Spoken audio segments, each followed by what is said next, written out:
What's up, Dub Nation? Rich with Let's Go Warriors back with you. A little bit late today. I had to edit another podcast, which is still exporting right now on the other computer. And we're gonna quickly just roll right into Steve Kerr. I've got to finish my. I've got a pressed juicery right here. Pretty nice, huh? Huh? But yeah, that helps my throat and for the whole play-by-play. So we're gonna share a screen right here. This one. Go back to the main screen on Discord and then go over to. It's been a while, huh? We didn't open this Discord since then, and jump to the present here. But we want to go to SoundCloud Warriors and listen to the Steve Kerr pregame real quick while I kind of catch up. And we got 11 minutes on that. Probably tip off will happen before I finish.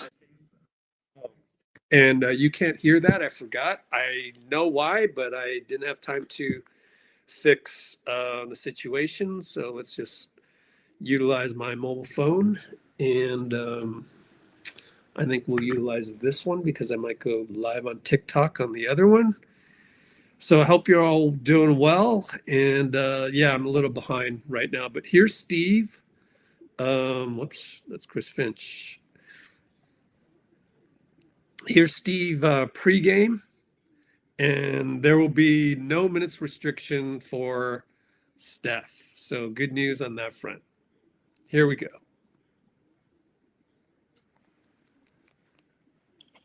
Hi, Steve. Do you expect Steph to be on any sort of minutes restriction or no? Steve, Quinten's been the leader in the plus minus this season for a lot. Leader in net rating. What's working there? Just in terms of, is it a specific group he's working well with, or is it he's just playing so well he's getting this way? Or something he does unlock something good about you guys? Well, he's the reason we've wanted a space five for a decade. You know, it just changes the whole game when you have a five who can step out and shoot and opens up the floor. But the biggest thing with QP is his defense has improved dramatically. He worked hard, getting stronger over the summer, and I think it's really just a classic case of a young guy coming in and going to the G League and putting in the work and getting a taste of the action last year and then getting better. I mean, he's just, it's exactly what you want as a coach, you know, somebody like Quinten who fills a role and then really embraces it and keeps getting better. So he's just been really, really good for us. What's the update on Draymond? I mean, do you know? He should be in Portland. So whether he plays or not, we'll see. It will have been about 10 days between games. So he's been working out. He's been training. The injuries healed. So he's ready to go. It's just a question of whether Rick feels comfortable putting him out there. And so he'll meet us in Portland. We'll assess it there. And what's the latest on Al? No update on Al. I mean, he'll be out tonight, and I haven't talked to Rick about Al today, so I don't have an update for you. What have you seen from Minnesota lately, and is this one of those games where you kind of have to remind your team not to let your guard down without Edwards? I don't think that's. I don't think we're that team right now to be able to do that or to say that. They were playing well. You know, they won 6 in a row before the Phoenix loss, and then like us, they've had all these days off. So we'll see. How they decide to replace Ant tonight, who starts and all that stuff. But we know them well. We saw them obviously in the playoffs last year. They have a lot of continuity with Chris and the staff and most of the lineup. So really, really good team. Obviously, having Steph back in the lineup is huge for you guys. But what does it do for the rest of the team, and just as far as your rotations, as far as kind of making everyone else better? Well, Steph obviously makes everyone better. The lineups get they all get better when he's out there, but there's more people now, more mouths to feed, and more bodies, however you want to put it. So we have to decide on rotations, and some of that stuff we'll decide in game. You know, we always map out a rotation, but tonight's a really hard night to do that, given the changes in our team recently, and Steph returning, and Draymond not being here. So a lot of options tonight. Coach, in what ways have you seen Donte DiVincenzo impact winning most? Well, when he was here, the reason he became a fan favorite was just the energy. I mean, you could just feel his presence as soon as he steps on the floor, the way he moves at both ends. He's really an instinctive player. He tends to be in the right place at the right time. I think what he picked up here from Steph is just the power of, really being a threat to shoot every time you touch it. I think he became much more aggressive, after he left here, and I think he's actually credited Steph with some of that, if I'm not mistaken. But I love coaching Donte, and he's a winner and guy I've always admired. He's doing a great job in Minnesota. Steve, I know it's not playing tonight, but Chris has him in even more of a playmaking role this year, I think, with the ball in his hands even more. I was just wondering, as you were coaching him, if you saw that potential in him, or, to do a little more than even just be the scorer that he was at a younger age. Yeah, I mean, a guy that talented, you always kind of want to experiment with whether it's on or off the ball. What does it look like if you have him as a screener? What does it look like if you play a small ball lineup with him? What does it look like if you have him handle the ball more often? All these things are really tantalizing when you're a coach and you see a guy that talented. When I coached him, the roles were pretty defined, but he was our best player on that team, and it was clear that he was entering new ground. And he's clearly one of the best players in the league. And I think their situation, with Mike Conley getting a little older, I think it was probably necessitated by the roster. But he's obviously very capable of playing any position on the floor, really. I know you had mentioned earlier this week needing to rebound the ball a little better. I mean, how do you go about? Is that something you can drill during the week in practice? Is that film? Like, how do you go about kind of communicating that and getting that to be better? Yeah, it's film. It's practice work. You go through your defensive drills. You make sure you finish every play with the box out. You show the film. One of the ones we're missing a lot is the elbow, the long shot, long rebound. You have to adjust these days. So many teams are taking so many threes, and most of those go out near the elbows. And I think every coach has this now on tape, but it's like, nobody on the offensive team is crashing. And you turn, he's not there, and everybody runs into the paint. The ball bounces out to the perimeter, and it's like you give up an offensive board. So the modern game, the guards have to stay closer, to the perimeter. I mean, we teach the elbows, get to the elbows, but that ball is bouncing over people's heads all the time in the NBA now, and so we're showing a lot of those on team, trying to get our guys to get to the elbows. Steve, you've talked the last couple of days a lot about the logjam at guard and the challenges for the rotation. Even tonight you had a question on that. And last year you were also very open about how well DeAnthony fit. Before he got hurt, he seemed like a logical guard next to Steph, given his two-way ability. Where is he at, and how close is he to being himself, and how valuable can that skill set be for you? He looked really good on the trip, moving well. It did not look like a guy who hasn't played in a year. He's on a 20-minutes restriction, which means I'll play him 20 minutes. So that's how I feel about DeAnthony. How often over the summer did you think about the second round series with them last year, and what could have been? I didn't spend too much time on it, honestly. We got ourselves in a really good position late in the year after trading for Jimmy, and a great first round victory, and sees the advantage in that game one, and we're all feeling great, and then stuff happens. So you don't spend too much time lamenting that stuff. Injuries occur every year, and you always know that in the playoffs, every team is sort of dependent on good health. I know part of not having Steph was like you didn't necessarily learn, what normal teams learn when you get eliminated. But what did you learn about, your group losing those last 4 games? Well, I think the playoffs always expose the details, the little things.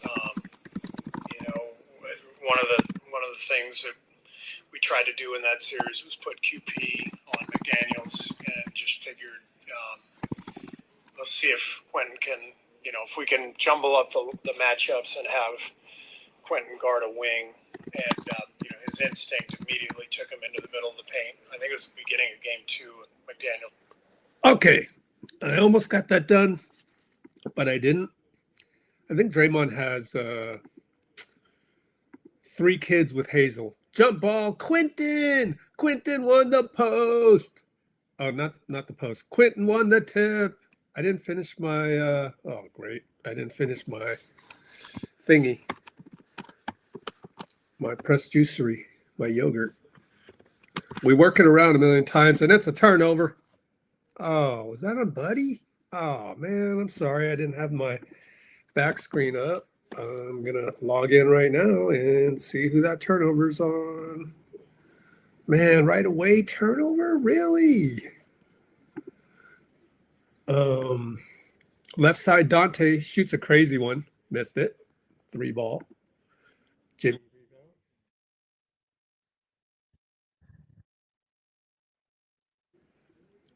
See what happened there.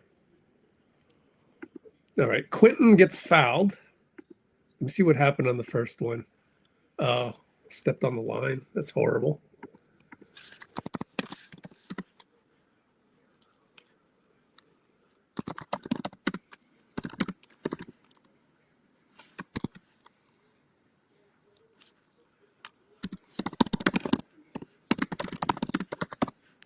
All right, so that was Buddy stepping on the line. Handoff, QP to Steph. Maybe got away with a bad dribble, and then maybe they didn't call a foul because he made the runner. He made the runner. Good to have you back, Steph. 3 ball, Julius. No good. Runner for Steph. Love it. 2-0 Warriors. That's Pat Spencer working the offense. Out to QP. 3 ball, missed it.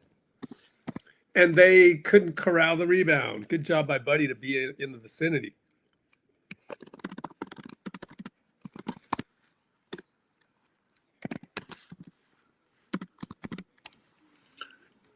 We got a blob coming up.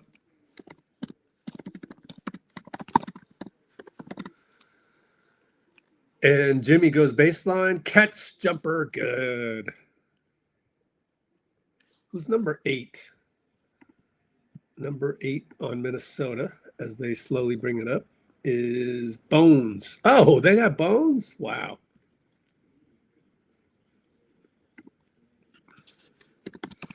Jumper, Julius. Banker good over Jimmy. Taller player. Pat will run point. Screen Jimmy, left side. Jimmy rolls, nothing there. Pat, oh, Megatron entry. Doubled, out to Pat, out to Buddy. Smothered by Bones. Kick it back out. Pat. QP gets open from a Steph screen. No good. Nice job, Steph. Although, missed the shot. Nice screen, buddy. Donte pushes it up, scores. Wait a minute. I got to watch the How are we? We got to get back on defense. That's disappointing. Steph open, 3 ball. QP screen, good.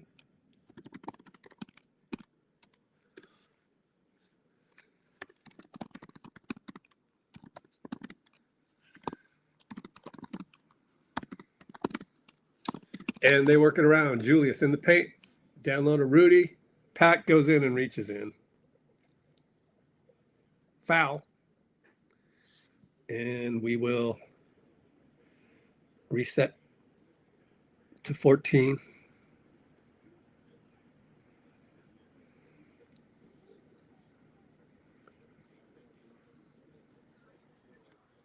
Yep, that's the Pat Spencer point of attack. Jaden McDaniels, left side, and 1. Jimmy Butler. Dang.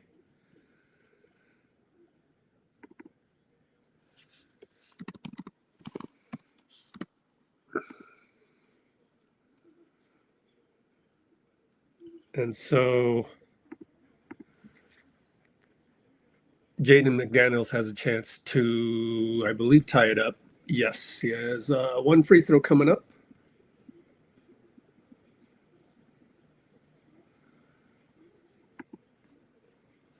And what?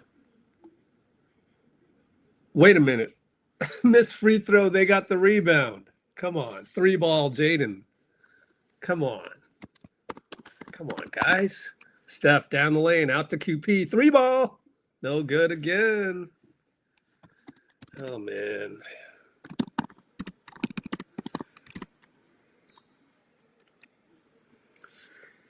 And out of bounds. Buddy thought he got a steal, but no.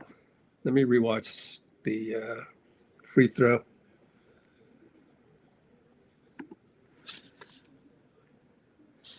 Just Rudy and I don't know.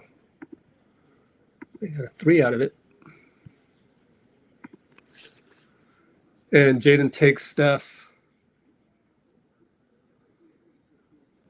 Man. I don't know. Tough to see whose fault that was. But pick and roll Steph and QP. Kick spray to Pat. 3-ball, no good. Tipped out of bounds by Minnesota. Our ball.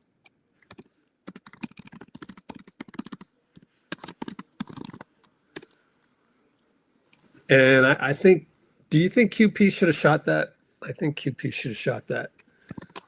8:27 to go, down 4.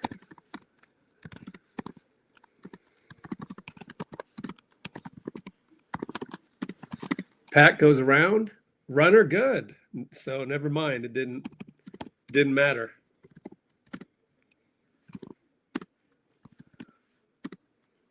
I didn't like that angle that the TV showed, right? Didn't like that one. Anyways, Minnesota's going to slow roll it, as most NBA teams have trouble with that. Donte against Jimmy has to throw up a prayer at the buzzer. Air ball. Steph got the rebound. They didn't call goaltending or a shot clock violation, so that's good. And we work around 3 times, find Steph at the top 3-ball. That's the difference, isn't it, to have Steph around. Good ball movement. So I think it went QP, Jimmy, Steph. 12-11 Warriors. And it's Bones over to Julius. Shoots a 3, settles, but it goes in from the corner over Jimmy. Outlet to Jimmy. He's 1-on-2, so he'll slow it. And Pat, good cut by Pat. Bones has to foul him. Side out. 18.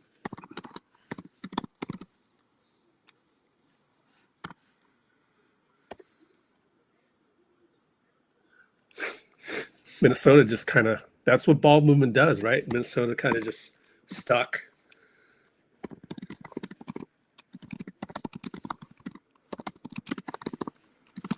So Bones is maybe got a knee on knee. He's out of the ball game, so they got to go into their bench. I don't even know who that is covering Pat. This angle is yikes. It's not good. I'm not a fan of this. Melton's in, give and go, and missed it. Got a rebound. QP missed it. Melt got a rebound. Couldn't convert. This is absolutely awful. Are you guys seeing what I'm seeing? Julius misses a 3.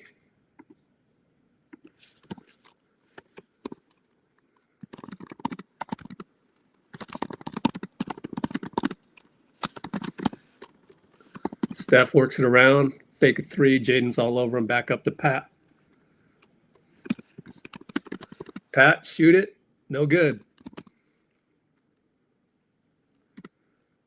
And Jaden with Steph on him. Over to Julius up top. Got a switch here.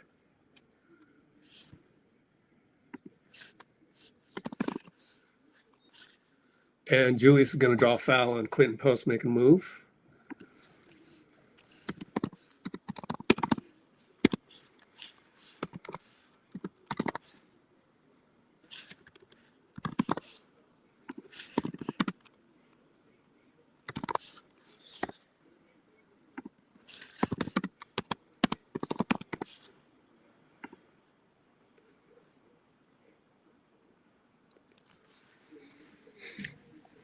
I do not like the new angle at all. Just leave it. Leave it the way it is. It ain't broke. Don't fix that shit. Damn. Man, they just got to get more basketball people in basketball. It's a freaking disease. Get more basketball people in basketball. Basketball people. That's the problem, isn't it? Oh, Pat has 2 early fouls.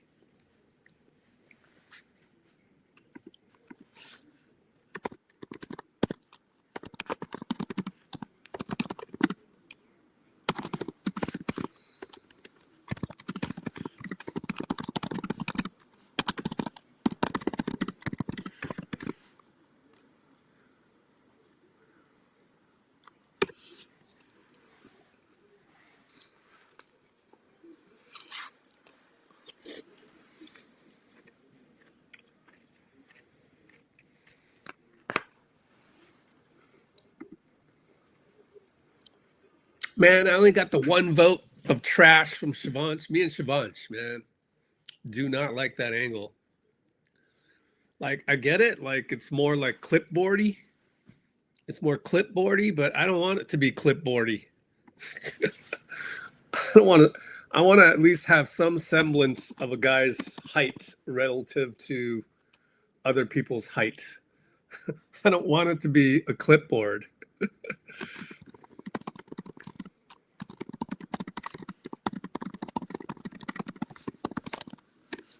Horrendous. I know. Spend all that money on refs. Why don't you? Horrendous. Horrendous. Man. Just bad. Let's see.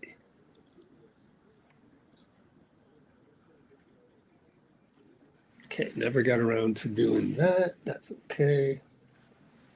Ooh, low battery. Well, we didn't have any exciting play right before the timeout, so I didn't record anything yet. And I'm thinking about going live on TikTok, but I do need to charge my phone. I mean, charge my laptop, so hang on one sec.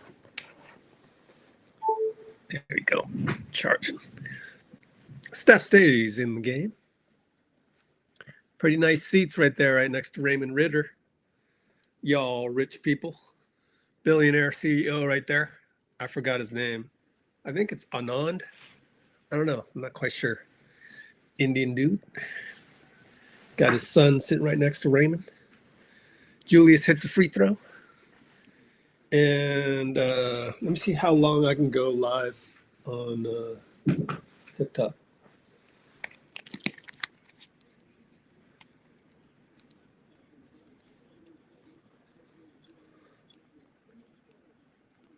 Ah.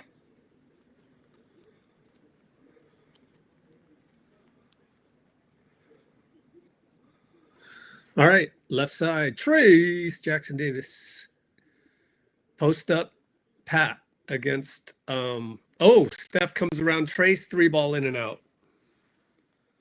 Oh, it's only an hour. It can only go an hour on TikTok, so never mind that. DeAnthony Melton guarding Julius up there, and he will fake, and it's a reach in. It's going to be foul on Steph. Reaching in, and wow, how many fouls is that? That's 5 fouls, and bad reaching by Steph. Not a good one there. Points to the bench, says my bad.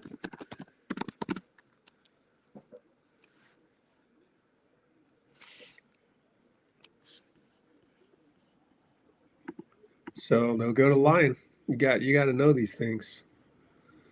And by the way, trayce nearly offensive foul on bad screen back then a little bit ago.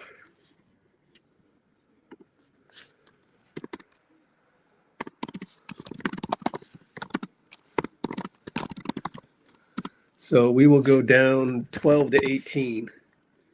Interesting score, 12 to 18. Remember that in Cleveland? I just did the Cleveland recap. I kind of delayed it. I did the Chicago one, then I did the Cleveland one, but I also did a Kuminga podcast. So I thought that one was good too. Pat, airball a jumper, but Trayce is there, puts it back. Come on, Pat. Airball, you can't be airballing jumpers, but right there was Trayce.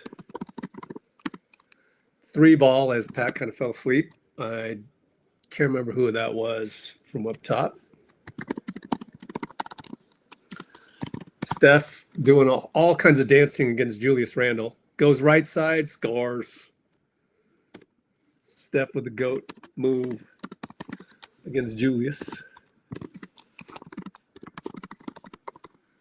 And Julius drives, misses it. We go the other way. Moody too far under. Out to Pat.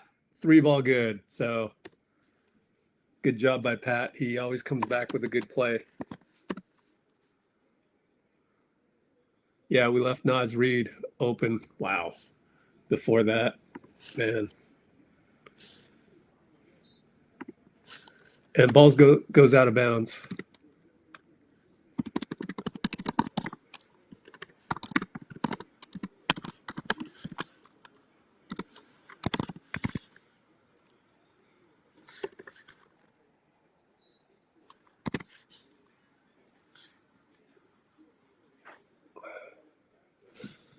Oh, it's only 18. Okay. All right. They baseline inbound push shot by the backup point, who is number 4. Looks like Pajemski's down further in the lineup now, huh? Jalen Clark and Rob Dillingham, I believe. The skinny ones. No, maybe that's Rob Dillingham. No, that's Jaden. Steph, tough shot. Rudy rebound. I don't know why he thought that one was a good shot, but sometimes he takes that. Nas will attack Moses. Into the paint, push shot good. Too small.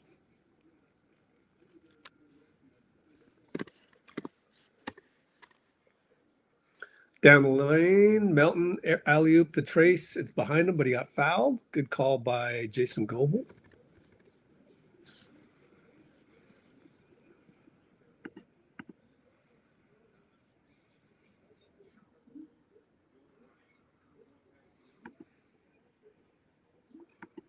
All right, Pat got a 3.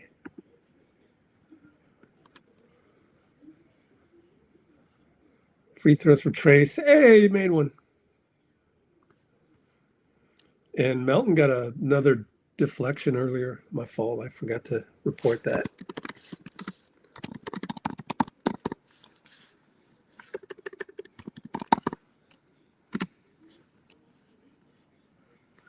Yeah, Moses. It was Moses.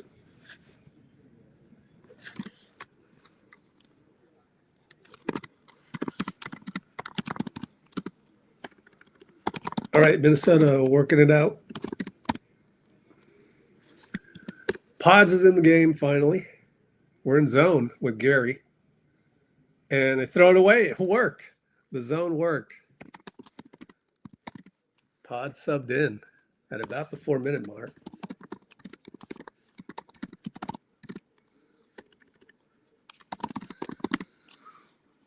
And it's Jimmy right side against Jaden. Got bumped, no call, throws it away. He was looking for the call, it never got it. 94 feet later, score it. We're down by 1. So Jimmy didn't execute well there, but gets it this time and uses his body against Rudy to score. Timeout, Chris Finch.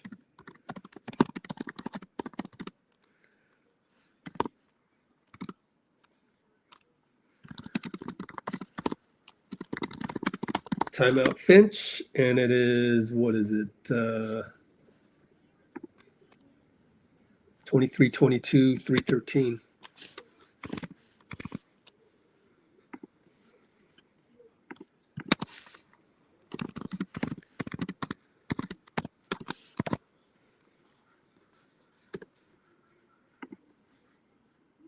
So hanging in there.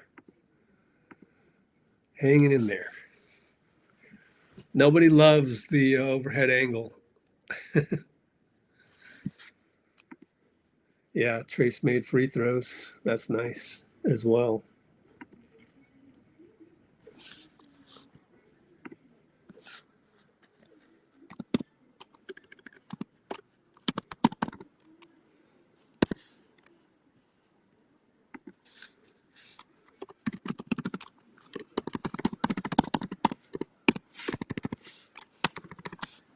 That's almost my highlight of the first quarter. Trayce made free throws, like the most surprising one.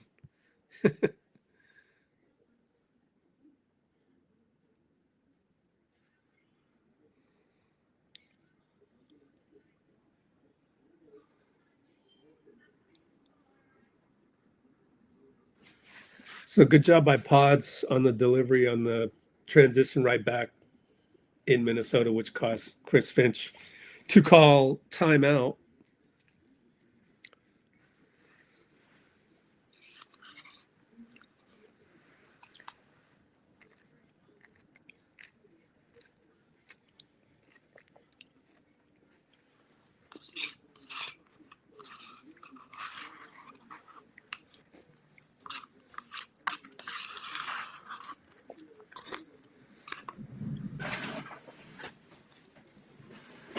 All right, I'm all good there.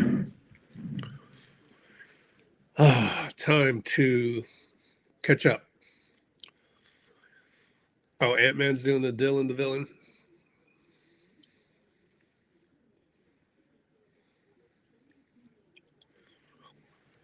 So Gary is ahead of JK in the rotation, it seems like.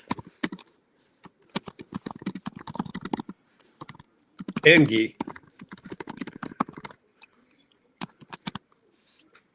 And I think JK might get a DNP. How many did we 1, 2, 3, 4, 5, 6, 7, 8, 9. We played 10. I think he's gonna get DNP'd again. Well, they get a dunk right off the bat to Rudy. I gotta rewatch it on the laptop. Gary pick and roll BP. Uses his arm. Goes right side lefty finish. Not bad. Pat's wearing the t-shirt. Love it.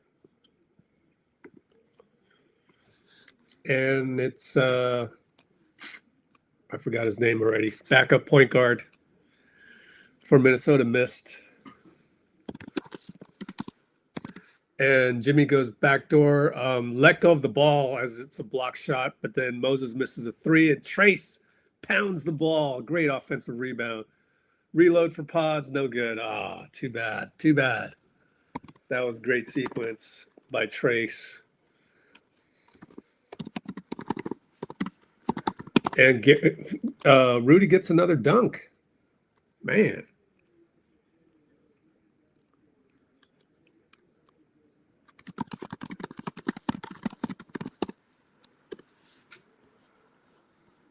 Wow, my other laptop's way behind. Podz working it again. Floater. Oh, missed it. Nah, he's doing a good job using his body, though. Yeah, they ran a play that was anti-zone out of the timeout. By the way, bucket by Reid.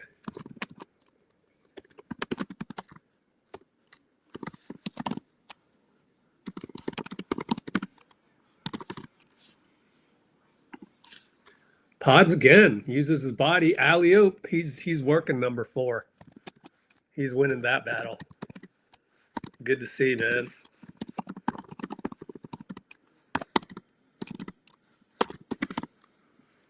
And Clark right back, missed it against Jimmy. 27-28, we're down 1. Jimmy right side, Moses. Moses has kind of been not has a name called. Gary throws it away. Gary. 38 seconds left. Down the lane, Trayce blocks it. Block number 4 again. BP will trample Nas, but Nas is inside the circle, got lucky.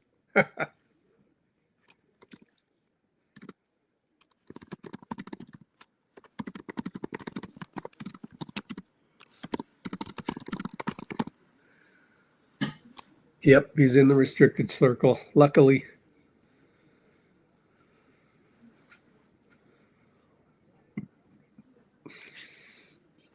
I feel like we're going to have trouble staying in front of these guys.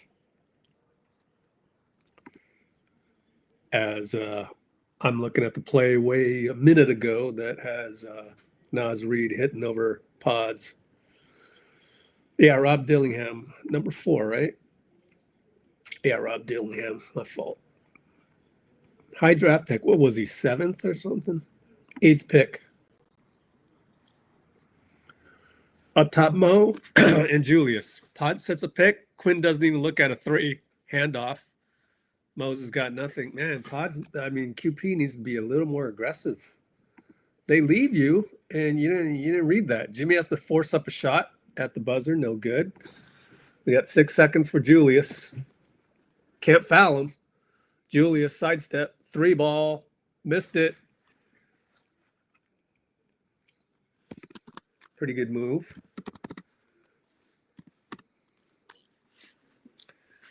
This will give me an opportunity to clip the play where QP was running the play too much.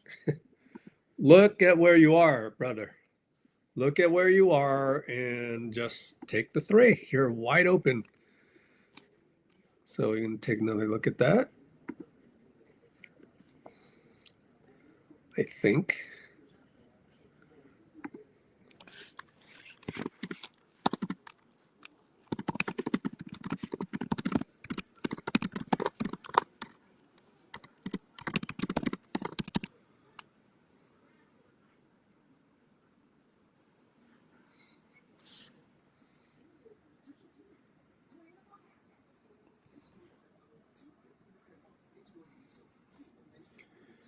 All right, so I have recorded that for you guys.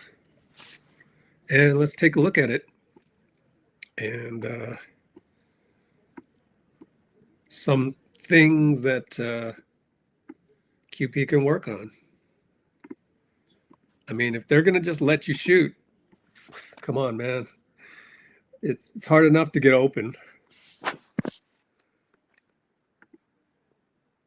All right. Here we go. Now analyzing. Come on. QP lack of awareness. Hey, Catherine. Okay. Stop screen, show screen. Share screen, allow. Let's see. Where's my window? I know. Oh, man. Sorry, guys. What happened was I was maximized, so I couldn't find the window. Share this window. Take the ball out, right? Here is the... oh, this is going to be silent. Okay, here is the screen action. He's going to pop open as part of the play. The only problem is Nas Reid gets stuck right there, right? You gotta do something at this point. Just shoot the ball, man. Get the ball, catch and shoot. And great screen by Podz, by the way. He's so wide open right there. Look at all this room. Look at that. Look at that. All this room. But your devotion to running the play properly, you know, that's okay. You want to do better? You know, you're on Steph Curry's team. Do a little bit better than that. All right. A little bit of a scrum. And it's a shot clock violation. We play really good defense there. So let's see what happened here and rewatch this. It's DeAnthony Melton. Once again, point of attack, D'Anthony Melton right out the gate. Love it. Love it, love it, love it.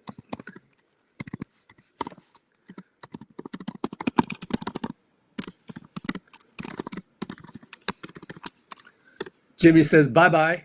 Layup good. Left side. Easy. Easy does it. Julius tries to come back, leaves his feet. Oh, Melton almost got a steal, but no, Nas, no good. And Julius powers over Podz. Too small. Well, that's what's going to happen when you're too small. You're too small. Podz left open. See, Podz isn't shy. And he missed it. Nas Reid rebound. And missed by number 1. Who the hell is that? Terrence Shannon. Oh, yeah.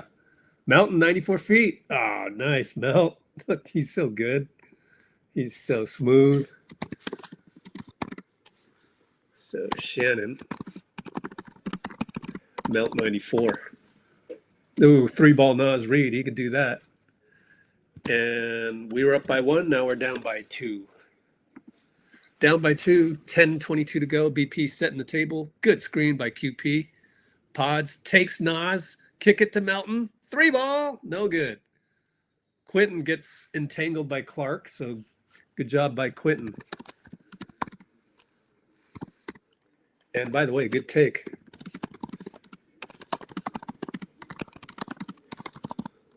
So I like what I see so far. I mean, now, you know, we're at a point where now I'm nitpicking QP, who, by the way, gets a 3. Assist.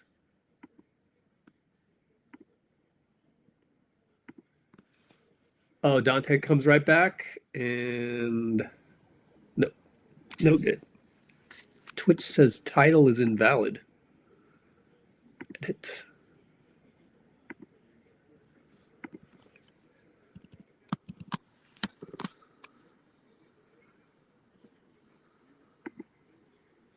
That's weak. Wow. I just went live on Twitch. I just went Twitch on live. I just went live on Twitch. Look at that QP play one more time as so we fouled them. Up, we're at that angle again. BP, man, these guys are small. I mean, maybe do this when we got 1080 deep 1080 pixels, right? It was Buddy. Nice job, Buddy. Buddy run through.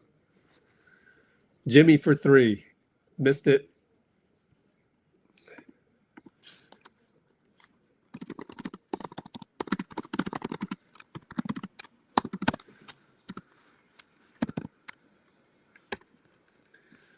And 3-ball Nas Reid in the corner.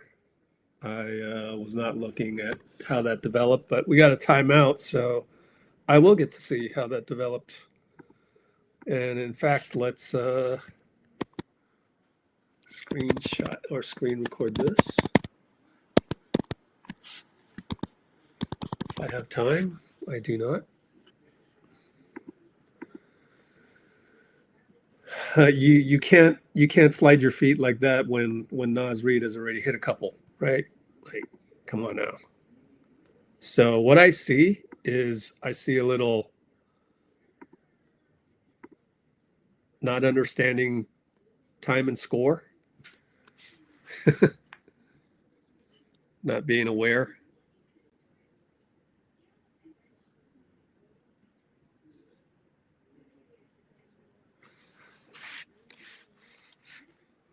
QP knows it's his fault. You have to be aware of when a guy has hit a couple. And maybe shouldn't play zone during that time. I think we were in zone. Let's take a look at this. So we shall analyze the last play one more time.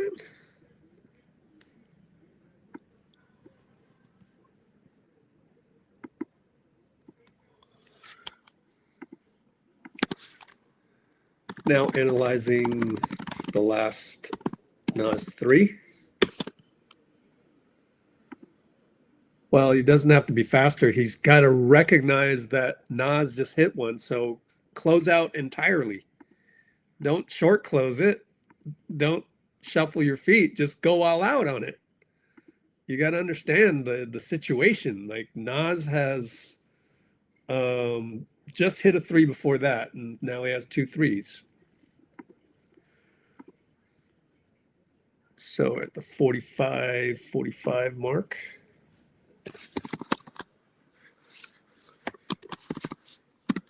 $9.19 to go.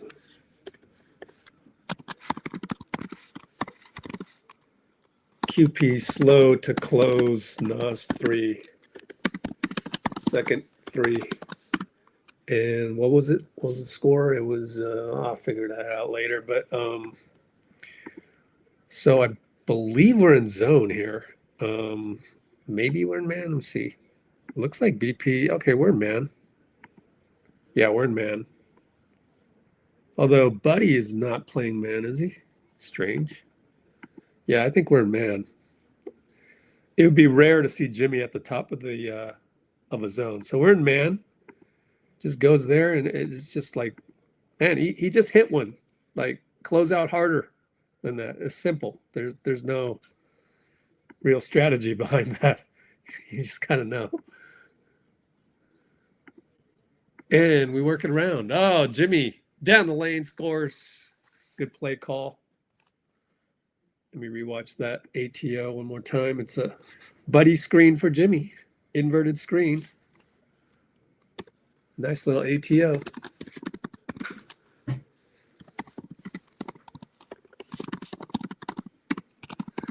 And 2-ball Julius. Oh, too hard. Way over trayce.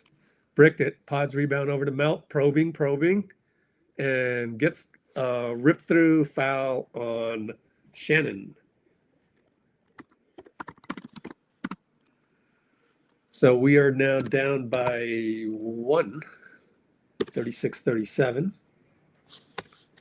Buddy doing good things. Huh?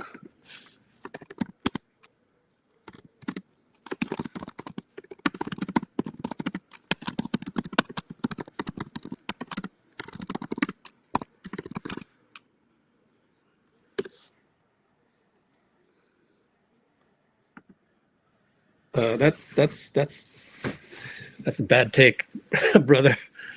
Welcome to the stream, though. Not a good first step. Hopefully you keep it positive, because that sounded like very complainy. Shannon, pick and roll. Over to Nods, beats Melt baseline, upstairs to Rudy, and Melt fouls him. I think he just simply got beat baseline.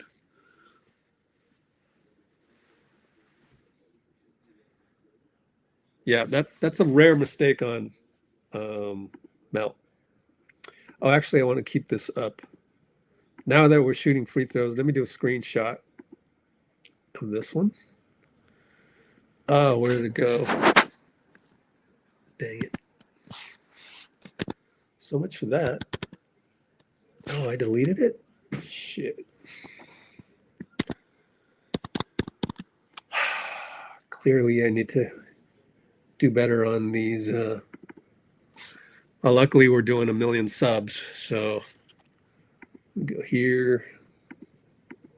There. It's a little late. Here we go. Share screen and screenshot this. Screenshot this. Save it for halftime. Do some marketing at halftime. And let's go back to the box score. As Rudy shooting another free throw. And he missed that one. Clanked it. Get rid of that.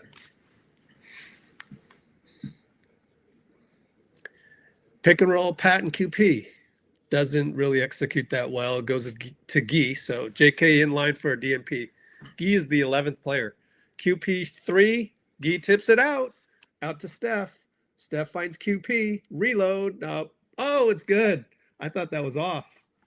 But he's got enough of a shooter's roll. So we're under 8 minutes now. 2 ball by Jaden over QP, man. You can't be mad at that. And QP inside, knocked away by Donte. Good defense by Donte, out of bounds.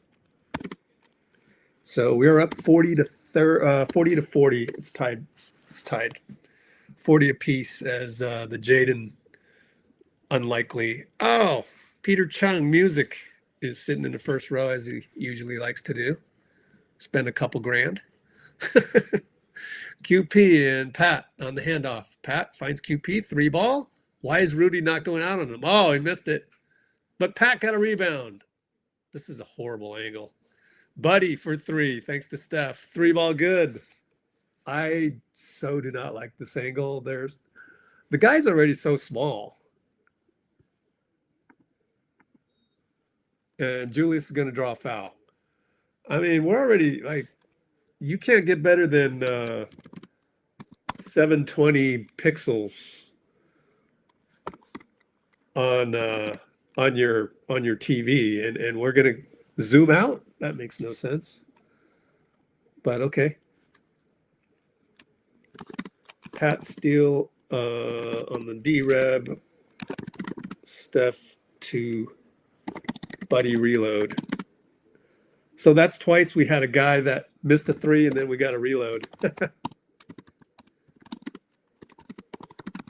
2 times the guy who missed the reload. So super key offensive rebounds. In fact, let's take a look as they shoot another free throw. 7 offensive rebounds.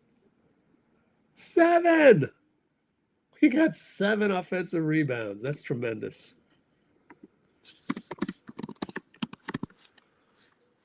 And Steph with a beautiful pass to QP. Lefty sling pass. Found him inside.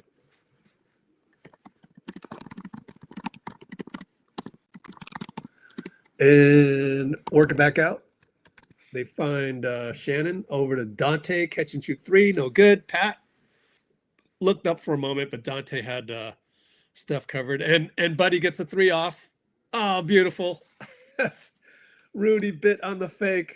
Love it when we fool Rudy. So we're rolling right now. We're rolling. Oh, they went pick and roll. Dunk, Rudy, and 1. What went wrong there? Let me record that one. Quinten looks a little dismayed.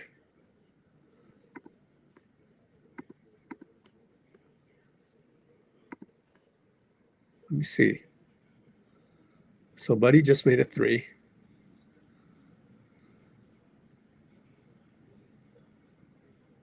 Yeah, that one's a tough one. It's a transition, but I don't know. It involves the whole team. We would have to figure that one out on a team-wide basis. And we'll take a look at that maybe at halftime.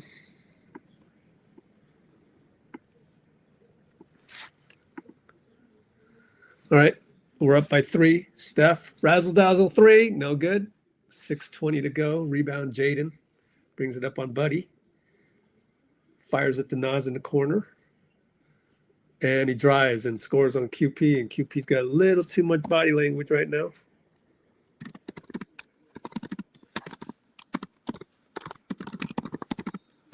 And there's a loose ball. And Jaden gets knocked in the hip by Steph's knee. Oh, well. 48-47. So that was a loose ball foul, Jaden. And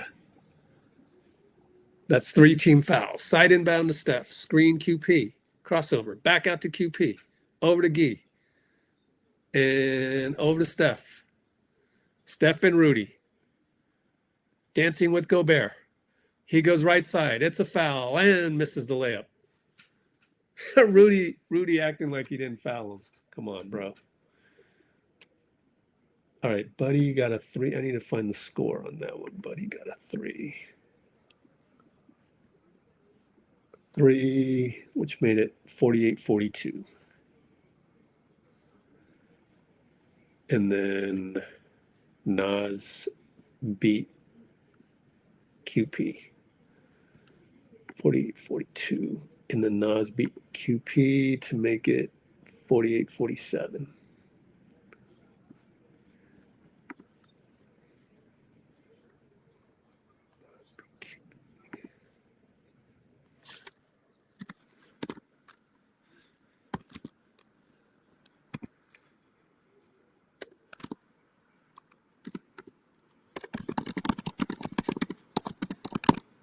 All right, pick and roll. Rudy and Shannon over to Nas, trying to fight Buddy, spin, fade. That's a good one-on-one play. Fade away good. Reminiscent of poor man's Kevin Durant on that play by Nas, which is all he needs to be. Pat finds Gee underneath. Scores it. Good feed by Pat.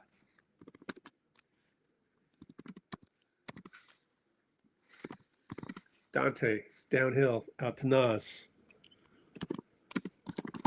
Nas inside, probably moved his pivot foot. Turn around, jump hook, good. So he's getting hot. You gotta start paying attention to Nas, man. Someone take it personal. And Steph, one-on-one Jaden, takes a lot of contact, gets position, and a beautiful layup. Incredible reverse layup. And then they throw it away. They throw the ball out of bounds on the inbound. So that's a key mistake by them.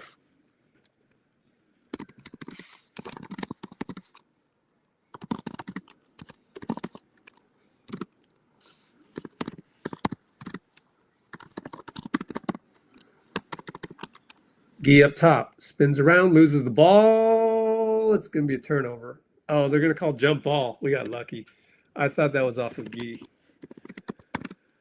And that's another, one of the examples of where Gee is very limited on offense.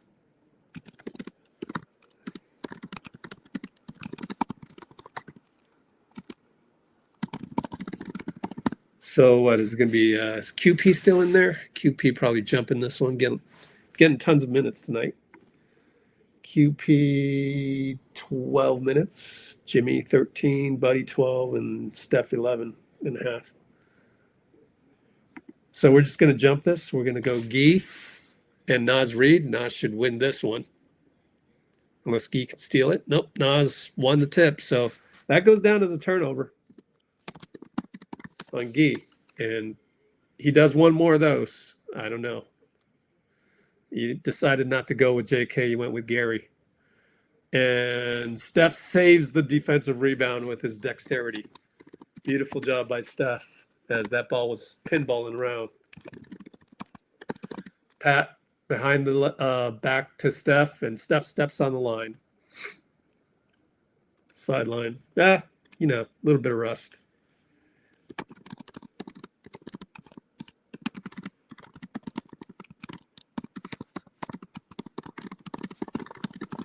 How many turnovers is that? Fitz just mentioned it. I wasn't paying attention. Only 4. So that's pretty good, actually. And one-on-one play by Shannon. That's not good basketball. And he missed it. Pat downhill. They get back on D. They get it to Gee. Gee's stuck in the corner. And Pat nearly throws it away. Buddy saves it. Great save by Buddy. He attacks. He kicks it to Pat. QP finds Buddy for 3. Missed it. QP's got to look at the rim every now and then.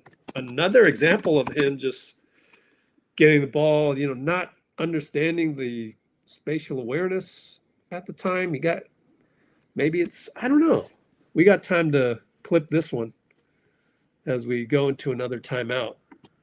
Let's clip this one. And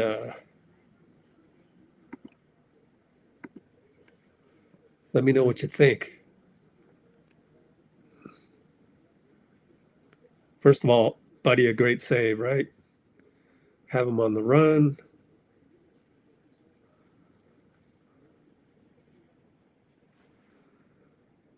I guess he's passing it to Buddy. I don't know. That's a blocker charge, right? We can do a poll on this. Let's do this real quick as we have some time. Let me see.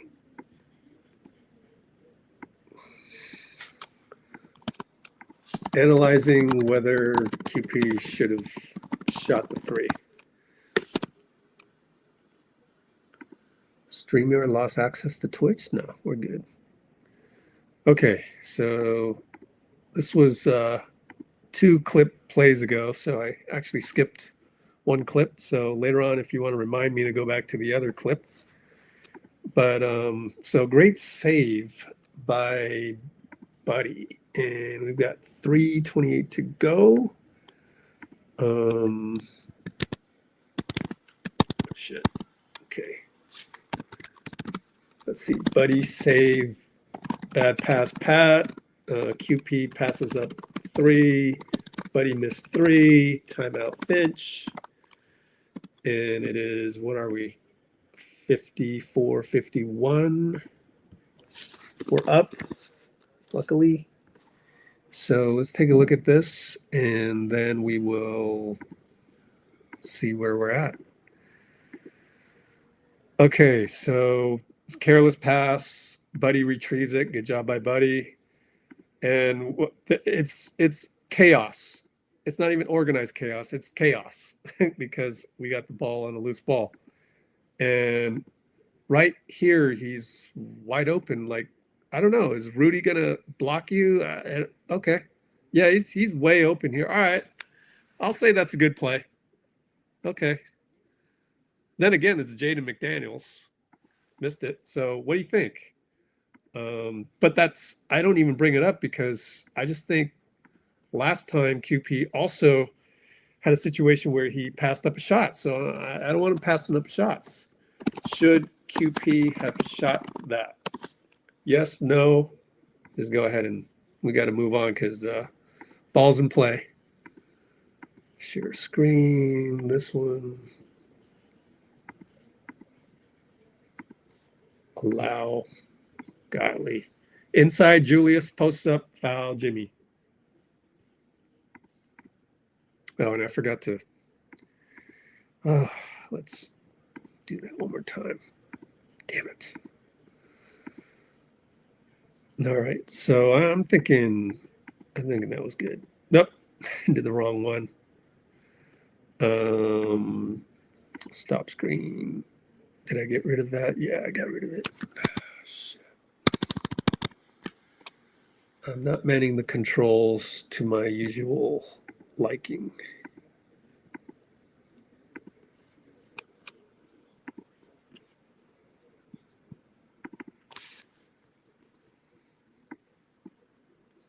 All right, well, I'm going to be slow on the play-by-play one more time because I'm trying to get my screenshot.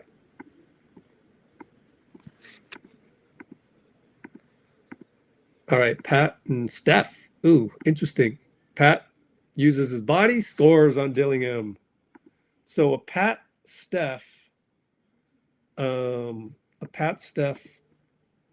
action. Interesting. 2:47 to go.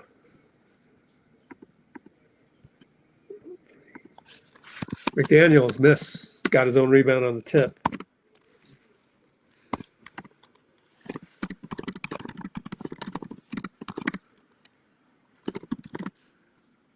And 3-ball Nas. Great rebound, Steph. 56-53. Steph, bad pass, got picked by Julius. So, and he knows it. He knows that's bad. Jaden scores the other way. Had him downhill.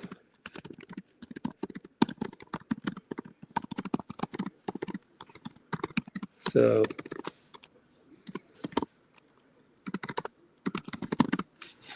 $56-55.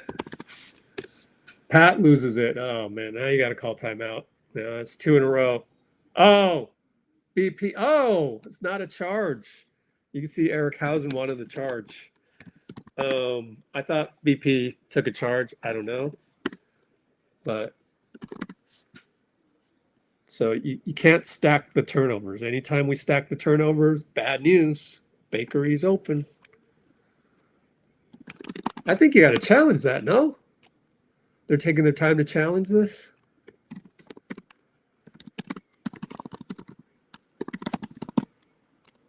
Come on, challenge it. Oh, Nick Kerr says no. Interesting. Well, let me watch this. Oh, he's moving. Yep. Podz was moving. But that's 2 straight bad turnovers, man. That's what happens when you turn the ball over. So I wanted to screenshot this one real quick, and now we're shooting free throws. Okay, screenshot this one so we can do marketing later. Yeah, I think maybe BP needs to just tweak the charges just a little bit and don't move. Missed the free throw though. Trayce got the rebound. So we are up by 1. Steph, pick and roll Trayce. Another pick by Jimmy. 3-ball foul by Clark. Interesting double screen set. I like it. 106 mark. And we've got what? 144 to go. Steph, pick and roll Trayce, then another pick by Jimmy fouled. So 3 free throws coming up. Hits the first. Interesting play. So yeah, the voting looks like 50%. Should QP have shot that? Huh? Only 6 votes. Yeah, that's a blocker charge type deal. Oh, I missed the free throw. Wow, you know he's rusty when he misses a free throw, right?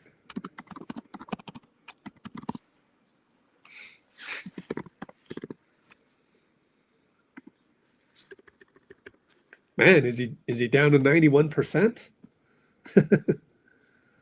QP in the game. Let's check it. bkref.com, Steph Curry. And he hits that one, of course. Let's see. He's at 92%. Come back to this later. Clark. Oh, we're in that angle again. We're in zone. 3-2 zone. Julius gets a free one. Floater good against the zone. Well, that's what you got to do to beat the zone. Get the ball to your inside scorer. I don't know why we would try that, but, you know, hindsight's 20/20. Pat keeps his dribble alive somehow. Got to the nail. Over Rudy. Good. All right.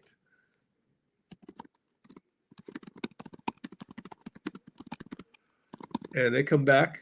Jaden tries to post up on Pat, gets it right back. Now he's trying to cross him over, trying to get inside. Oh, and he faked everybody out. So Jaden beats Pat on point of attack. And we are now 60-59, trading buckets. Steph, screen QP roll. He gets to the nail. He's got Clark, and he smoked it. And he gets his own rebound somehow. And he missed the layup, no call, wanted a call. Didn't get it from CJ Washington. Julius Randle attacks QP. A burst of speed, bye-bye. Well, these are some critical misses here. So he missed twice. Oh, man, that sucks. QP Pat, pick and roll. Pop 3, good.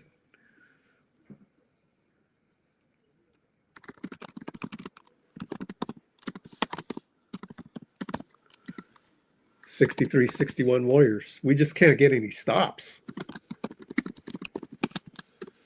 Trading buckets. And Jaden. Now to Julius. Pat doubles.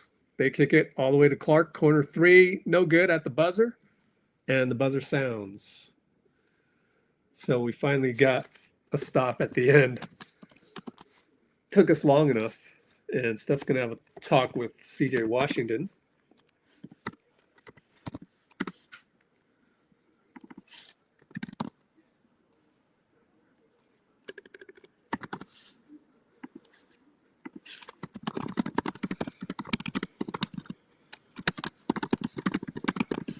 It's going to be Trayce Jackson Davis on the microphone. Is he going to say of that nature? Things of that nature. Let's listen in a little bit. I'll let you know if he does. All right. Clark, corner 3 minutes. So halftime, it is, what is the score here? There we go. 63-61. Not bad, guys. Not bad. We're playing like a 6 seed. Although they don't have Anthony Edwards. We don't have Draymond, though. Let's not throw him under. CJ's actually pretty good. He missed one. I didn't think there was enough physicality, though. You know what? Let's go back and see if there was a foul. Let's go clip if there was a foul or not.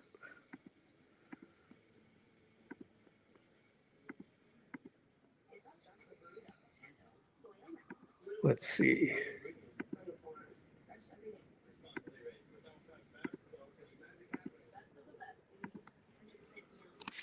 You know, it should have been a foul on Clark, I think, to start, but I'm recording it, so we'll see. If they call the foul on Clark, none of the rest of the stuff ever happens. Oh, that's definitely a foul. Might have been on Jaden, I'm not sure.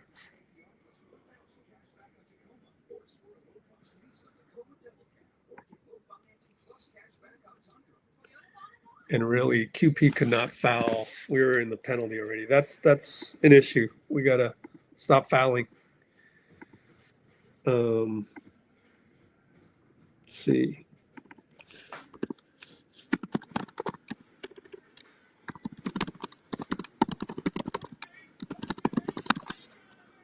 Okay, so we just clip that and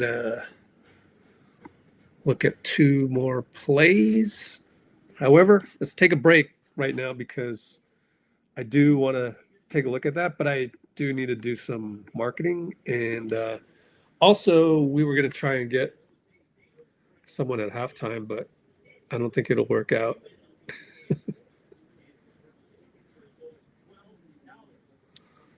Yeah, I don't think she got back to me. Felicia. What is it? Share this window. Oh, okay. Share this window. And let's look at that. We created a cocktail that requires 7 unique ingredients. The most importantly, 1500 tequila. The world's most awarded tequila, proudly poured at the world's best bars. Quinten homelessness here did not define me. Little did I know that it was going to help to redesign me. Having a psychiatrist at St. Mary's was the biggest thing that ever happened to me. When you deal with homelessness, we all deal with some form of PTSD. What I really needed is to start to be able to believe in myself. I worked the program. Okay. Let's see, what are we doing here? I don't need that anymore.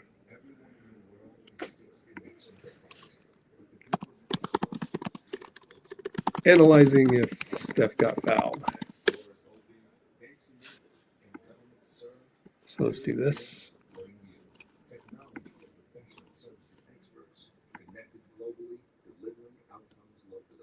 Okay. We'll come back to that.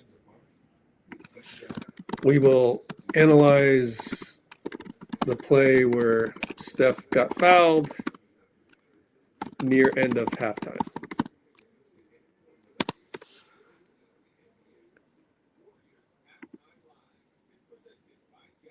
What the heck?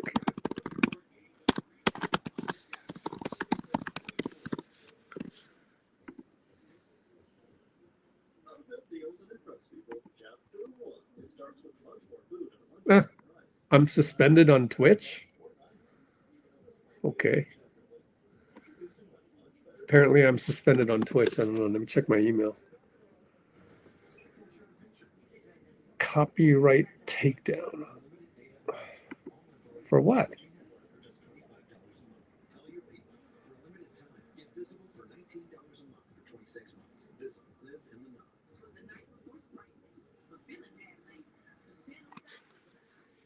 Video sites. Wow. Oh boy. Okay.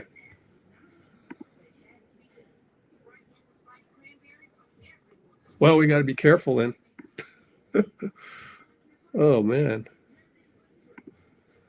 All right, we can't look at these anymore. Close that window. How did complete copyright school?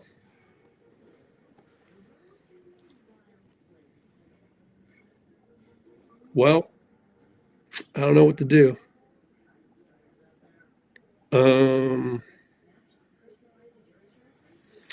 If anything happens, then I just got to hope that it's the Twitch algorithm. That's strange. I don't even know what happened. 7:51.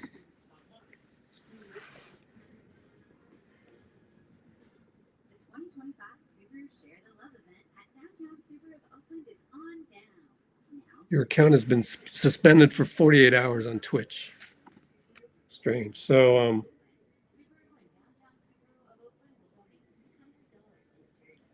Twitch does not want to close. What does that mean?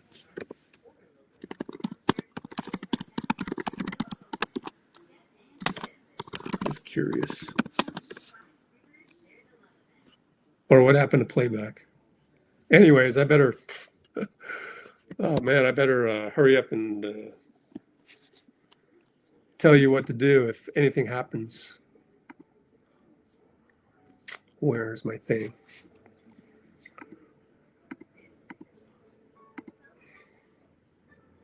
I guess I got to be more careful.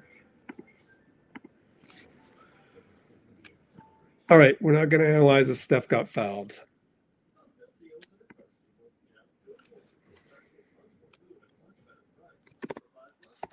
But anyway, if anything happens, go to Substack. I kid you not. Let's go warriors.com. Okay. So let's remove Twitch so that it stops sending me these things where, oh, you're disconnected from Twitch. Okay. That's the 10th message I've got on that. Oh, really? Holy shit.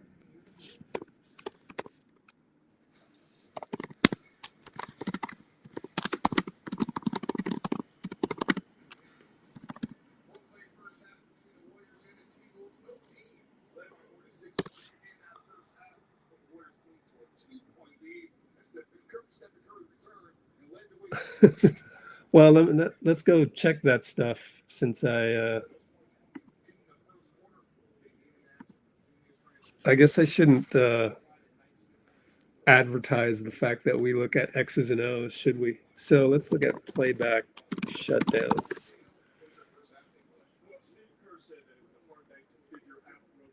Due to broadcast rights issues. Wow. That's crazy. I wonder if that is related to Twitch. Yeah, glad to see Mullins back. Wow.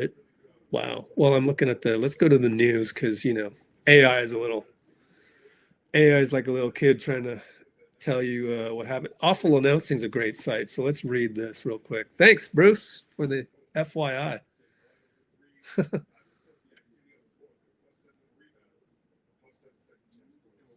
At the obstacles it face, navigating, increasing, were too big to overcome. It could be acquired by a larger company. Aim to be a Twitch or Kick for sports. Dude, I wonder if it's related in terms of like,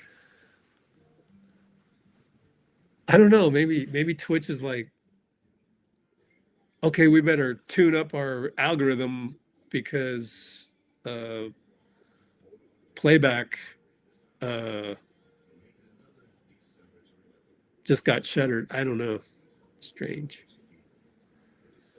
Okay. Yeah. Who's the guy right next to Mullen? I don't know. I wasn't checking. I'm a little. Remember, go to letsgowarriors.com, Substack. Like, holy shit.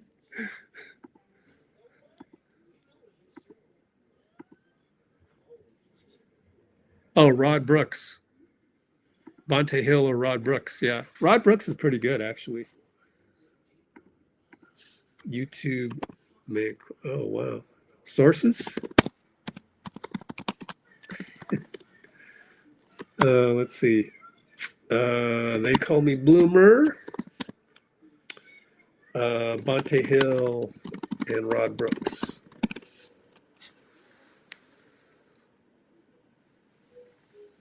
Oh, Xena? Who knows, man? Did you like Xena? Xena's really good at like filling airspace on, you know, coming up with some stuff on the fly. She's really good at that. Because sometimes it's like, okay, what do I talk about now? And it's like running out of things to talk about.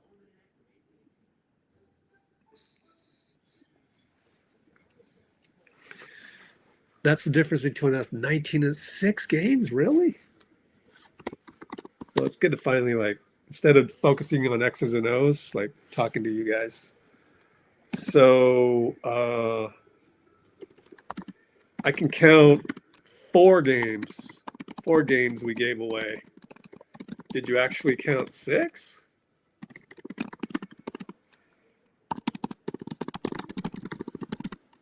So if it was 4 games, then we would be 17-8. The 4 games, let's see. 4 games we gave away.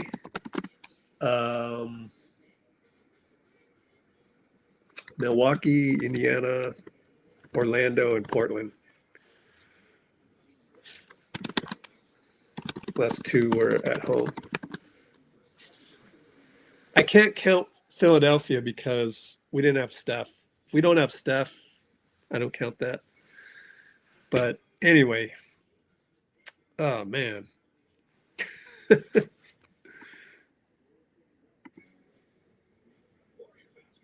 10 votes. Interesting. Okay, let's end that poll.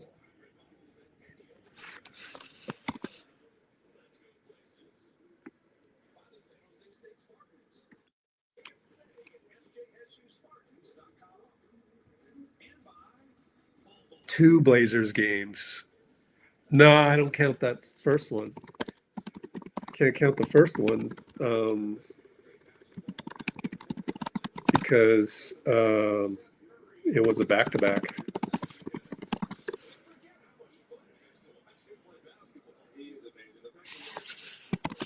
And let me copy that. Go to, oh, we could go to Discord, but man, I'm all over the place today. It's just so behind on everything.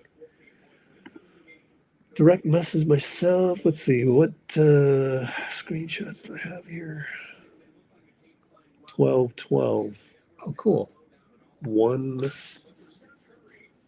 2, 3, 4, 5. That's what I love about Twitch. I can just upload 5. Now I got to go do some marketing, but Sacramento, no, but that, I don't know. I wouldn't count any game where Steph was a DNP, like Sac. Houston and Philadelphia. Oh, Houston. No, I got you. Houston, yeah. Oh, well, okay. Now, Houston was, I wouldn't count Houston. We didn't give that one away. The refs gave that one away. Yeah, so I don't agree, actually. So let's do a poll. What do you guys think?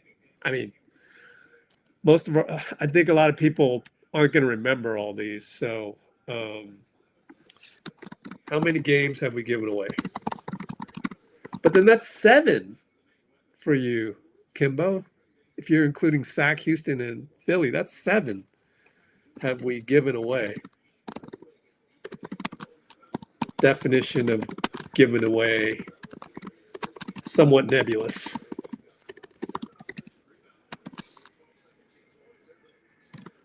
But I call them letdowns.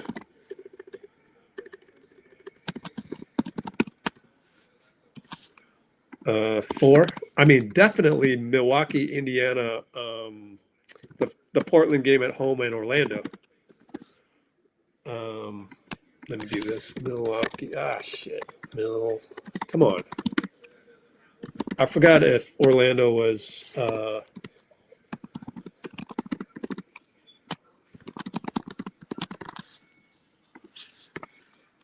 Donte. Bye-bye, everybody. What? That's bad point of attack.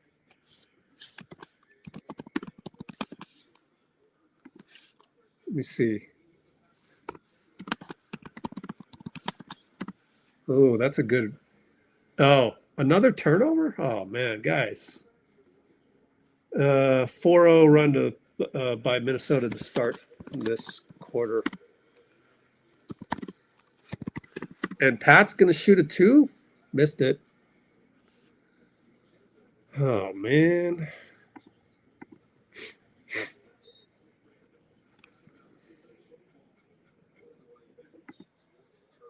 That's just a bad pass by QP.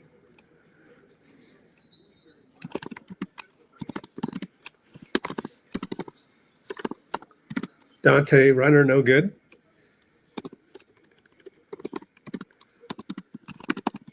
Pat throws it to the other team. Wow. Dunk by Gobert. Timeout, man.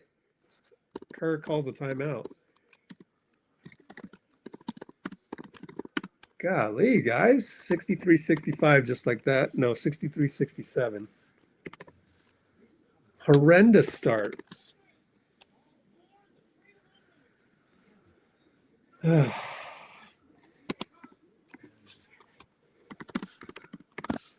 Start out with 3 turnovers, right?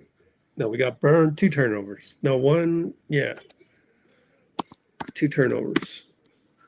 10:49 to go in a minute and 11 seconds. Oh, wow. 1 point of attack burn. 2 turnovers and 1 bad shot in 1 minute and 11 seconds. Horrendous. Bakery is open. Brain fart is open. Oh, I forgot to show comments on stage. See, I've been running with my head cut off, but I'm almost glad Twitch got shut down for 48 hours. Thankfully, it's only 48 hours, but like, I tell you, man, that just makes me, pause.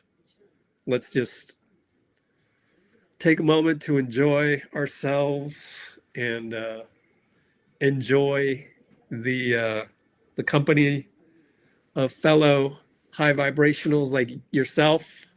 So thank you for joining, and that's what matters. I could go out of my way to try and show you X's and O's and stuff, but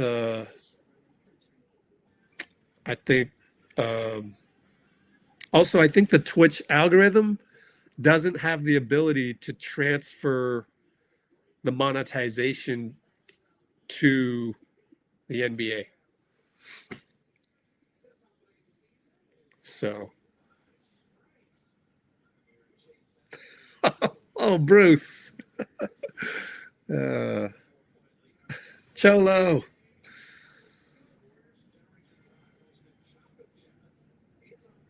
Team is not taking the Wolves seriously, really? Oh, man. I haven't been watching intently, sorry to say. I feel like I've been in super duper super duper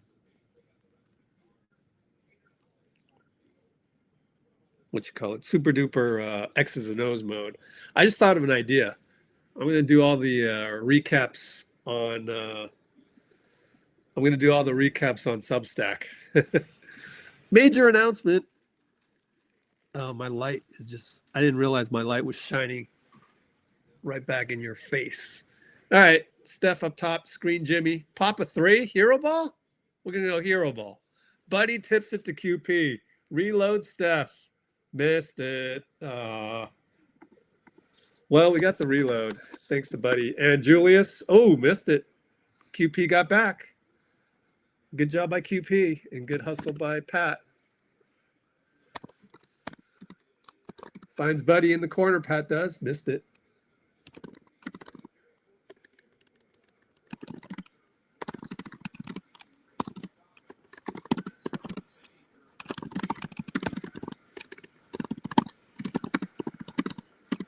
Jimmy gets a steal. Oh, that should be a take foul on Julius. It's got to be.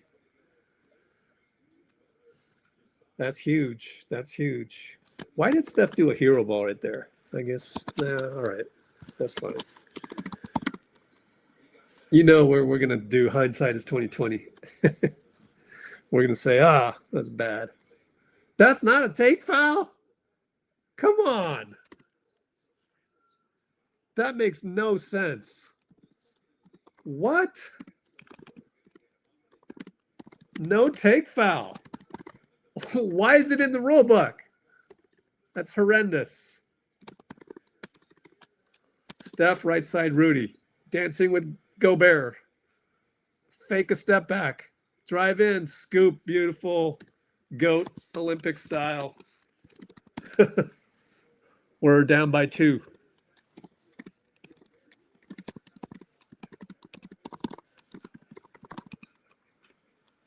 And a 3 by Donte. Man, he hit it. Buddy, 94 feet. Couldn't find Jimmy. Steph is so open as they fall down, and Jaden lost them, and splash.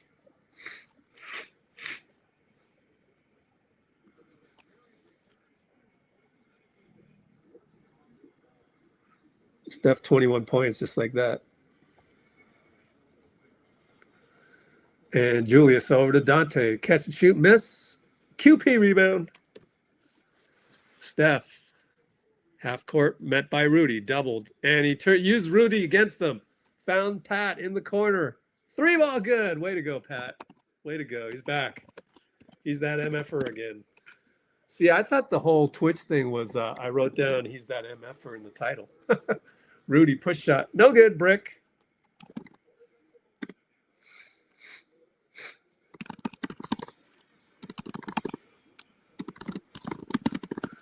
And Jimmy attacks, scores on Julius. Maybe it's time for Chris Finch to call timeout.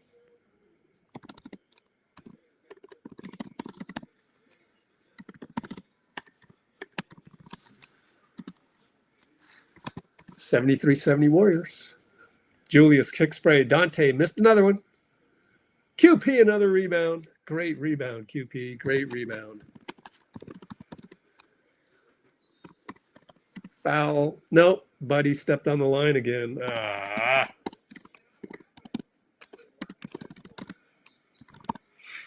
All right. The next poll I want to do is, and we'll talk about this, but I don't think we should DNP JK like this. I really don't. I don't think Guy played that great to warrant Gobert pick and roll, Donte score.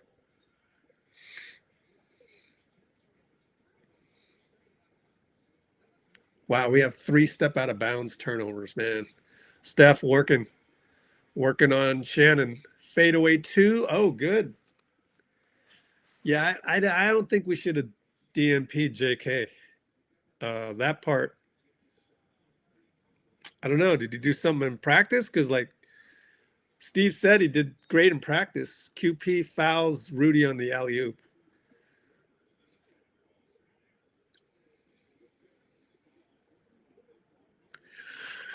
Yeah, since we're about to shoot free throws. So that was a good poll. I need to go.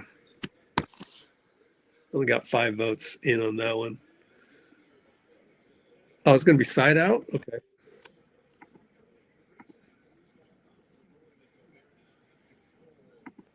Oh, Gobert didn't have control. QP comes out. Let me go do this real quick. 8:35. All right. Julius, one-on-one trayce. Oh, burned him. Good move by Julius.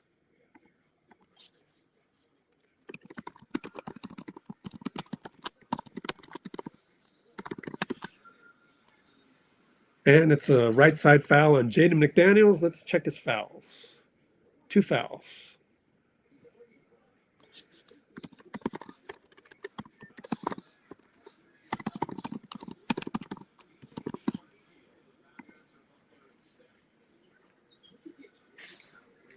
Oh, we're at that horrible TV angle. Jimmy, Buddy sets a screen, then goes away. And Jimmy takes and finds trayce. Good know your personnel. My buddy, good know your personnel. He aborts the screen. Oh, Steph. It's going to be a foul on Steph, and Steph thought it was a charge.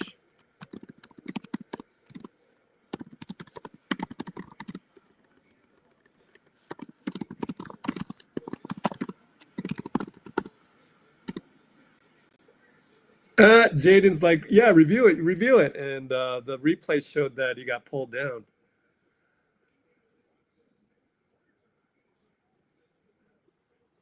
How are you not going to challenge this? What? And then we give up a 2. Shannon, what the? How do you not challenge this? That's crazy. This is bad. Bad look. Curves. Nick and Steve, bad luck right now.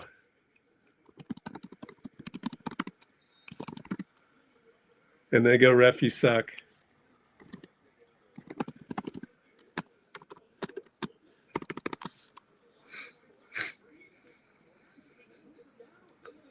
That could be a flagrant. Might have been flagrant for pulling his arm out. What are you guys doing on that bench, man? First of all, you're getting straight DNP, Jonathan.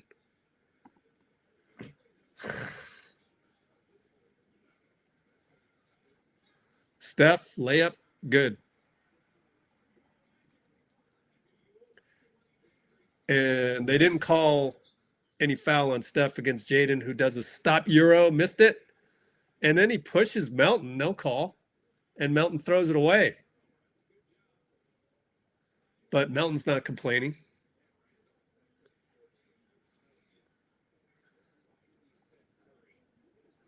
Well, they're really not calling those, are they? Steph felt like he got fouled clearly.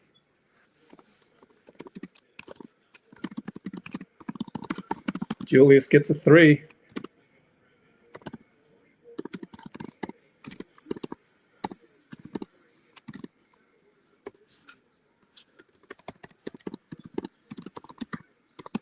Steph for 3 right back, short. Julius rebounds. So it's 79 apiece after all that. Julius goes 94. Oh, he could have had a layup. He passed it. Jaden gets it back, hits a 3 anyways. So we're down 3. Pat Spencer gobbling up a lot of Podz minutes, actually. Pick and roll trayce into the paint. And he fades. He's short. Julius rebound. Out to Jaden. Nas for 3. No good. Julius taps it to Jaden. 4-3. Missed it. Donte out rebounds Pat. Nas, kick spray. Donte, another look. Good. Come on. Maybe call timeout after that one because that's a lot of extra rebounds, man. But no, we're going to keep going. Melton with the ball.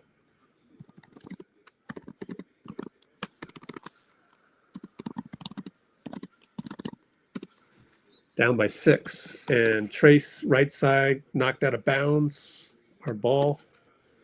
It's our biggest deficit in a while.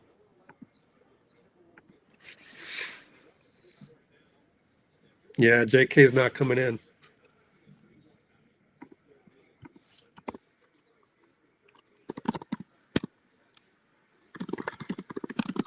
Steph airball. Wow.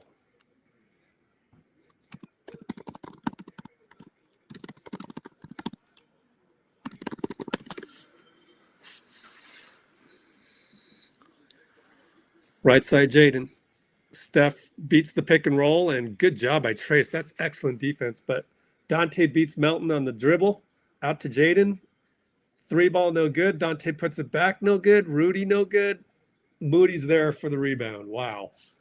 We're getting killed on the point of attack, and we got lucky there. Melton for 3. Air ball. 2 errors in a row. Moses there saving the day. Shoots a 2. It's good. Wow.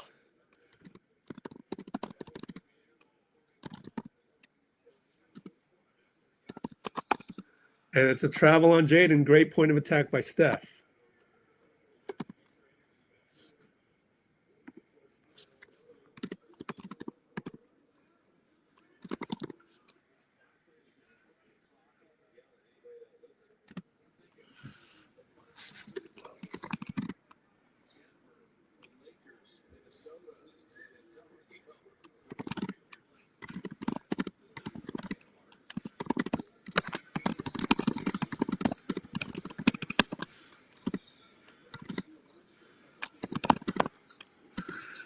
$81-85, they working around, and Moses gets fouled and one against Rudy. Moses coming up big. Coming up big, Moses. Wow, he's saving the day like 3 times in a row. He just saved the day 3 times in a row. And it's via trayce handoff.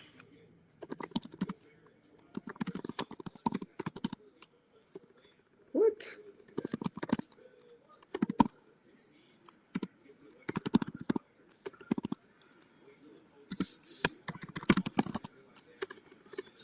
Oh, he missed the free throw. But Quinten post hustled. Wow, and got the foul.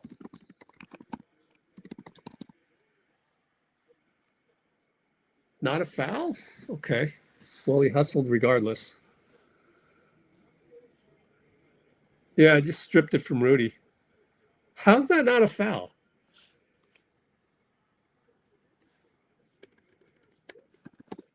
Wow, it would have been Rudy's 4th. We got conspiracy here. Man.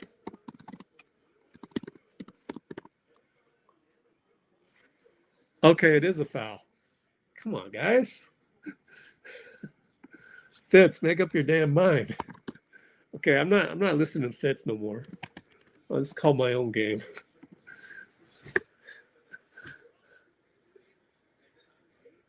Sheesh.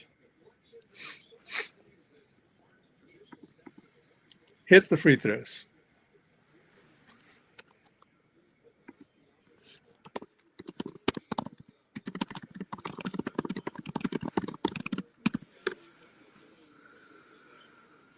And it's Dillingham for 3. Rebound Jimmy. It is 85 apiece. Yeah, we got to pull this game out somehow. Jimmy attacks Jaden. Pressure at half court. Screen Podz. Goes away from it. Goes to QP. Reset the Podz up top. Find Moody. Left side Melton. Melton's just going to try to attack Clark, but Clark knocks it away and stays here, luckily. Melton, what kind of shoes are those, Arbel? Those shoes came off easily for Melt.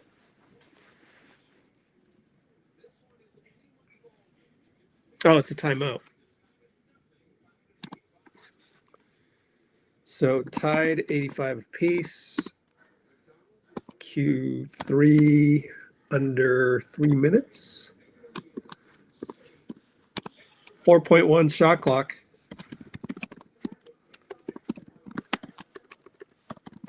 I can't spell shot clock. I didn't want to misspell shot kook. Anyways.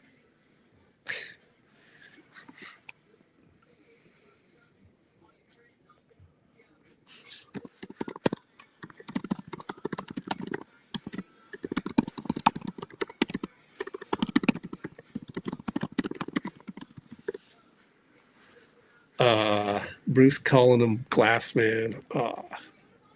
Moses.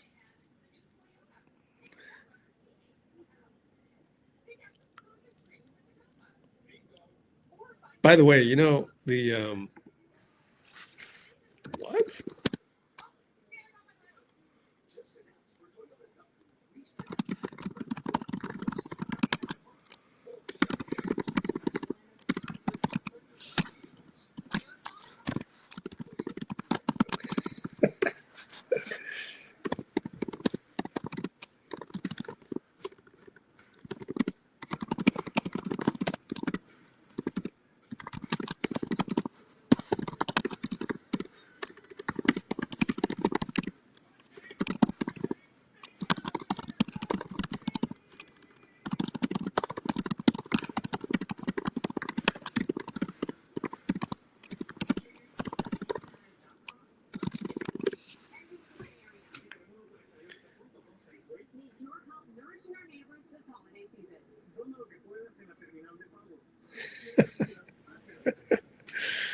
Uh,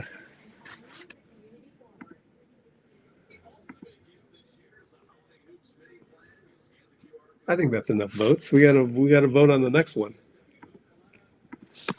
Have you ever lost a shoe playing basketball?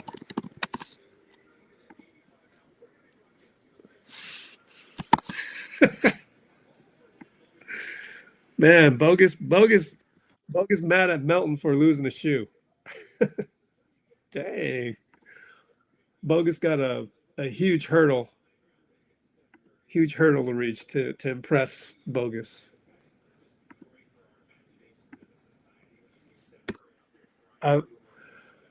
You've never lost a shoe. I've never seen someone mad at somebody for losing a shoe. How about that? Jimmy corner. Remember, there's 4 seconds. Oh, Moses got another rebound. Doesn't save the day, but oh well. Gosh, we got a lot of air balls. That's at least 3.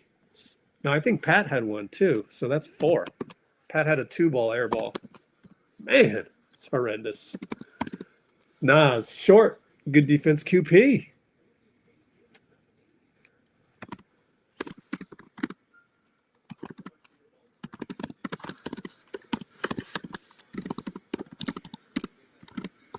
And Jimmy takes Dillingham. No chance.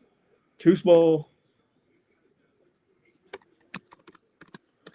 Oh, it's an 8-0 Warrior run, huh?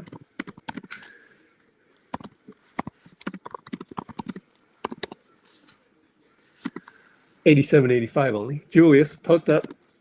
Are we in zone? I forgot to check. Nas Reid from 3, no good and out. Tapped by Jimmy.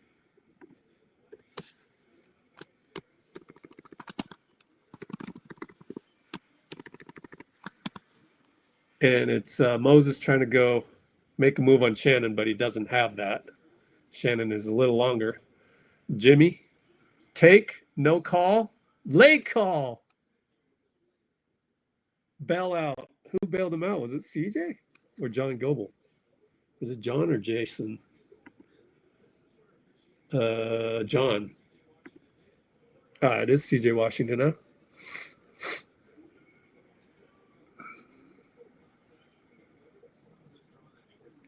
I mean, I like that. I like calls like that, even though it feels wrong, but I don't know.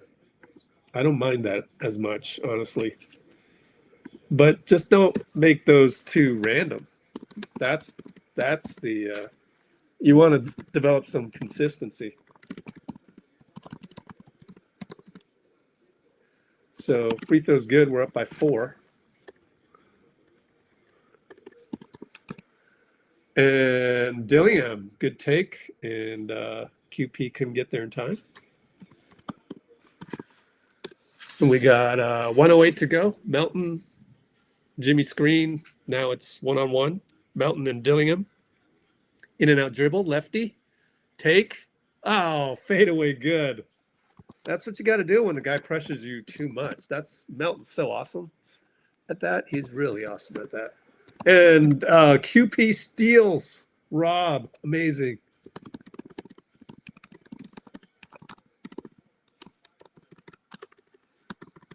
Moody for 3, no good. 2 for 1, though. We actually have a 6-point lead, amazingly. No, a 4-point lead. Minnesota for 3, no good. Why did I think it was 6? I lost track of the... Oh, they had a bucket after the Jimmy free throws, I think. Yep. They're bad on that one. Let's see.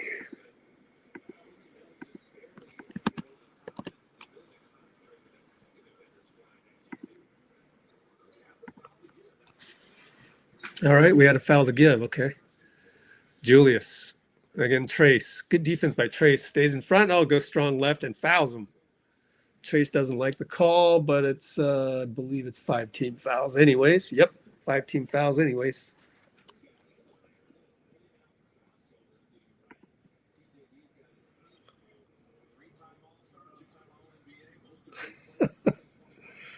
Walkie-talkies.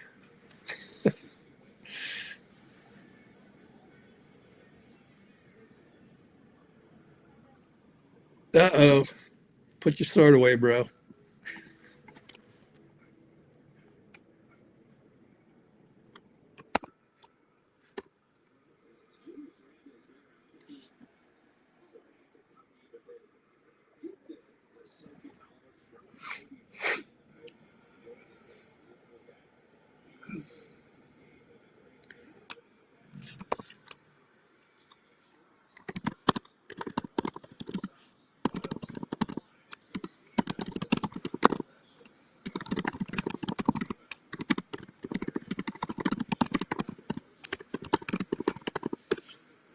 All right, so we're up by 3, and Steph up top, trayce screen, get the switch. Steph and Shannon shoot a 3, no good. Trayce jumps, good jump by also Shannon, and buzzer sounds, and that's the end of the third. It's 91-88. So hope nobody screws up, because this is pretty good basketball. We're still making mistakes, but we're making good plays as well. We have 11 turnovers. 11 turnovers.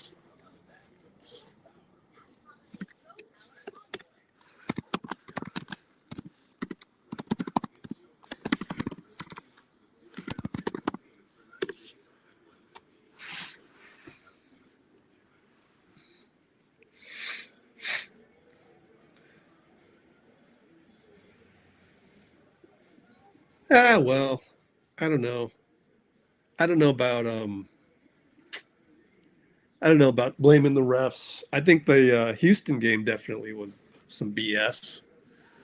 That was possibly costly, but I don't think anything's that costly tonight. But we shall see. They just got to make sure they don't cost the game as they did in the Houston game. All right, well, let's go live on TikTok for the hell of it.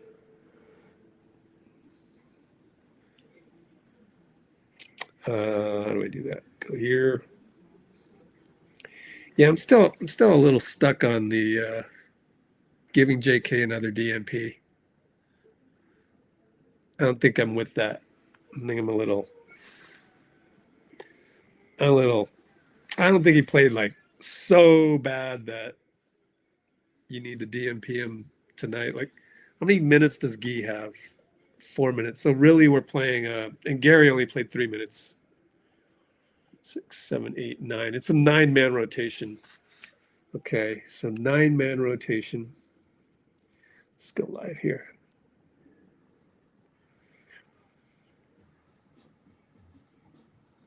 All right, what's up? What's supper? TikTok.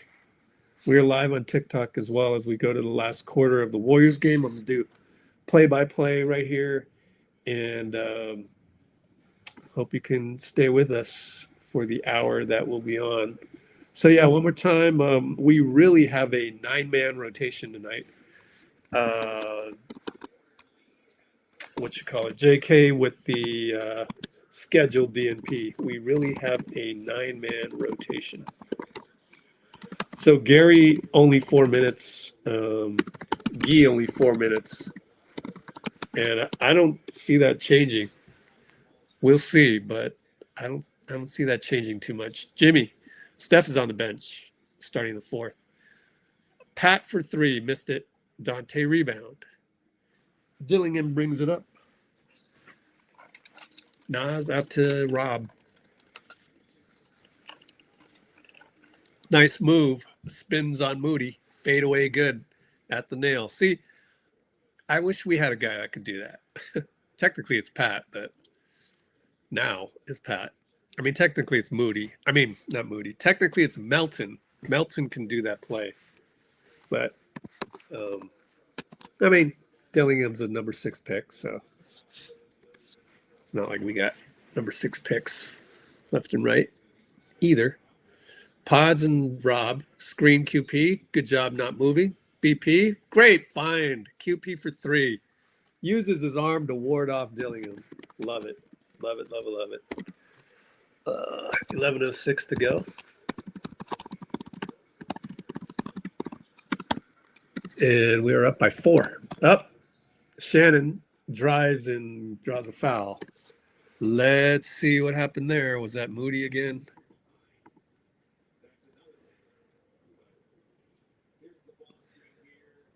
Moody got beat again. Man, I'm sorry. I just love point of attack defense, and Moody's not too good at it. I'm sorry. Like, I don't mean to.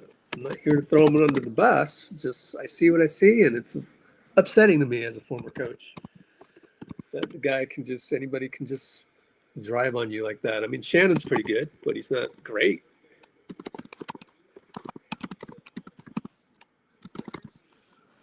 But he's gonna miss the first free throw, and then this next one is good. We're up by what, 3? Yeah, we're up by 3, and plenty of time left. There's 10:55. Jimmy brings it up. I should actually do this so I can see the screen more.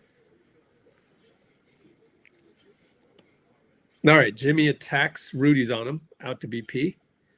We got a little switch with Rudy on Jimmy. Pick and roll. Now it's BP on Rudy. And a lead pass to Moses. Great cut, great reverse. What a pass. What a pass by Podz. 3-ball Nas. Good over Moody. What happened? Sheesh.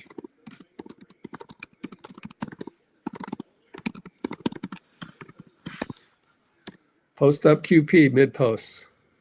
Rudy's on him. Yeah, that was tough for Moody to get around. Up, Podz throws the ball to the wrong team. Donte finds Nas. Smoked a layup, but Rudy's there. Timeout, Steve. Another ttbttot, ttbttot. You can't do that. Just can't have those silly ones.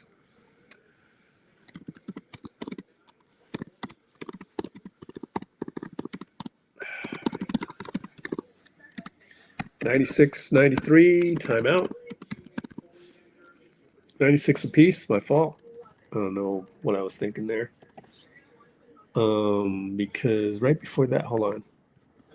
Lost my bearings here. Yeah, Nas got a 3 on the handoff with Rudy.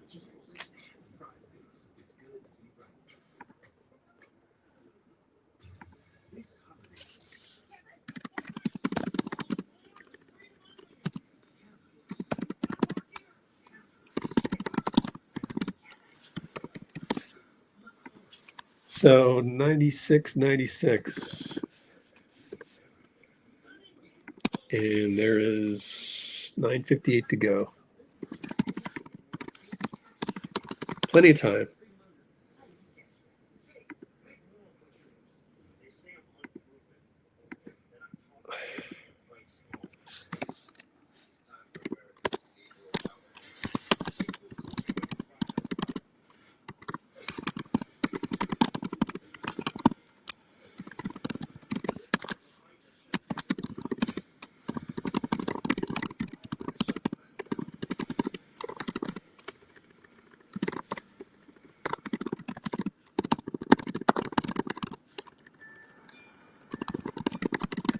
Again, I don't know about,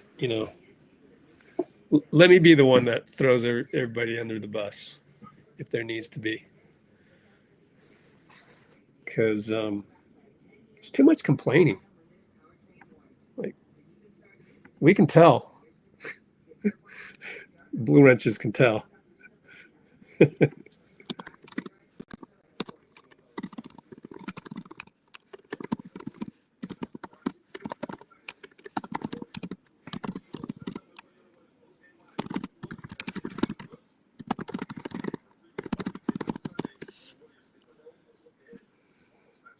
That's why I don't get any clicks, because people always love to complain on my channel, and I tell them, it's better to cheer for your team, and then they just want to complain and then they leave. So that's why we suck on our likes and everything else, right?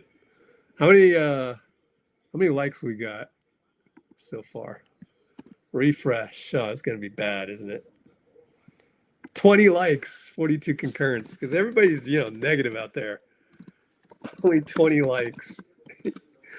Oh, man. Does YouTube know? Do they know that? People just don't. Hit the like button if you're high vibrational. If you're not, I don't care. But if you are high vibrational, you should show it. But hey, look, if we really only have 20 high vibrational people on here, that is not a surprise. And I don't mind either. Oh, Rob Dillingham just broke Jimmy off the dribble. Yikes. Why is Jimmy guarding him? That's strange. Let me rewatch. I guess the last play I kind of missed it, but Steve was pretty mad. That's a blow by. Oh, QP's going to take it on Rudy. No good. And they go 94 feet.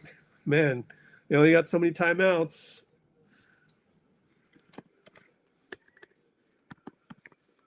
Podz loses his dribble now. It's out to QP.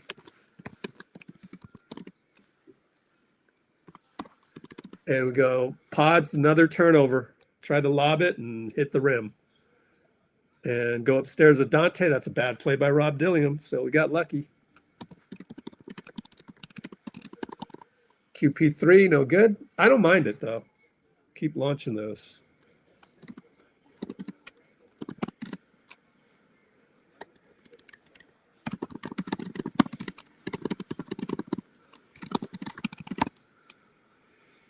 Okay. Inside Nas, found Rudy. Dunk. And QP has bad body language. And then Steph will come in.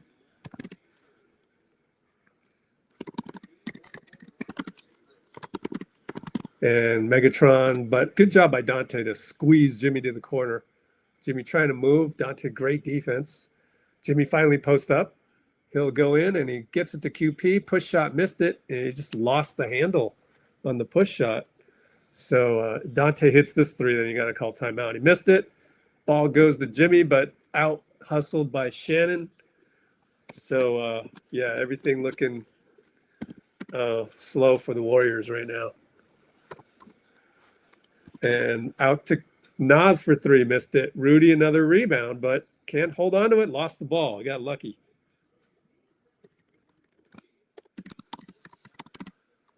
Ooh, we got lucky.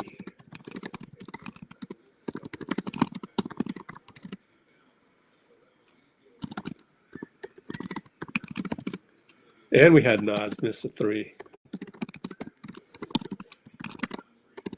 I mean,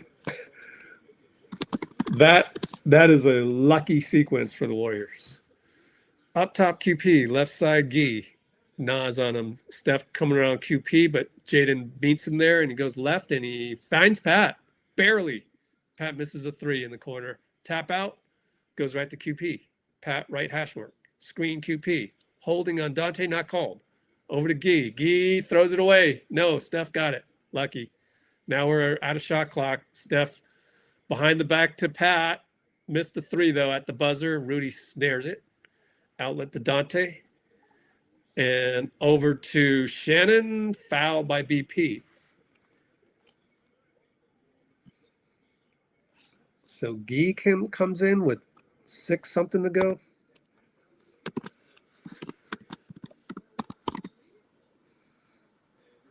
Interesting. Probably needed some, I don't think that's a rotation thing. I think it's just we need some energy and brought him in.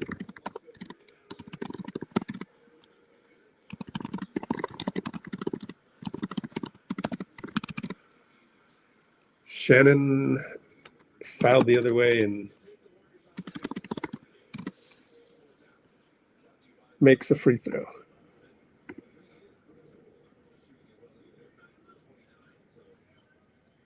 Yep, that's a foul on BP.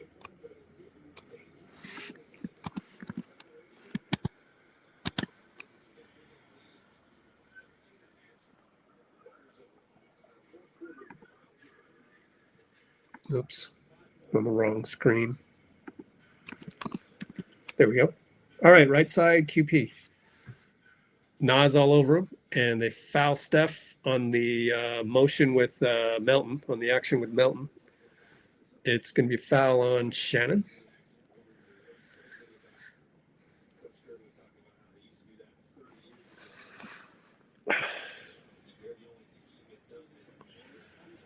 And Steph up top, pivot, no good. 2-pointer. Nas or Jaden got the rebound. Donte, Steph nearly broke up the pass, and Donte goes reverse layup. Bye-bye. Good action, honestly, with the handoff. We haven't solved that handoff all game long. BP Euro step out to Steph. Shanked it. Wow. Bad miss. And Steph says, good pass. 6:06 to go.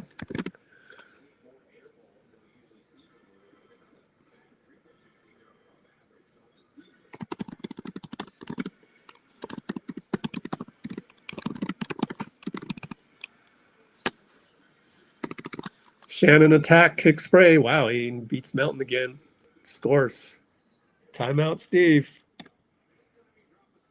Man, who's guarding Shannon? Shannon's killing us. Oh, it's BP. Yep.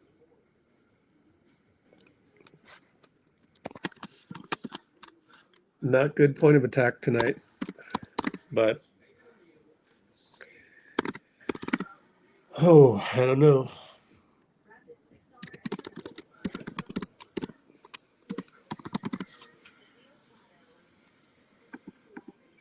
Get that one more time. Now we're suddenly down by 12. I mean, how did that even happen? That's crazy. Steph with the clapping. So Jaden beat Melton.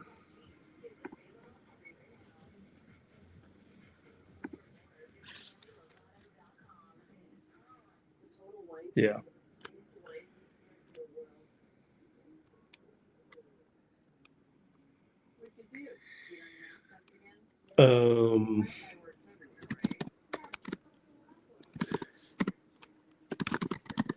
So timeout, and it's 96-108, and it's going to take one of those Steph miracles. 5:55.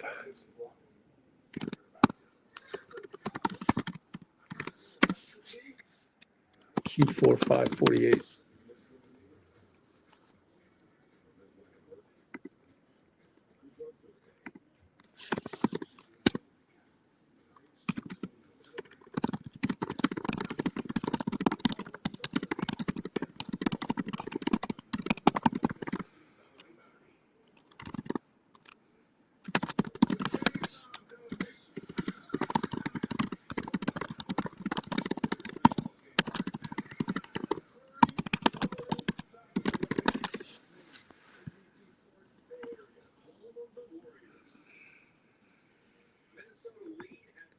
These are wrong takes on Seth. We've won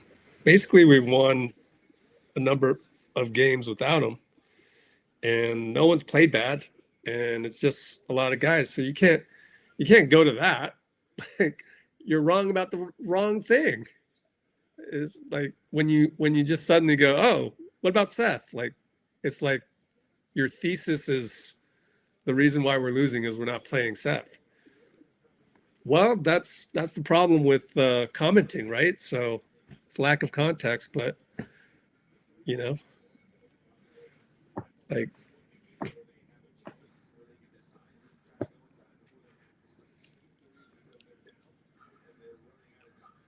Podz actually played well last game, and he's been subbed out here with Moody coming in. Steph goes all the way around and scores. ATO goat layup. So that's a good ATO to run. Just give Steph the ball and let him work. Melton trying to stay in front. Shannon's killing us. Oh, he smoked the layup. Melton goes the other way. He attacks. He draws 3 guys. Nobody's open. Out. Donte taps it. Goes right to Steph. Moody's on the. Okay, Moody's back.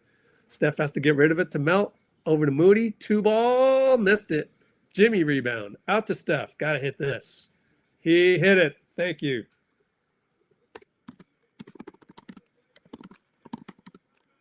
And it's a timeout by Finch. Chaotic. Sometimes you need a little chaos that's not even, you know, not even imposed by you, really. So we got timeout Finch. Crazy sequence, right? So basically crazy sequence, near turnovers, melt attack, Mo miss. I mean, all kinds of things. And Jimmy, oreb, Steph, long three, timeout Finch. Huge play for us to cut it to, it's right there, 108, 101. So we'll have to go back to that whole sequence between 9 minutes to go and 6 minutes to go. In that 3 minute span, we were horrible and lost a 2-point lead to become minus 12, which is now minus 7. So let's make that official. 101 Q4457 to update that. All right, so Minnesota with the ball. Up top, Julius and Moody. Up, Donte comes around that screen. Oh, they could have had Rudy for the alley-oop. They didn't go. Shannon attacks, and Jimmy got away with a little bit of a push, I thought, but not enough to call foul. Just good defense. And they find Moody corner, 3-ball good. Assist Steph. Thank you, Mo. Wow. They decided not to go top shelf Rudy. Wow. Rudy alley-oop didn't happen. Wow. We haven't been stopping that pick and roll either. Rudy up top alley-oop from Julius. Wow, we actually cut it to 4. And Steph will draw a foul on Julius with the hesitation. And again, was that Donte with the point of attack? Let me see. No, that was the one before.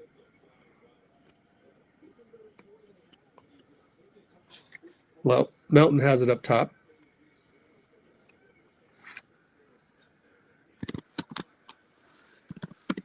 And Melton attacks, gets fouled.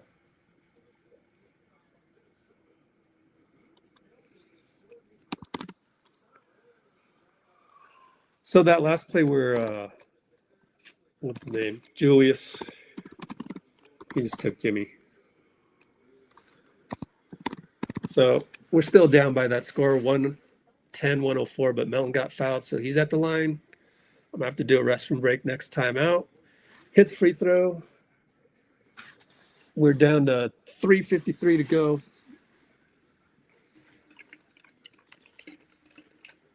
Melton's a baller. We got a timeout by Finch. How many timeouts they got left? Oh, they had 3, so they had 1 to give. One more timeout to give. You know, you only get 2 in the last 3 minutes. So Minnesota 110-105, right? 106, my fault. Q4 timeout. Standard timeout. Dubs Johnson in the house, and I'll be right back. Restroom break. Stretch run.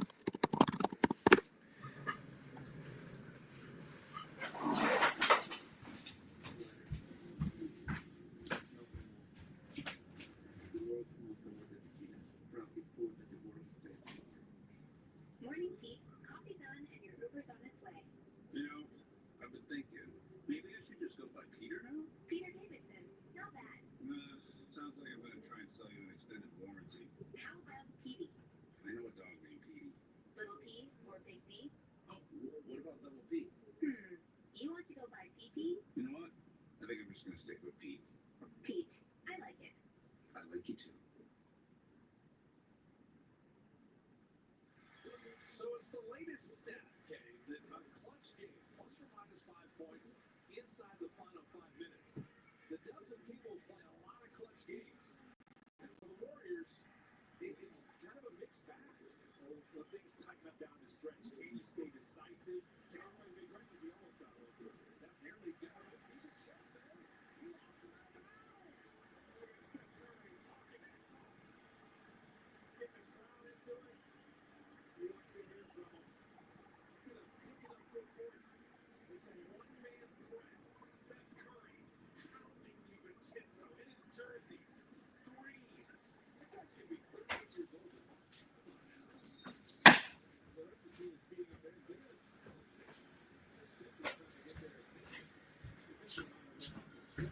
Okay, I'm back. Yeah, so I think just guys, let's try to lower our entropy. That's what we call it, which is try and stay calm, take a breath here.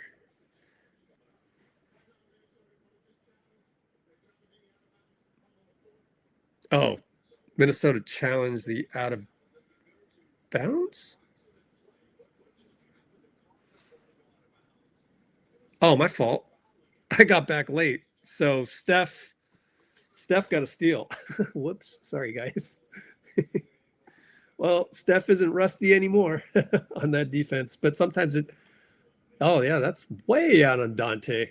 Duh. Aha. You burned the time. Wait a minute, though. The problem is, will the refs screw this up? Will the refs screw this up and give the ball to Min? I think they're going to screw it up because they work for Adam. They are going to screw this up so bad. 3:45 to go, man.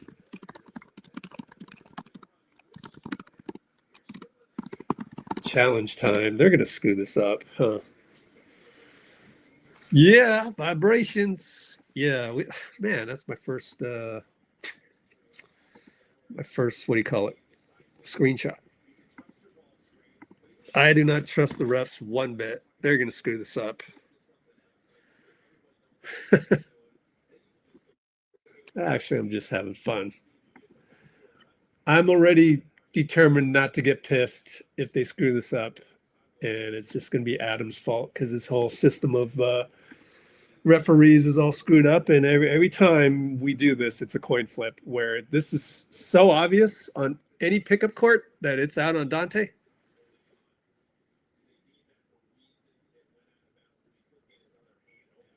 Man, I don't know, man. I'm looking at that grab by Steph. We got to call the pull off. That's a tough one, though. Let's do a real one. Truthfully, is that a foul on Steph, though? I think it is. All right, refs, you're off the hook because I think Steph got away with one there. Under normal circumstances, got away with it. I don't like it when guys grab my wrist like that. Yep, they called that. So that's the end of that poll. All right.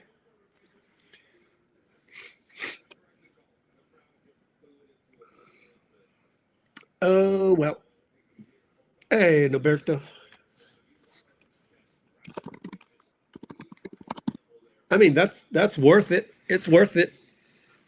That's a veteran move, honestly. How many times has that happened to me in Filipino league, man? About 1 trillion. Seriously, man. It's a trick.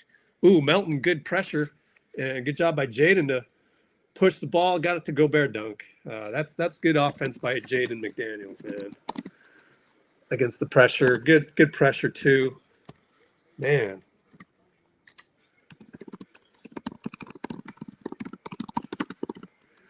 And Melt will attack and draws a foul on Donte. Man, isn't it great to have Melt? Gosh, it's great to have Melt. By the way, it's 106-112. So huge play by Melt to get fouled with the, Donte's going to always go all out. Sometimes he's a little reckless, but good job. Got to hit free throws, though, and he hits it. Got to get some stops, and boy, wouldn't it have been great to have Draymond on defense. Of course, they don't have Ant Edwards, so can't complain about that. But I'm just saying, you need you got to get some stops right here. It's 3:23 to go. You're down 4. Jaden and Melton. Good job by Melt. Out to Julius. Switch by QP. No, we blitz it, and Melton steals it. Stole the pass to Rudy. Find Moody. Moody aborts the fast break. Out to Steph. Nice find. Sidestep. Rudy. Fly by. Got it. 3 ball. We're down 111-112. What a play by Melt, man. That's all Melt. And it's Melt and Nas.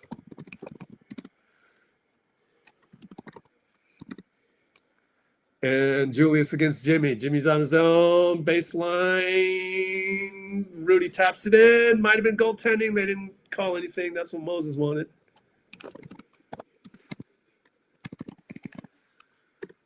So Julius beat Jimmy again. Steph turns the corner on Julius. Can't finish. Jimmy got fouled. Or maybe they call it for Steph finally. Late call, but CJ Washington's been doing that tonight with the late call, right? So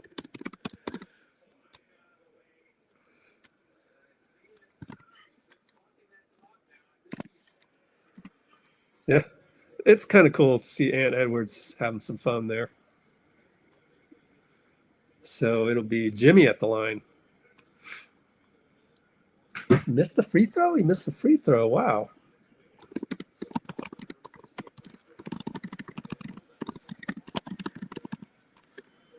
So no goaltend. Man. So we only get 1 out of 2. Kind of a quiet night by Jimmy, isn't it? 2:39 to go.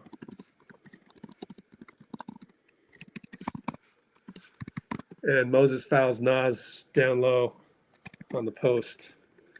And let me guess, we're in penalty because Moses is giving me that look. Yep, we're in penalty. Too many fouls. So we're finding ourselves in the penalty all the time.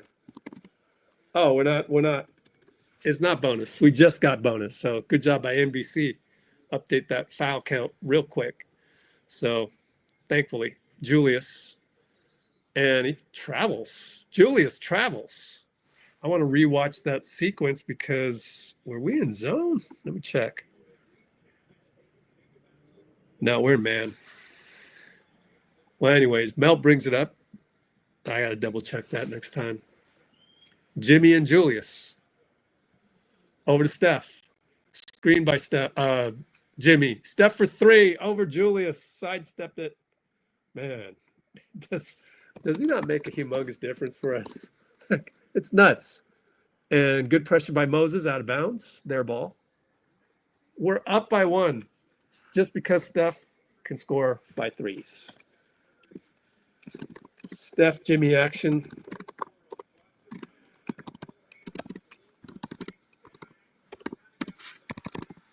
Just crazy, right? Crazy. Oh, Moody got a steal. And he'll finish it. Oh, Moses. Moses is going to see his minutes go up. We're up by 3. Donte brings it up and hits a 3. You know, he's going to shoot that hero ball.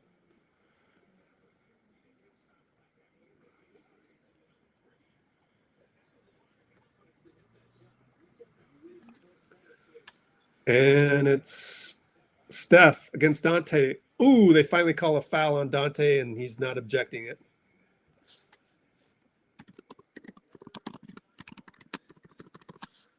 What a game by Moses, by the way. You know, kind of the unsung hero of the night, right?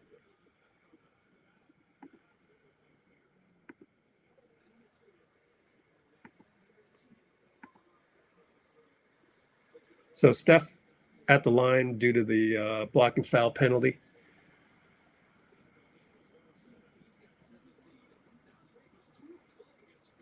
I'm looking at the replay of Steph, picture perfect. And of course, NBC was showing the replay, and we didn't get to see how Moody stole the ball. Oh, he's going to miss a free throw. Steph missed a free throw. Wow. Wow, wow, wow. We're up by 1. Oh, wow. That's crazy. That is nuts. 1:25 to go. What the heck?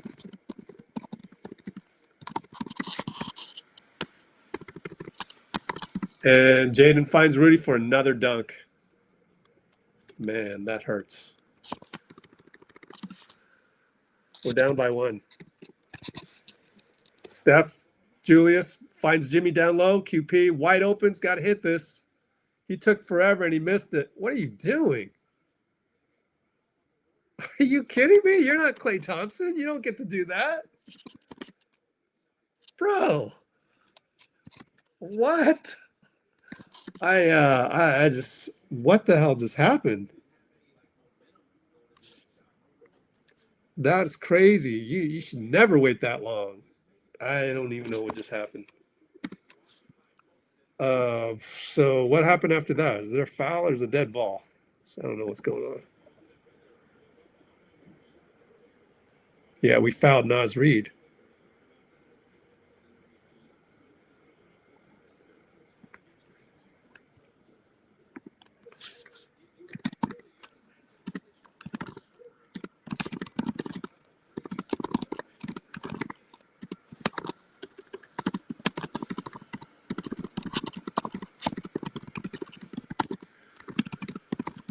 All right, he only got 1 out of 2, so we are within 1 possession. 118, 120, 54 seconds left. Melton controlling. Over to Steph. And Steph pick and roll QP. And QP's open, but Steph will shoot it. Missed it. Rudy, easy rebound. Interesting. The right play was to go to QP. But maybe should have shot it normally. You know, you see the butterfly effect there? And we're down to 30 seconds. Donte, hero ball, another one. I think you got to call timeout. He does. So, wow. Steph missed 3, had QP open.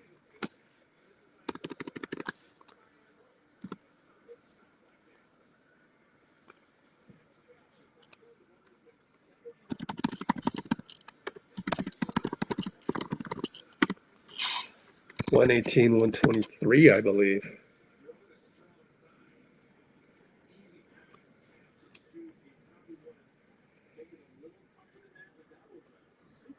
Let me rewatch this play to Donte.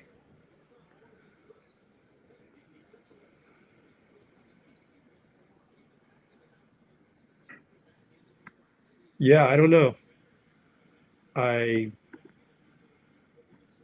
wonder if Moses could have done a better job on the closeout, but I'm not sure. I'm just going to clip this just in case, but I don't know that I'll be able to play it for you. Not tonight, not after playback got shut down. You know what I'm saying?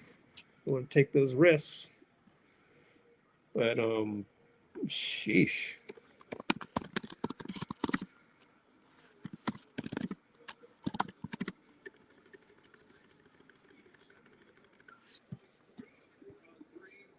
So, yeah, we're down 5.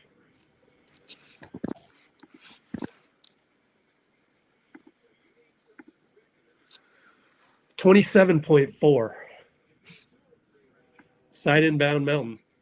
Looking. Nobody's open. Find it to Jimmy. Megatron, he got it. They want to give him a layup out to QP. He finds Melton. Melton goes for 2. Tough shot. Missed it. Now you got to foul and pray. QP fouls Donte. So really broken play. I'm rewatching it on the laptop.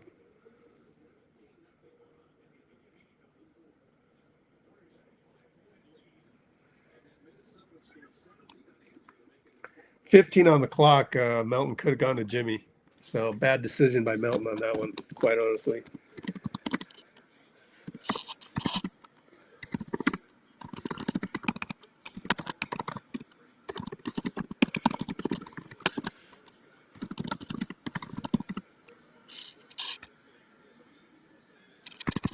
$118, $125. Steph trying to do something. Well, take a layup and scores it. Might have got pushed in the back there by Jaden just slightly, but I guess they didn't want to call that. They didn't want to make it fun. And Finch will call timeout, and it's going to be 125, 120 with 8 seconds left.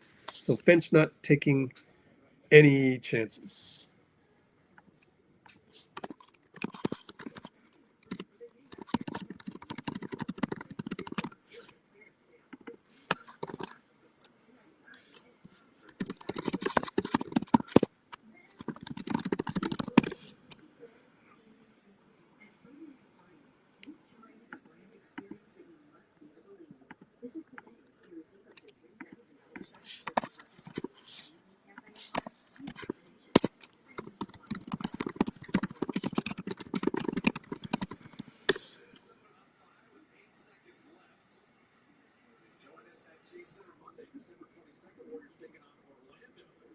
Thank you, Kimbo. So true, man.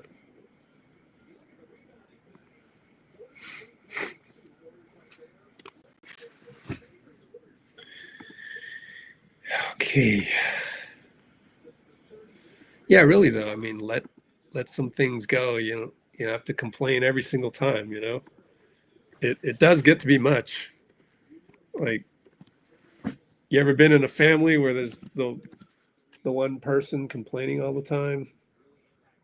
I mean, can we take a break from that? We're already having enough of that in daily life with that one family member. And really, it's not that one family member is like a pain in the butt or anything, or I don't know why I'm showing the same screen as the top, but sorry about that little vertigo there. I'm just saying that let's take a break from that. Let's learn how to be high vibrational, not low vibrational. So looks like we had a foul in 7.1 seconds. So gotta pray he misses both, and then miracle. So basically 3 miracles in a row have to happen. Miss free throws, hit, no 4, because then a steal, then another two ball.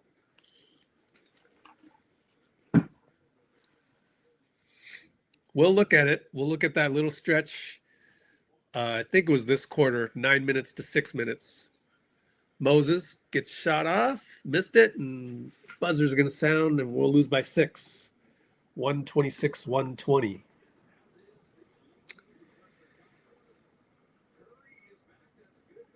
JK has to play. I know. I mean,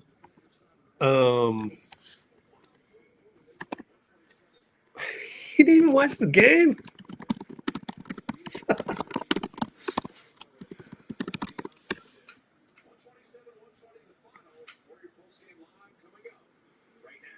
Add this game to the games we should have won. Well, let's go look at the play-by-play because we'll see. I'm pretty sure it was the 9-minute mark to the 6-minute mark.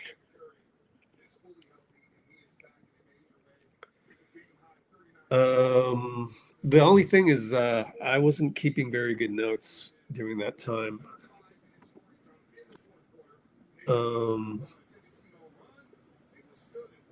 QP missed a 3. Rudy got a dunk. Right here. Put him up by 6. It was 98, 96. 96. Oh, this dunk right here. Oh, man, I can't remember these plays. Rob Dillingham. That's one thing that's troublesome is Rob Dillingham getting to Chris Mullen says he thinks Minnesota won the game as opposed to us fumbling it. Let's see, 9-minute mark. 96, 96, put back dunk. I mean, you had the bad pass turnover, but then then they get a dunk. Butler missed 13-foot turnaround ATO.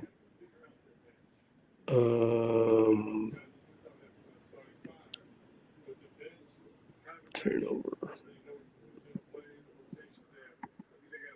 Steph behind the back to Pat Spencer missed the three.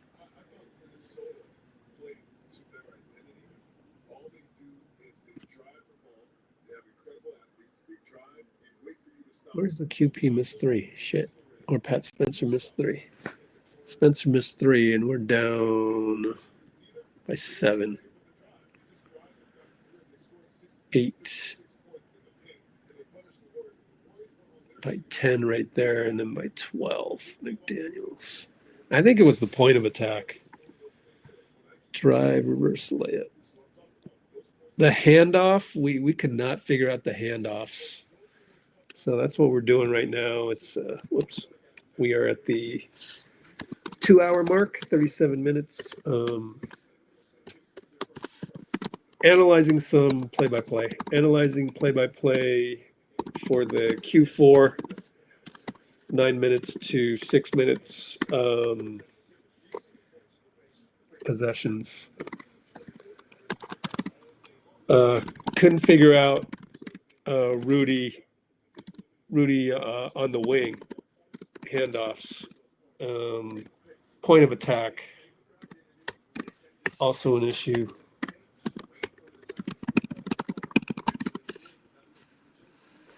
Let me see.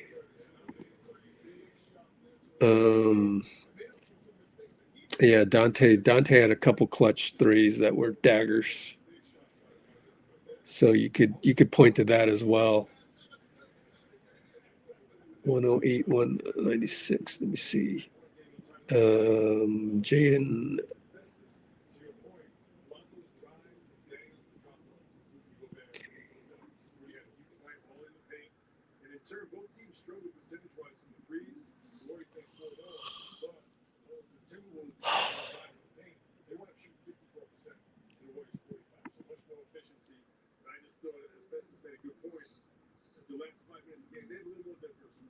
They were exclusively 3-point shots. They made timely ones. I think they really made the All right, let's take a look at the other Donte daggers. Oh boy, so I don't know. Let's see. From here to 9 minutes, I would call it McDaniels floater, Donte on the handoff, Terrence Shannon blowing by people.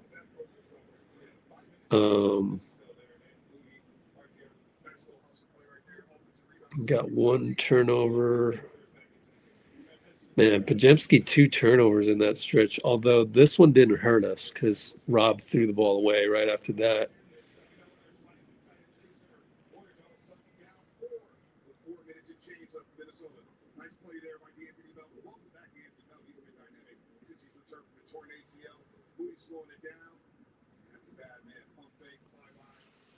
Well, Steph brought us back.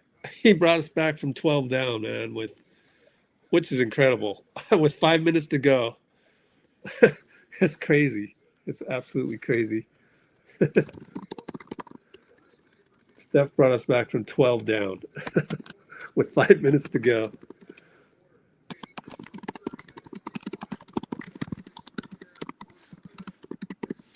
Also, Moody was great, too. They're talking about Moody. Where are the Donte threes? 3-point pull-up right there. Man, we actually led by 3. So kind of lost the game twice. Let's see. Donte 3. Gobert dunk.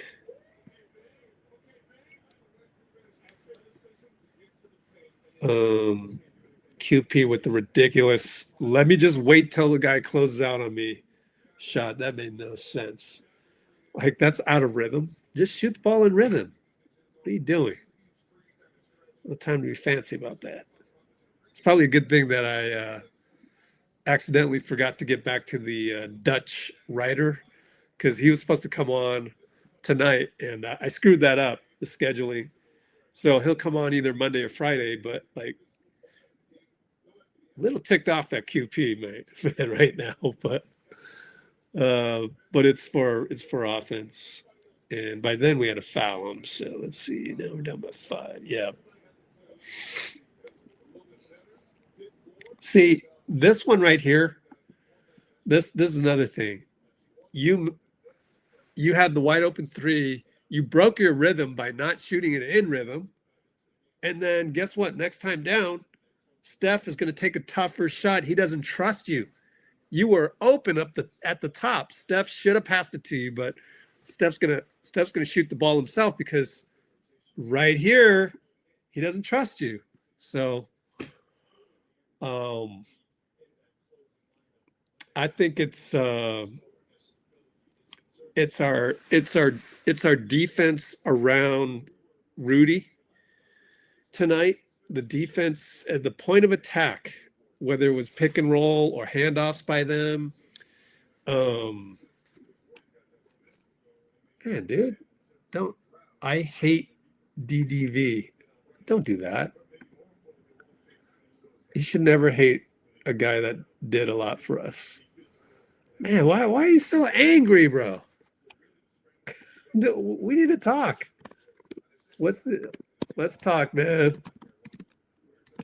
Let's take a step back. Why are you transferring this? It's just basketball, man.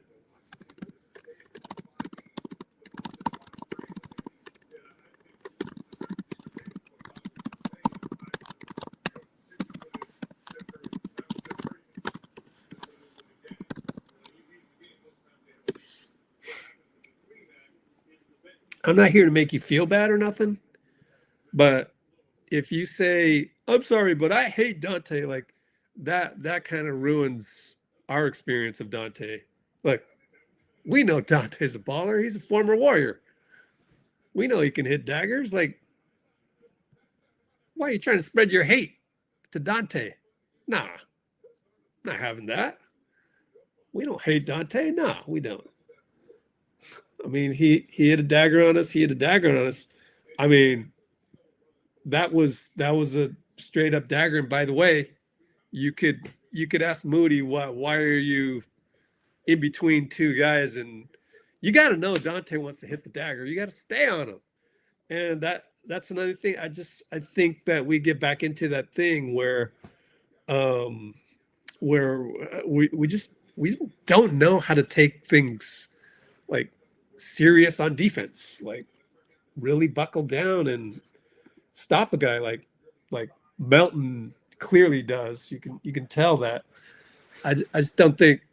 See, they're showing a replay of Nas's three. We could not get around the Rudy handoffs, and that's pretty basic stuff, man. I mean, I know he's 7 foot and everything, but there's a part there that's desire, and I think I don't know that Moody has that. I don't know that, there's certain guys that just don't have that on defense. And I don't know what the fix is. I don't think JK has that either. So it's not suddenly play JK and we'll have great defense. I just think we're lacking a guy. So, every day that passes where we're playing like this, regardless of what's happened to Jonathan, it just comes back down to, can we get a guy who can defend the wing with some pride? And the only guy I know that's obtainable is like Trey Murphy. However, there's another guy that's obtainable. That's Giannis. So I go back to, if this is our identity where we cannot take pride on defense and make a stop, if we can't figure this out against Minnesota and we'll get another chance, we got him coming up again, then I think the next Minnesota game is going to be big. So next Minnesota game, which is, by the way, let me look at my calendar. One of you guys knows. Got Portland, Phoenix. All of these are must wins at this point. Orlando again, Dallas, and Toronto, Brooklyn. When the hell is Minnesota? We got 2 Minnesotas in a row, but that's going to be later on. Clippers, Utah, Milwaukee, Sacramento, Atlanta. It's not till January. So Portland. So never mind. I guess I was looking at the calendar wrong. The 2-game set on Minnesota is not until January 26th. 2 games at Minnesota. So that's too far away. But what I'm seeing is kind of lack of pride on defense. And I think it's a personnel issue. We just don't have guys. So he'll utilize that JK contract to go get a guy that has that. I feel like we just need one more Melton. I feel like we're melting away, which is Trey Murphy. But I'd rather have Giannis. So kind of lack of pride on defense, but we don't have that identity. But then again, we didn't have Draymond tonight, so I can't call this a giveaway game because we weren't full strength.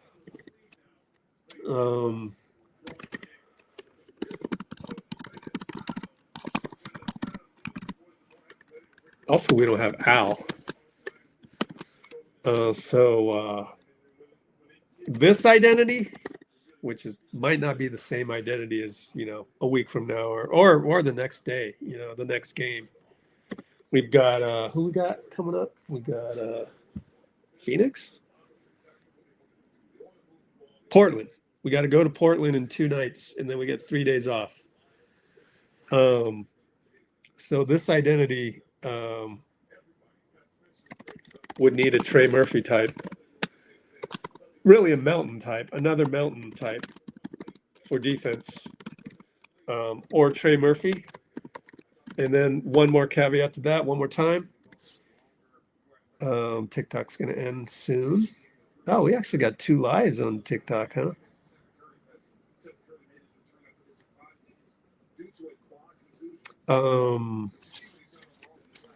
But I'm still aiming for Giannis.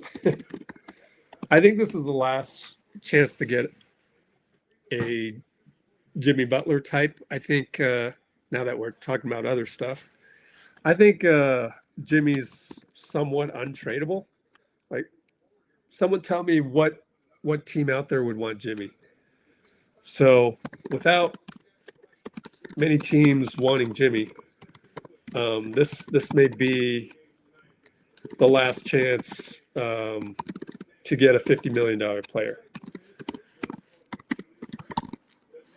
And of course, me and Dean have had discussions, 2 out of the last 3 lives, we've talked about it. I think it's going to take Draymond and Kuminga, and I think there's more destinations for Draymond than there is Jimmy, right? So you got 3 or 4-way trades and stuff. So, Draymond could end up with the Lakers, let's say, right? When he'd be a good fit with them. I mean, the Lakers want Herb Jones, but I don't know. We haven't looked at their cap sheet. Might as well look at their cap sheet since we haven't done that yet. Looking at Lakers cap sheet. So this is how we, so I'm a little worried about our identity right now. But Minnesota's a good barometer. But we didn't have Draymond.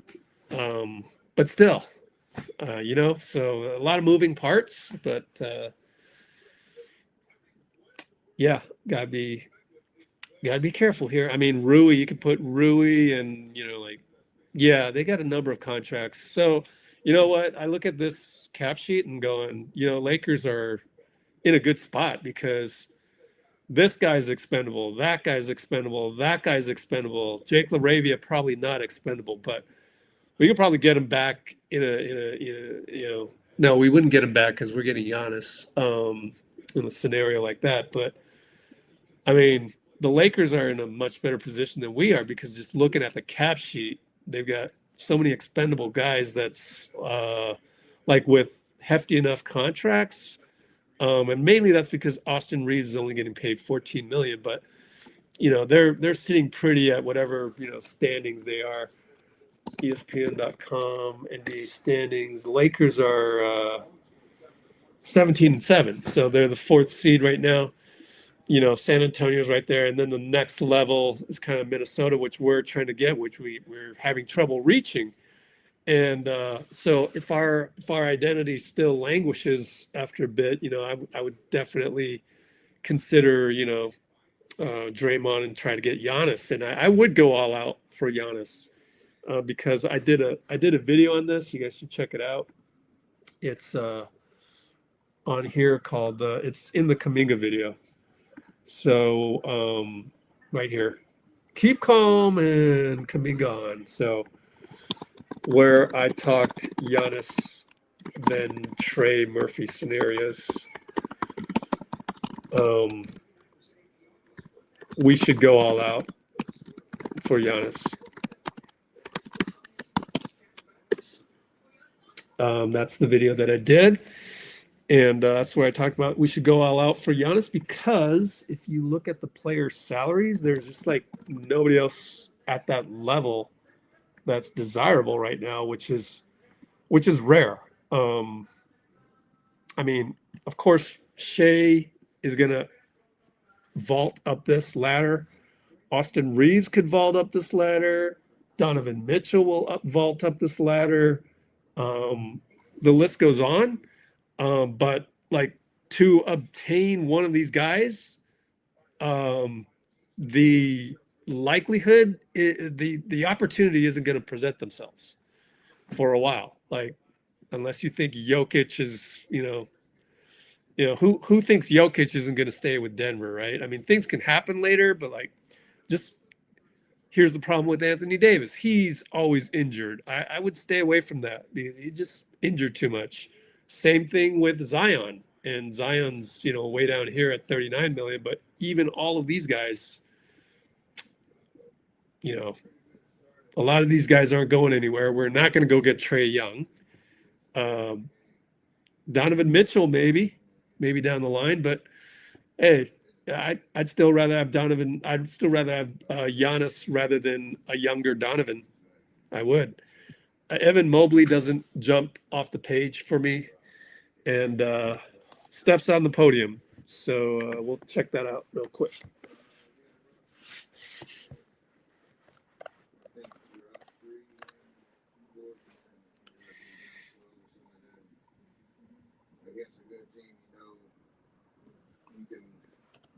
All right, here's Steph,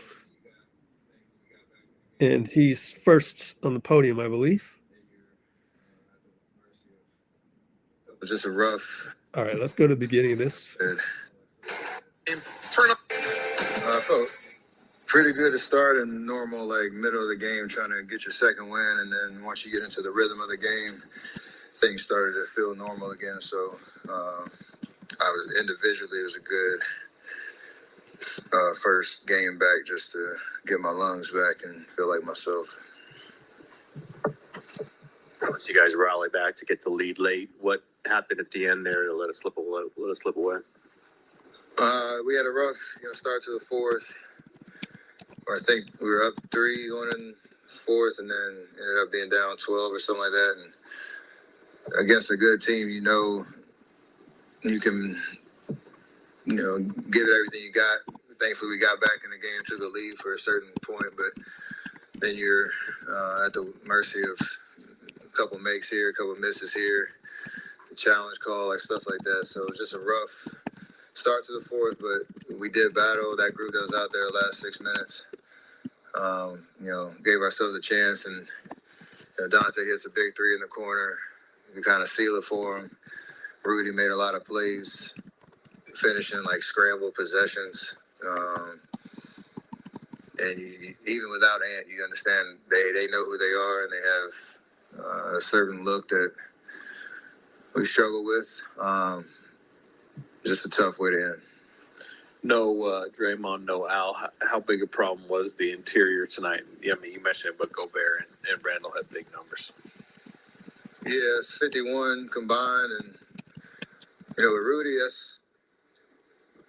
you can try to keep a body on him and kind of take him out of the offense at times, just because if we do have size, and I think he made his presence felt. Obviously, driving lanes, he was getting offensive rebounds, he was getting those little drop down passes, and everything at the rim. So 24-14, that's tough to overcome. Draymond and Al understand how to make their impact, make their presence felt against him, but we didn't have him. We had to figure out a way to get it done, but we just did.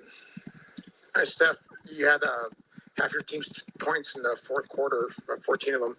When they go on that 14-0 run to go up by 12, did you kind of maybe say to yourself, I need to take over the game at this point to get your team back in it? You want to be aggressive. Yeah, the internal conversation, I think we only scored 5 points up until like 7 minutes or something like that in the fourth.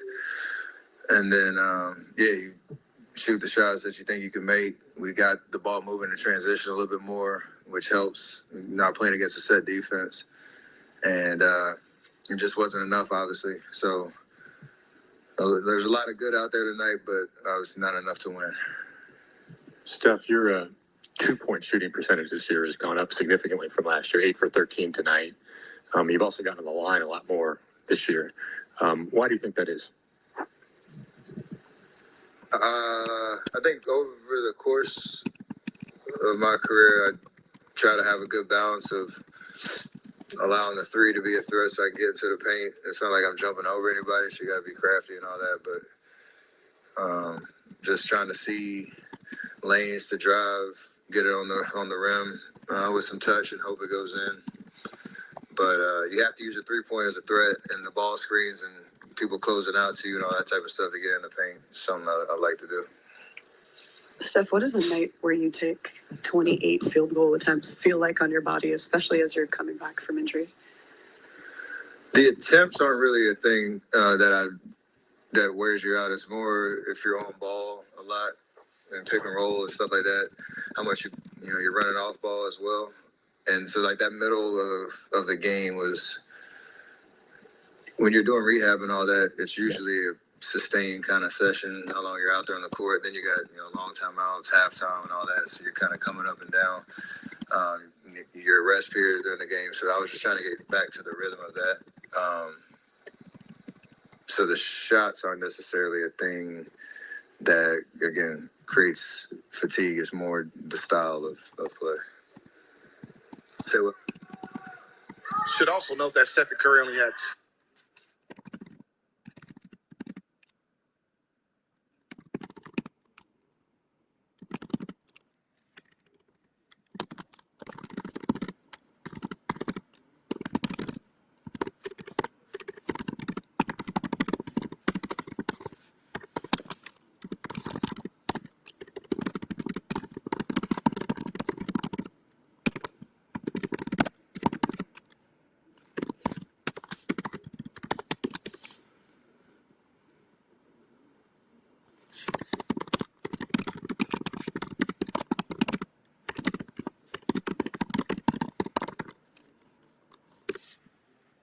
Okay, so various things. Let's address them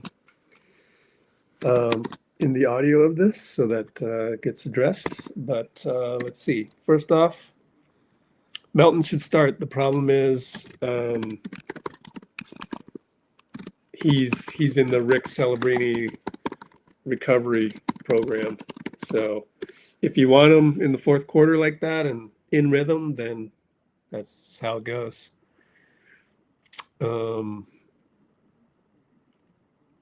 Let's see.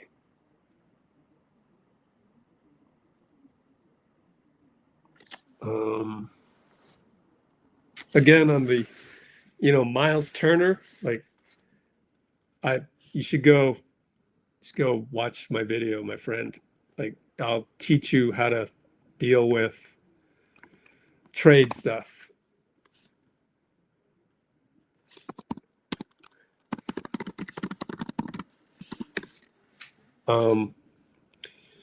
You can't do the squirrel thing, from Up, the movie Up, where it's like, the dog, Doug, squirrel, all the dogs, squirrel. And so Miles Turner, squirrel, like, Giannis is the big domino. You should put all your effort to get Giannis if the identity stays the same. If we go on a 15-0 win streak, then probably don't need to change the identity, right? By that time, our identity will have changed. Maybe it's JK. Maybe JK starts, at the end of that run. Maybe that doesn't happen at all. It doesn't even need to be 15-0. It could be 13-2, 12-3. If that doesn't happen, then you got an identity that maybe isn't working. All right, so then you go all out for Giannis. Why wouldn't you? But when you're going all out for Giannis, that means you're not going all out for Miles Turner. You can care less about Miles Turner. Miles Turner is like the plan C. Plan B should be Trey Murphy, because clearly tonight, with Terrence Shannon breaking our ankles, Jaden McDaniels breaking our ankles, the Rudy pick on the wing, and the handoff, the split action with Rudy not being able to handle that. We need a guy like Trey Murphy to handle that. We would need a wing. We've always needed a wing. It's the point of attack. So that would be plan B. So you're talking about plan C, which is fine, but as long as it's plan C. We got bigger fish to fry.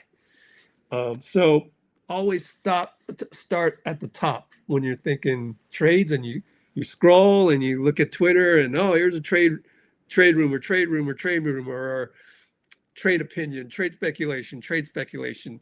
Just focus on, until there's a reason for us not to go after Giannis, then why would you just confuse yourself? Like, one last time, especially before we go off of TikTok. I think I'm still live. I'm not sure. But last thing, low entropy. You got to think low entropy. That means, in science, that means more order. That means less chaos. Okay? So calm yourself down so that you can handle all of this information and not just be emotional about everything. Because a lot of things do make sense if you just calm down a little bit and listen and understand. So, Jasmine that's a low entropy comment. We have to remember that the team was missing Dre, and it was Steph's first game back. And then the high entropy people, they want to keep you in fear. So here's fear and here's love, and they're separate. Fear is never love. Love is never fear. Don't go always to fear. Like, that's not fun. Steph always goes towards love. Just exactly what he did on the podium just now. He's not freaking out. He's not doing all that. So that's my advice to you. Take it or leave it, but you're going to get a heavy dose of that on this channel, which is totally different than any other channel, any other account, Warriors account, whatever you want to call me out there. But here's Steve. Where, just in your mind, where did it kind of, you guys take the lead late and then let it kind of slip away in your mind? Just what led to that? I thought our defense let us down tonight. We had several plays in transition in both halves where we lost sight of Reid and a couple of their shooters. And I just thought our transition defense was poor. There was one, it was 96-91, I think, and he got a three. We were in position to handle that when there seemed to be some confusion. So transition defense wasn't great. And then the first part of the fourth quarter, I think they were like 20-5 with their run, and we just couldn't get anything going. So that stretch hurt us. Our guys were amazing with the comeback and gave ourselves a chance. And then again, we let Donte get free, up three. We got to play better defense than that. Randall and Gobert had huge numbers. How big a problem was, missing Al and Draymond, and just kind of how big a problem it is just at times size for you guys? Yeah, I mean, they're a massive team. And, but I thought Quinten and Trayce both did a great job, battling down there. We hung tough on the glass. We played, I thought, well enough to win, but had a long dry spell there early in the fourth. I think late third, early fourth, where we had some open looks, didn't knock them down. I'm going to have to watch the tape to see what we can do better offensively. But yeah, I mean, injuries they're without Anthony Edwards, obviously. So their injuries are a part of this thing, and our guys battled really well.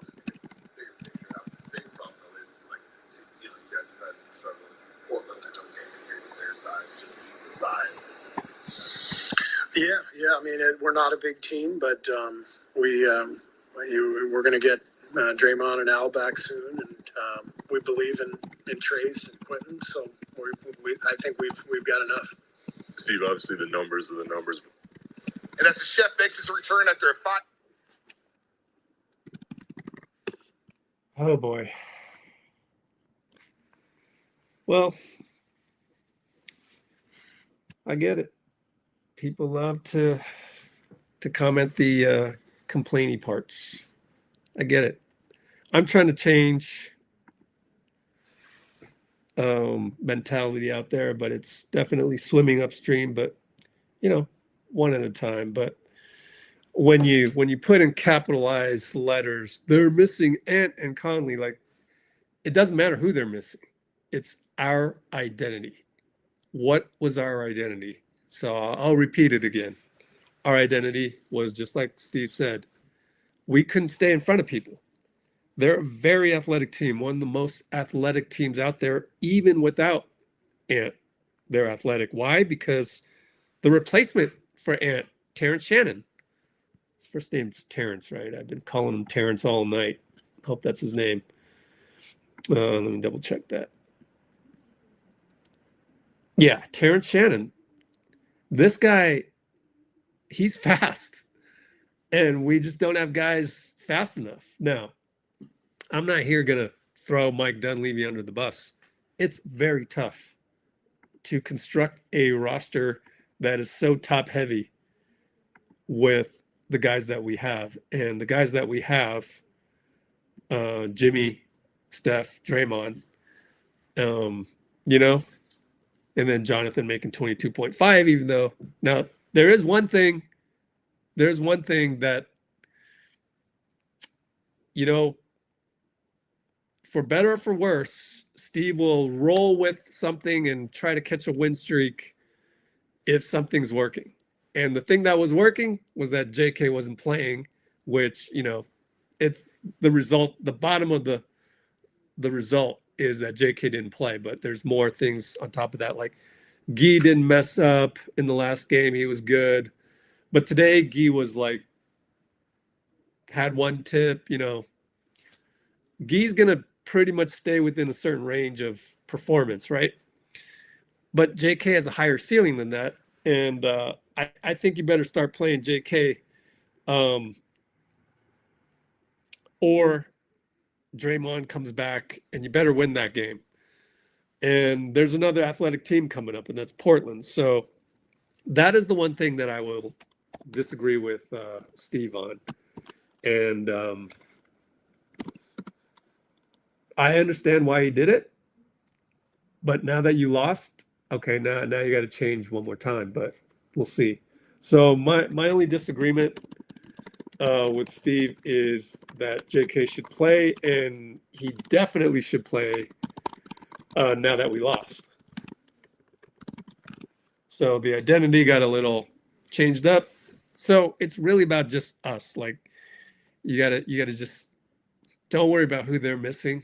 And don't use who they're missing as a barometer for our identity. So we got to figure out our identity. We figure that out. We execute on the things that are part of our identity, and we'll be fine. Now, yeah, we are missing one good defender, but that was Draymond tonight. It would have been great to have Draymond. So that would have changed the identity. But other than that, it's just like when we don't have Steph. I mean, let me ask you this. Do you think we would have won without Steph tonight after we beat Cleveland and Chicago? I mean, come on. Like, we ain't got no chance. No chance with the Pat Spencer led, MFer identity. Like, we got no chance against these Timberwolves, right? So, it's one step at a time. Let's building the identity. Like, you can't lose your marbles when we haven't figured out the identity. So, like, if this was Groundhog Day and this was the same team from now until January 15th, then I would say, okay, you got to trade JK for a guy who can play defense, like somebody who's going to be able to keep up with Jaden McDaniels and Terrence Shannon, who killed us tonight. So, so every now and then, give me a little thought experiment,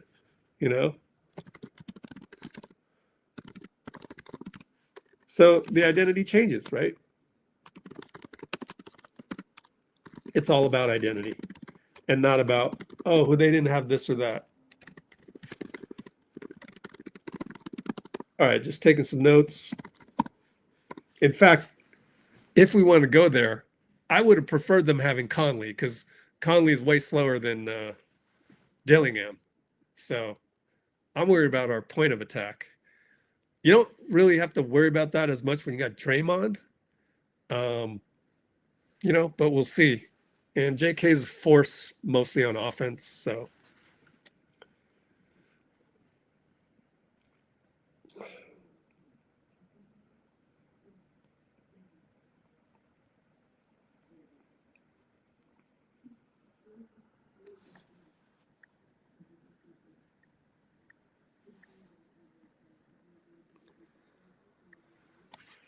Okay, let's see.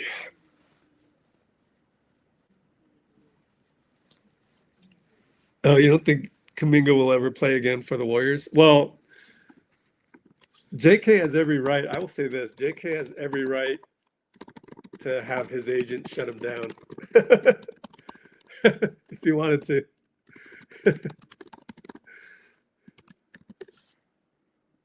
So, that part is kind of like anti-Kerr as well.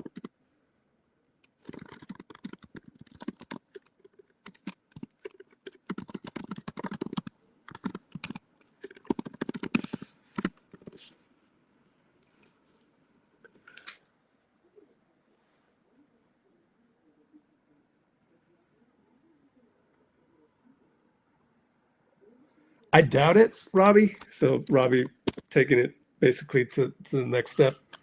I doubt it. I'd be shocked. Just not the culture of the Warriors.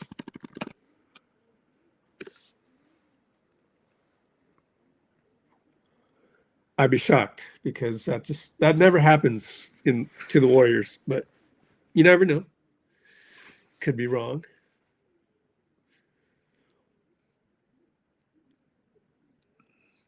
Yeah, shade on sharp. We'll see him on 48 hours.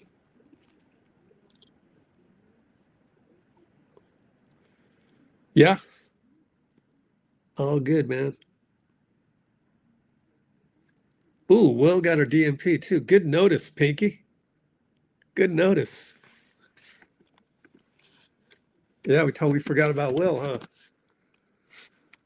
Well, if Will could play make, and if he wasn't a rookie, I'd have him above Podz. Because the 2 turnovers by Podz, even though one of them, Rob Dillingham, threw it right back.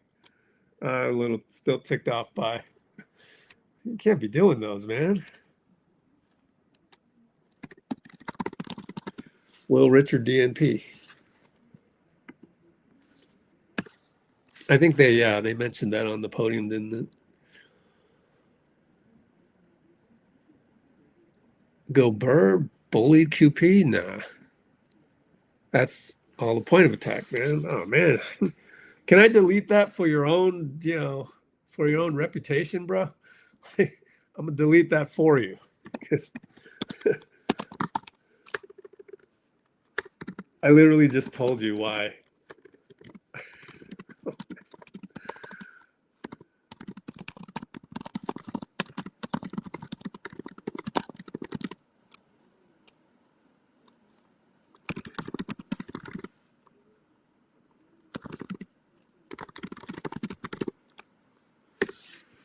When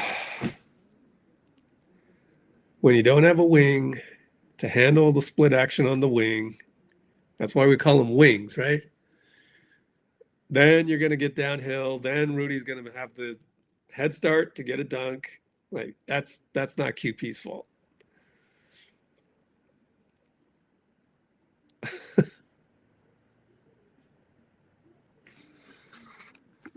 JK come back. Yeah, sort of.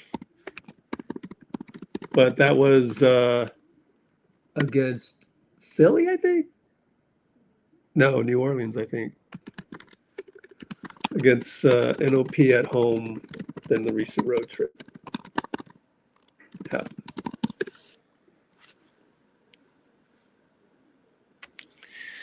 Look, if it's Groundhog Day, which you guys know, it's not going to be, it's unpredictable.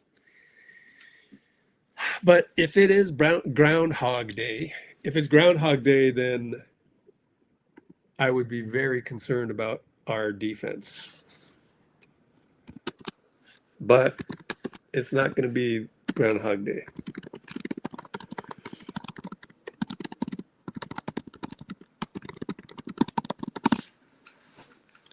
Am I still live on TikTok? I thought it was going to end 5 minutes ago, but I know it's definitely been more than 5 minutes recently.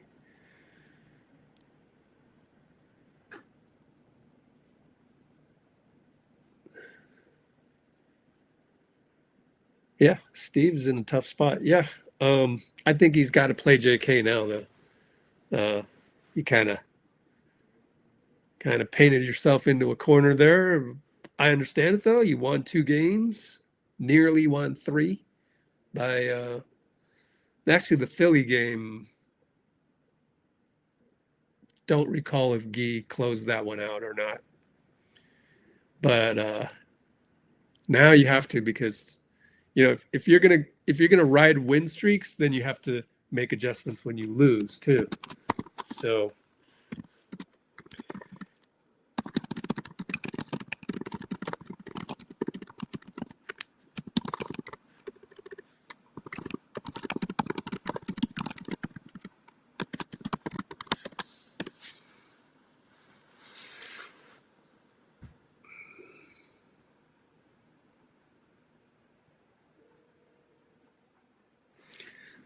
okay.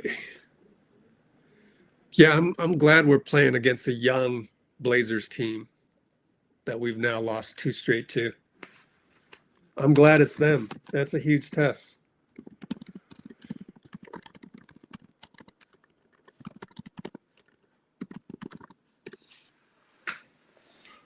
If we lose this one, aside from throwing the ball to the other team, there's going to be a lot on Steve. You got to figure this one out. Other than, I think just other than just plain old bad missed shots or throwing the ball to the other team, this next game is going to be on Steve. And you get Draymond back. Now, Draymond may play like crap as rusty as he is, but congratulations, Draymond. He's, Hazel's having a baby. Don't know when it's going to be born, but don't know if it was born. Don't know yet, but that's definitely the reason. So short of throwing the ball to the other team or super bad shooting, feels like next game is on Steve. I don't even usually say that, but I don't do it to, there's my guy, James, the usher. Oh, he passed the ball then? Where's Curtis? Oh, wait a minute. Let me rewatch that.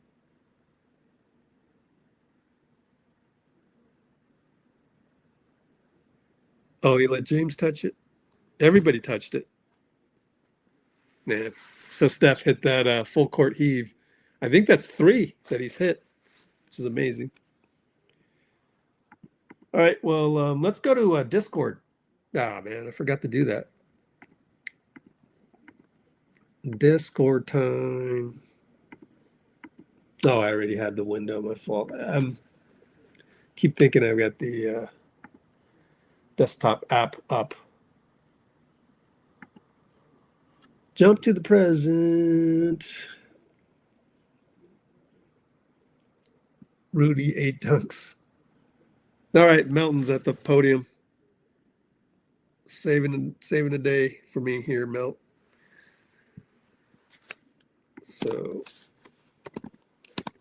Melt post-game audio now on.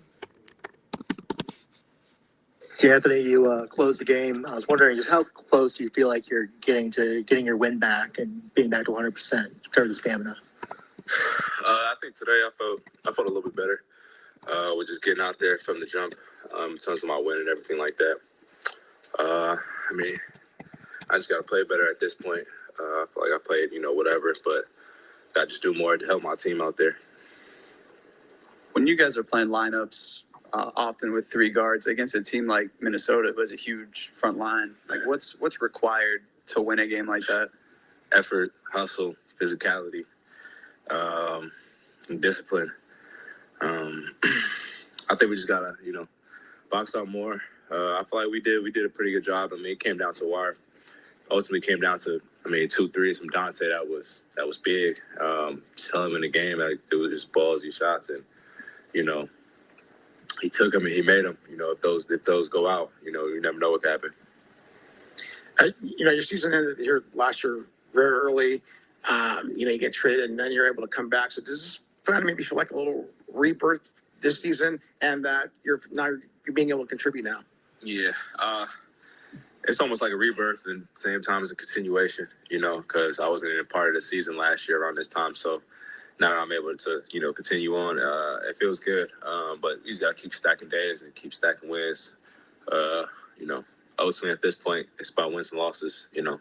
My body's going to be what it is, and I can just take it day by day. But I'm more so care about, the final result, which is, getting wins. Donte, what stood out the most from that run that they had in the fourth quarter, and what are the easiest corrections defensively during that time? I think rotations. I think sometimes we got put in, giving them advantages, and with them being so big, I think them having an advantage. Gobert at the rim was definitely tough for us. 11 for 13 for him is, we could do better, but I think we did a pretty good job. I mean, it came down to ultimately once possession besides free throws and stuff like that. So, yeah, it was a tough game. It was a tough battle, and I think we did a pretty good job of just going back, watching film, and seeing what we can fix and figure it out. Sort of to that point, how do you sort of weigh like all the good, all the silver linings with maybe not the result you wanted? Like you said, just figure out the good in it. Watch film, see what happened. We got 7 more shots than they did, and we just gotta capitalize. We lost the rebound battle by 2, which is not the worst thing in the world, but it's a game of possessions, and I think you just figure out what it is and figure out where we went wrong and just take those plays out and see where it goes from there. Steve and coaches have said it a lot, like since the start of last year, but that you're a really good fit in the backcourt with Steph. Why do you think like that might be, just being his backcourt partner? I think today I didn't do my best of helping him out ultimately, but just my ability to just play make, get downhill at the same time, my ability to shoot is all things that's it's good for Steph to have next to him. But I think today I just gotta play better. So kind of follow on that a little bit. Minnesota, only 10 turnovers. We lost the turnover battle yet again. Just can't help it. How many did Steph have? 2. Nobody had 3, though. It was just spread out. And these other ones, like Gary and Gee, can't have any. Just can't. So, another barometer.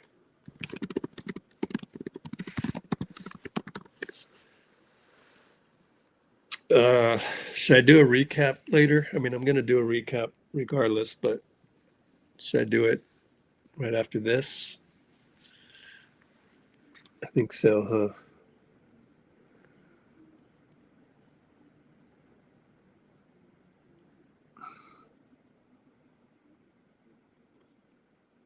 QP getting canceled 3 times. Well, Gobert 8 dunks. There was the one dunk that Gobert had. It looked like QP was like so slow, like he was in a different time zone. That's kind of funny, but it was too late. It wasn't his fault, but it was, again, the point of attack. Not worth a recap. Yeah. Yeah, you're right, huh? Yeah. I think maybe I'll just cut up this live and talk about things that we already talked about. So yeah. Thanks, Bruce.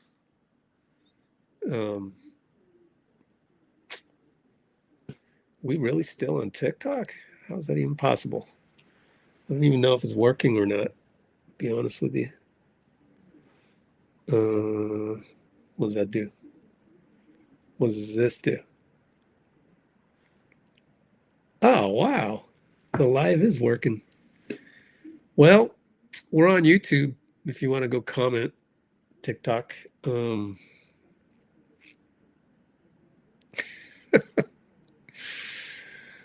right. Speaking of, our Discord. So I just saw on our Discord, Steph was at the podium, and let's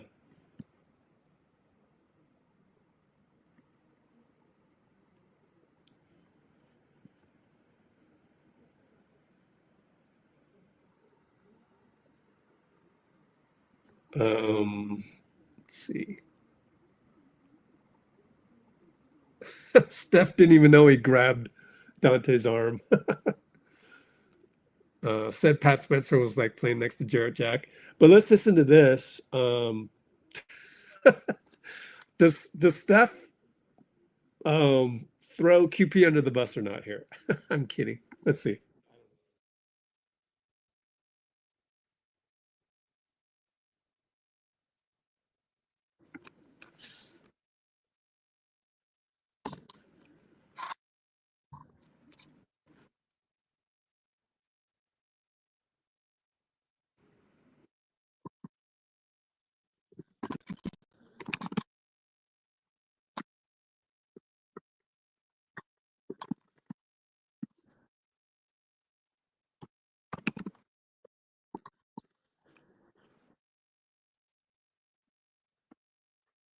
Oh, my bad. You don't hear him. Yeah.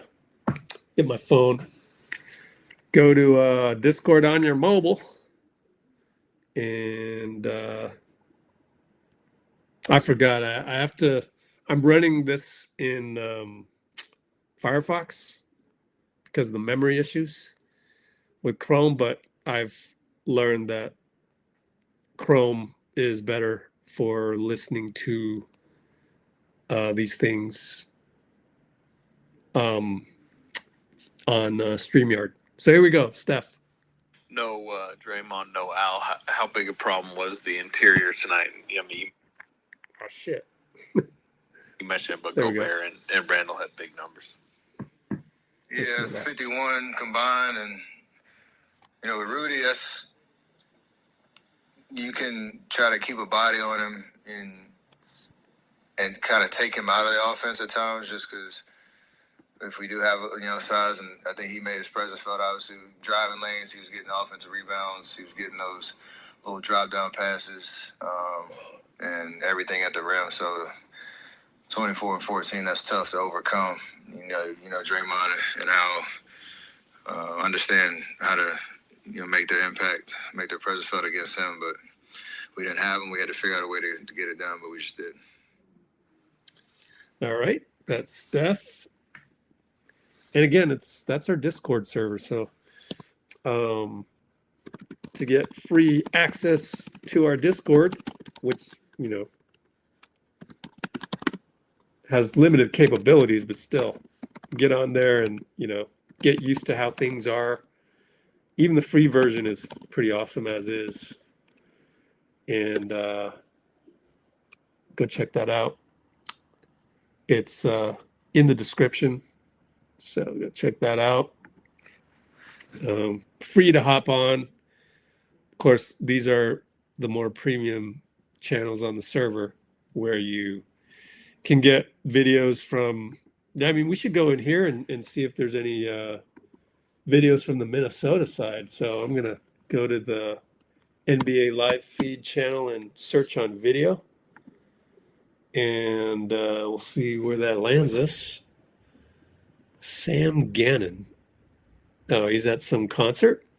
There's Steph, and let's just keep going. To me, this stuff looks better on mobile. You can see a lot more of your choices. Hey, is that Clay? Let's see. No, that's Ryan Nemhart wearing a headband. Oh, there's Clay. Actually, he's not wearing a headband. What else? See if there's any Minnesota reporters. They you know, we're lucky.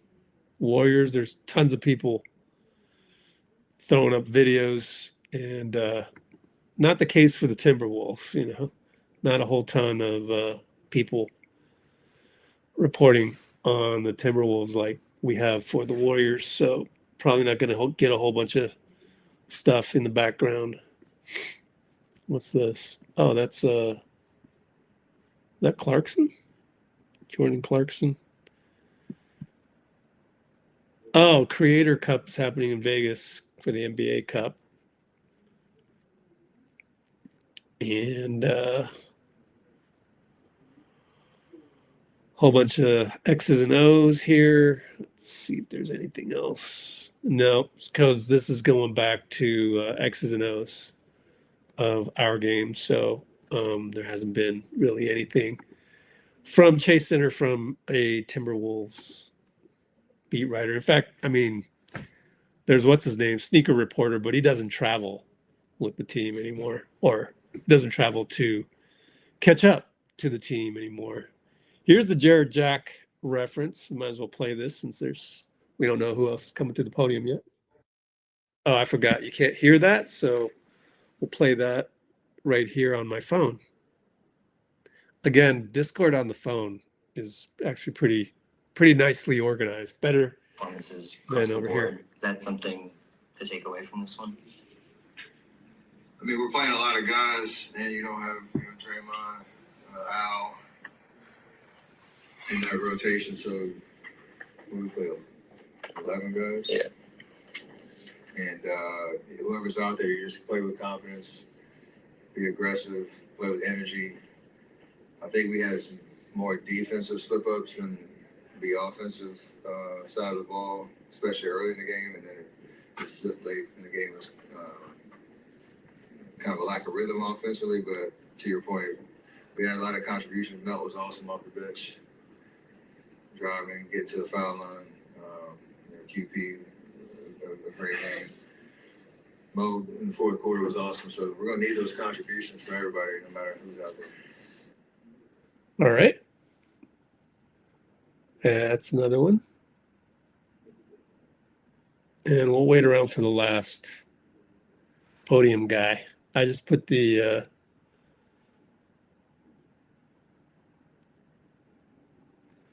URL for the Discord server on the screen of TikTok. And here's some more from Steph. We might as well. You probably heard this earlier. I don't know. I wasn't paying attention. I was trying to look at the comments while Steph was on the podium. We had a rough, start to the fourth. I think we were up 3 going in the fourth, and then ended up being down 12. This one right here. Against a good team, you can give it everything you got. Thankfully, we got back in the game, took the lead for a certain point, but then you're Just Quinten post. Mercy of a couple makes here, a couple misses here, challenge call, and stuff like that. So just a rough start to the fourth, but we did battle. That group that was out there the last 6 minutes. Gave ourselves a chance, and Donte hits a big three in the corner. We kind of sealed it for him. Rudy made a lot of plays, finishing like scramble possessions. And even without Ant, you understand they know who they are, and they have a certain look that we struggle with.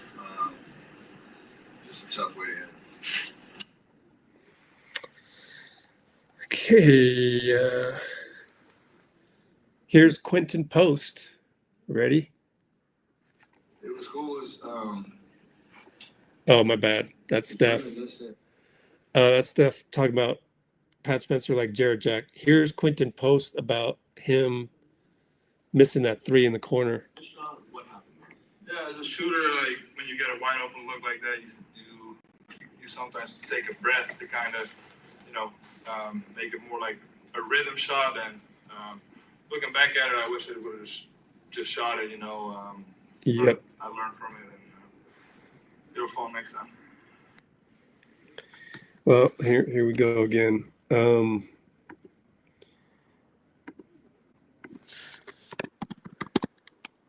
Melton is on a minutes restriction.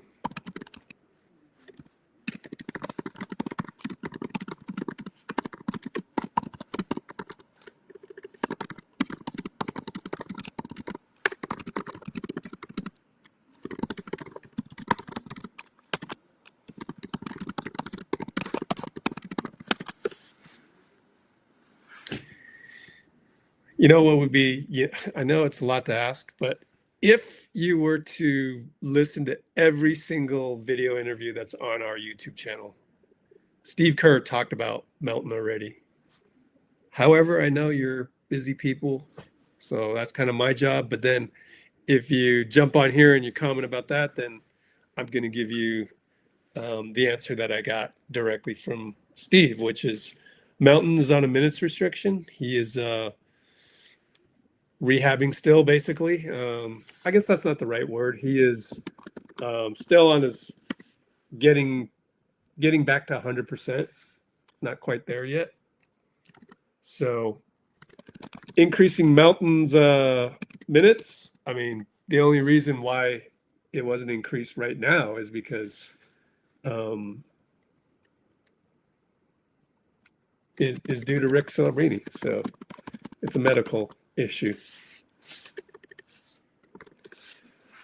So Melton, hopefully in our identity on January 14th, let's call it, Melton will be a starter by then, let's hope. Right? So there's a lot of wish lists. Here's the wish list for our identity. 1, Melton is a starter. Instead of Pat or Podz. 2, we have better point of attack defense.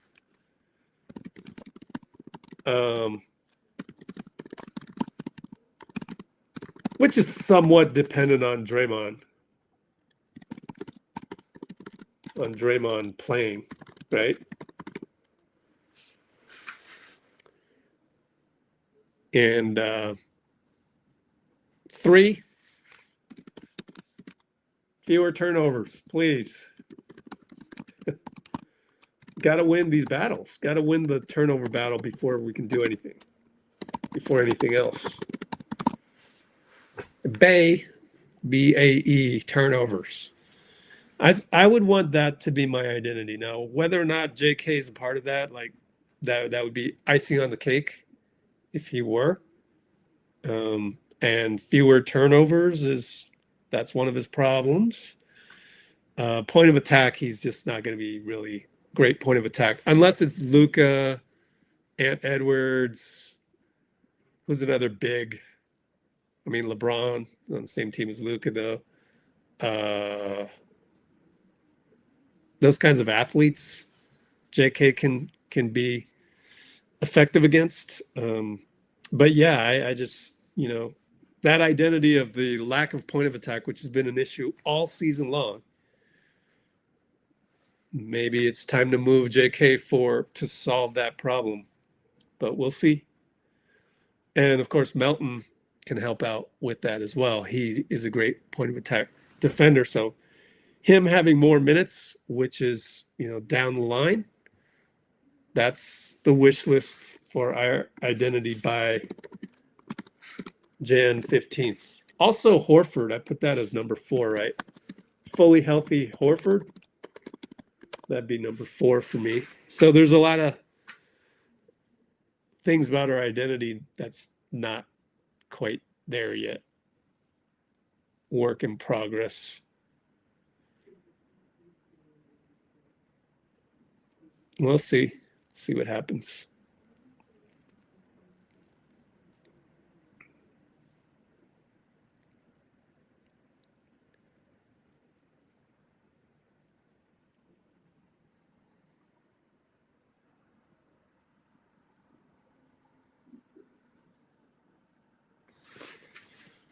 Yeah, but if you're talking about JK recently attacking and flailing, remember that's without Steph.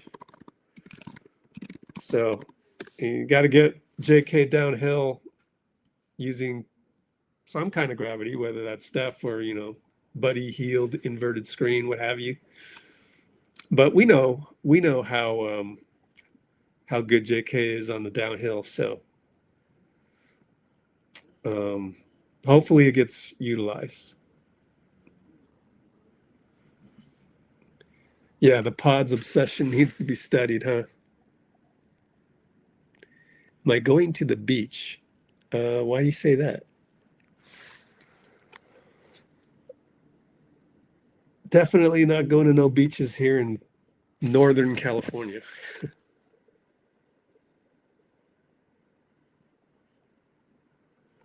What was Podz's plus minus? If it's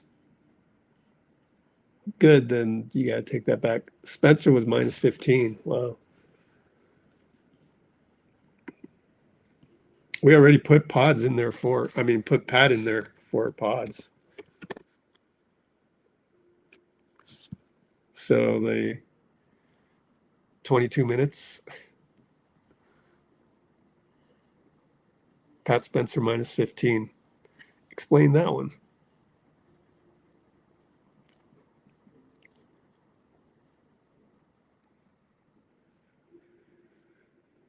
Is he because he's the white guy? I just wonder.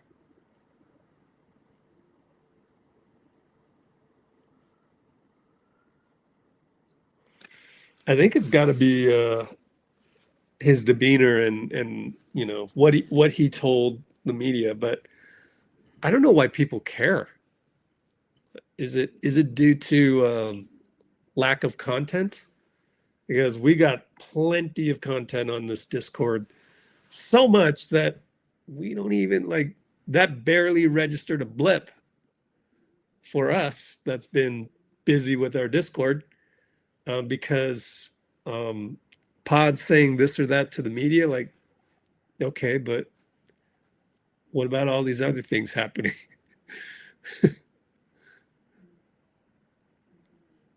Here's D'Anthony Melton. Let's listen in. I think today On our Discord.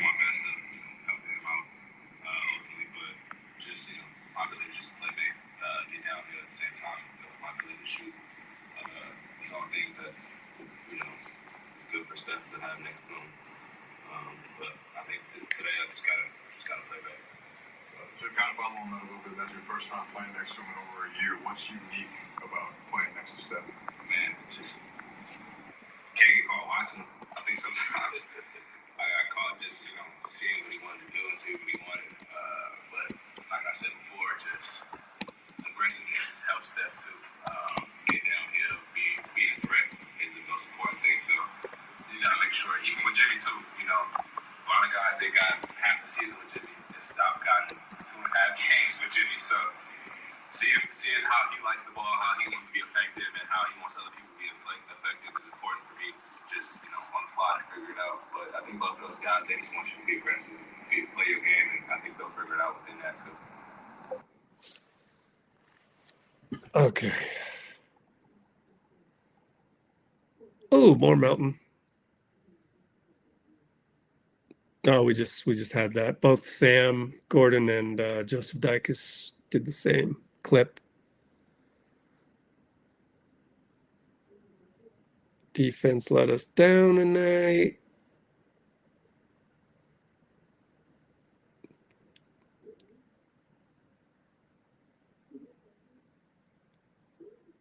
And we heard the other DeAnthony Melton stuff. Oh, pregame. Let me listen in on Steve. Pregame. Then it sets up the rest of it. But what he likes about Pat and Steph together. Okay. Yeah, it's a big deal. It's the biggest thing is just that if he's willing to take the shot, then it sets up the rest of his game and it sets up our game. We want to get good shots. We want to get open threes so we can crash. We want the ball to move. For 5-out spacing, you got to have a number of guys who can knock down that shot, and Pat has proven that this year, so it's changed him. You guys ran a lot more pick and roll with him, but it didn't stop the passing as well too. Right. What's the next step, and what's unlocking that as far as his ability as a pick and roll player while still reading, reacting, and keeping that offensive flow going? Well, no matter what you run, all you're trying to do is generate a rotation from the defense, and if you can get a rotation, then the ball can start moving. And so that's what Pat's doing. He's running a lot of pick and roll. He's getting a rotation, and he's really good at getting off the ball at the right time. And if we're spaced correctly and guys are in sync with each other, then the ball can really move. And as you saw on the road trip, and when the ball moves, Steph is at his best, so that we don't have to have him handle the ball the entire time, bringing it up against McDaniels, getting pressured. We can move Steph off the ball and the ball's moving, then it opens up a lot for us. Oh, perfect timing. All right.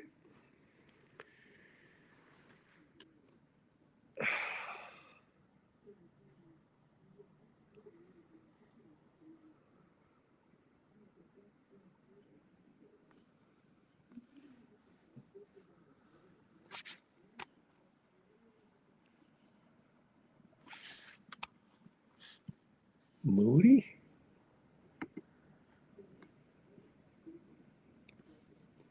Well, I mean, this isn't helping your case, man.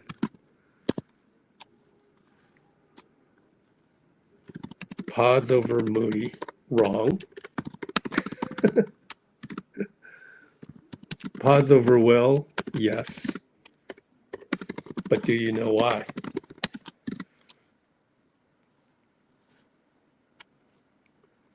Podz over Will and Seth.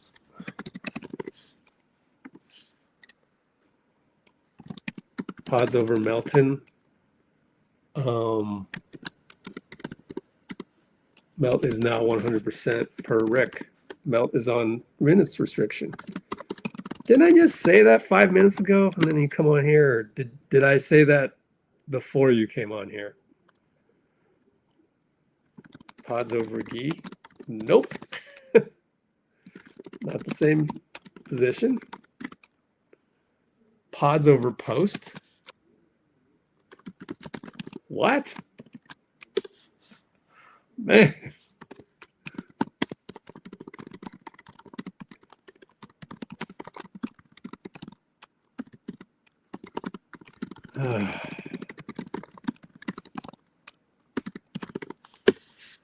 I'm not here to make people feel bad about themselves, okay? I'm not here to make people feel bad about themselves, just like you're here to make us feel bad about Podz. I mean, that's what happens.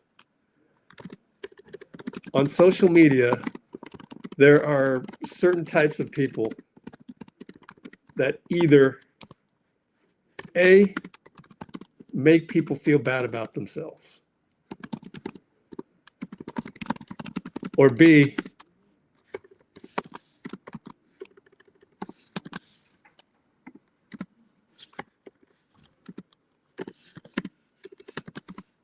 wow, I can't type B. It automatically puts a sunglasses emoji for some strange reason. One, make people feel bad about themselves, or two, try to make us feel bad about something we don't feel bad about. Or both. You gotta kick the addiction. the moment you want to throw somebody under the bus. You have to be open to understanding the reasons. Since I have nothing else better to do. Number one, Podz over Moody. That's wrong. Moody's a 2-3. Podz is a 1-2 playmaker. Podz over Will. That one is okay. The problem is Will cannot play make. So he's technically a 2-3. You need a backup to Pat Spencer right now. Pat has leapfrogged Podz, which was another thing. Like, so you don't even want Podz to be the backup of Pat. Now, Podz, did he play perfect? No. 2 turnovers for a playmaker? Not good. 2 turn with a playmaker that backed up Pat Spencer? Not good. The Podz over Melton. Melton has a minutes restriction, so that's why he's not playing right now. But, you know, you probably don't care. You probably don't even want to hear that, do you? You just determined to be upset about that. I don't know. And Podz over Gee makes no sense whatsoever. Stop that. Like, you saying Podz is playing over Gee just undermines your whole everything you say, because they don't even play the same position. So I don't know.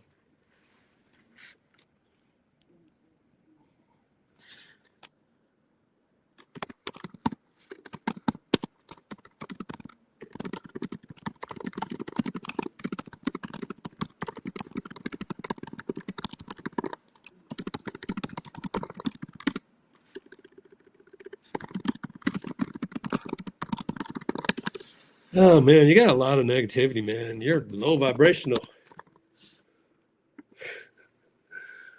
Man, let me send the link to myself. Here it is. You can't hear this. I'll fix it next time so you can hear it. But send this to myself here, and you need to hear this, Ace. Ace Hunted.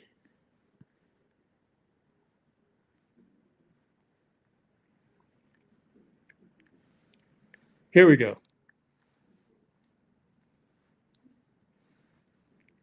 You're bringing all the vibrations down.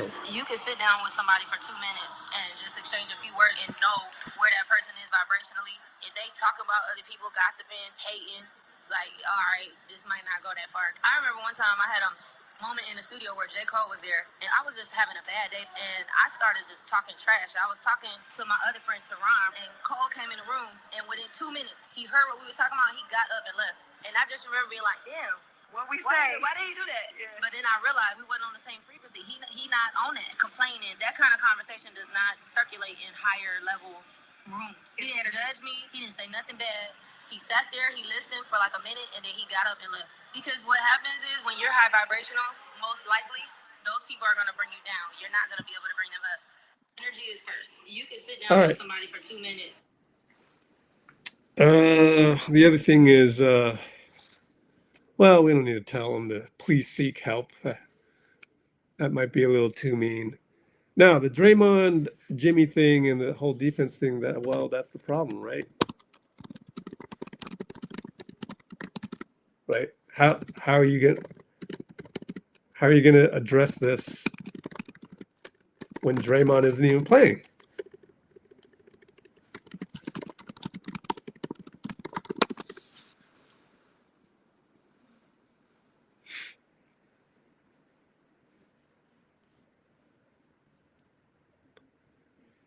That's true. We are top 5 defense. Although tonight, unfortunately, we don't get to play Cleveland letdown team and, Philly, not the same identity as in the past, and Chicago all the time.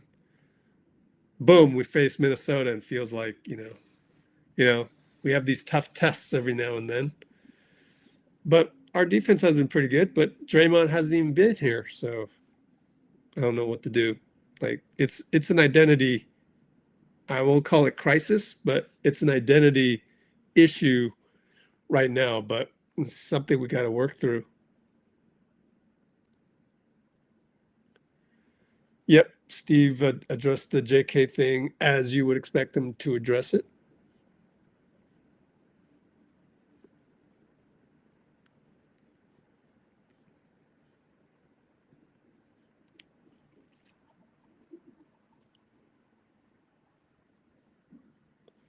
I thought Steph made 3 of these, but I guess that's the second one only. Okay. So let's play this Steve from our Discord. Of course, the VIP Discord. But once you get on our Discord as a free member, the VIP version becomes pretty clear and it's easy to upgrade. Obviously, these are all also on Twitter, but then the whole essence of the entire Discord where you can search on all these things and go back to them, much different experience than Twitter once you've got it on the Discord server. But you know, it's something you got to experience, and obviously I got to do a better job of explaining that. Just sort of over time you start to get it. But here's Steve. What were the circumstances for JK's second straight DNP? Just right now, it's where things are. I mean, you saw Guy come in there for 6 minutes and he lit up the crowd with his energy and the ball movement. That was maybe the best stretch of the game for our offense, just with the flow and with Pat playing as well as he is. It's just where it is right now, but it can change very quickly, as you all know. All right. Okay.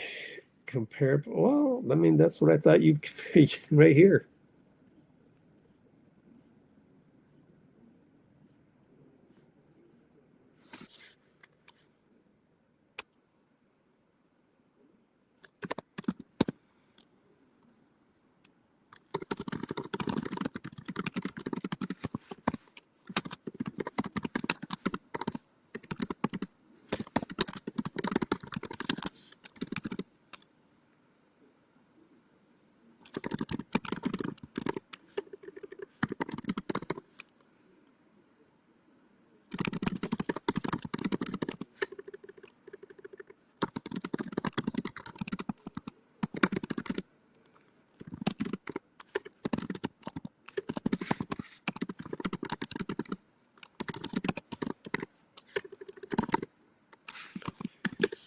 So again, the Pajemski getting the minutes that he's getting is because he's a playmaker. At the end of the day, that's his role. And he's now behind Pat Spencer. So he's been demoted to the 3rd playmaker. And same thing with Seth. So far, I don't think he's a guy that dribbles around and sets people up, right? So now Melton getting more and more minutes could change that. So yeah, there's always that.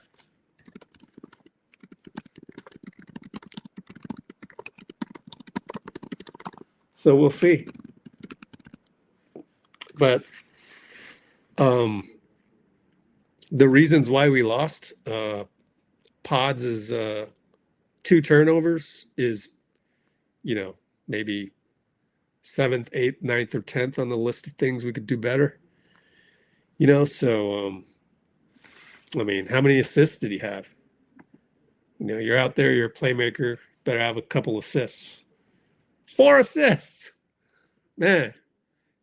What? No, 4 rebounds. Wait. Moody 4. No, 4 assists. Yeah. I was reading the Trayce. I thought Trayce had 7 assists, but it's rebounds. Positive 4 assists. He's doing his job.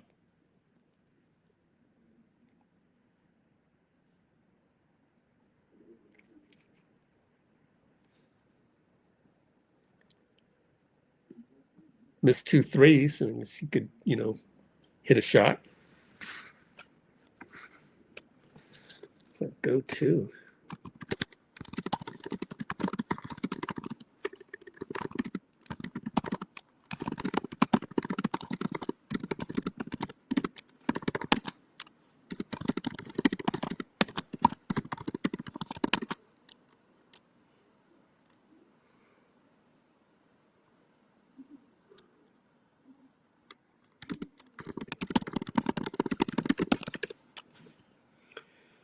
So who's our number 3 go-to guy? We don't have one.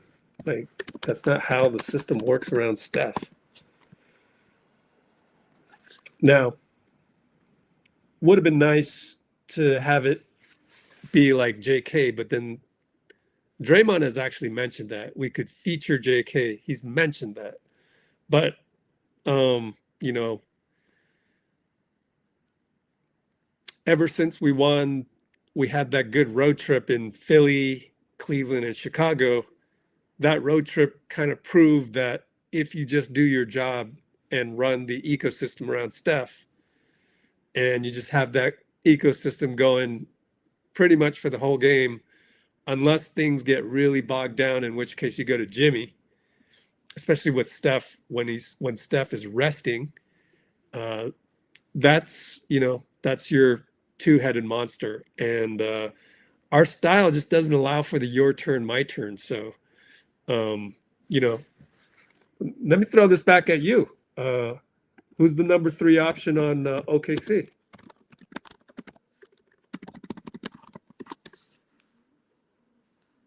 Because really, they're 1-2 as well. 1-2 and 1-2 punch, and work it around there. Everybody else compliments. You can't say Chet. They don't run any plays for Chet. He's the guy that you kick out to. He's the pick and pop. Lou Dort, no.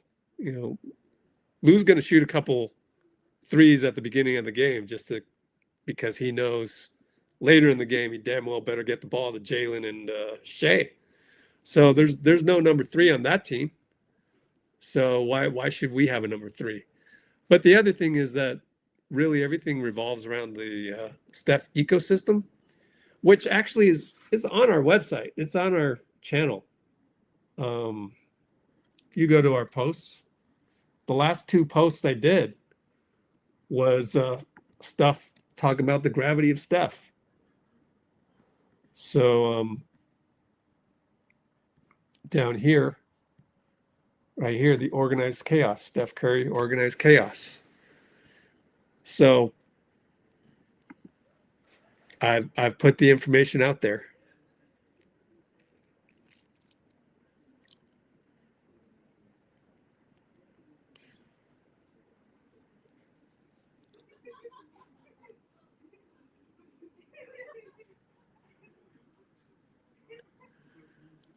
Yeah, we don't have an identity.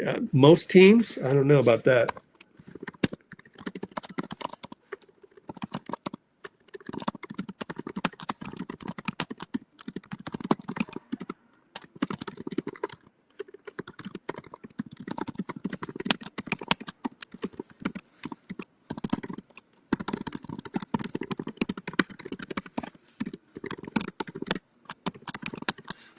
So you gotta start looking at the forest of the trees, right? Again, that's the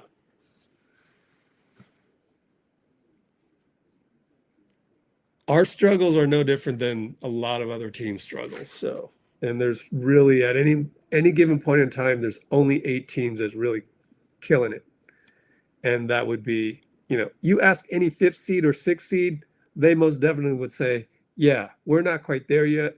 Our identity's not quite there yet. Be nice if we were top 4.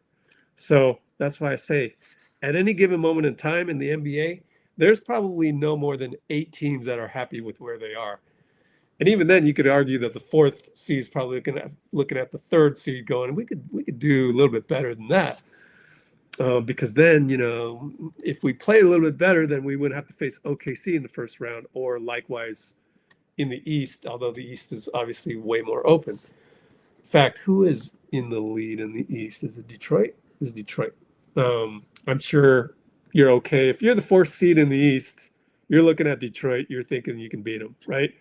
If you're the 4th seed in the West, you know, you may not say it, but deep down inside, you're like, damn it, we could play a little bit better to get to the 3rd and avoid OKC in the brackets. But my point being, yeah, we don't have an identity, but a lot of teams also don't. So I wouldn't say that most teams have an identity.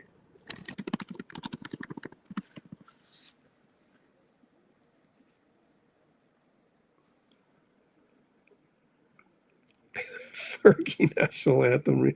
What? Why are you throwing Fergie under the bus? I'm just kidding. Still believe in Kuminga. Yeah, you know what? I do too. But I don't know. I don't know.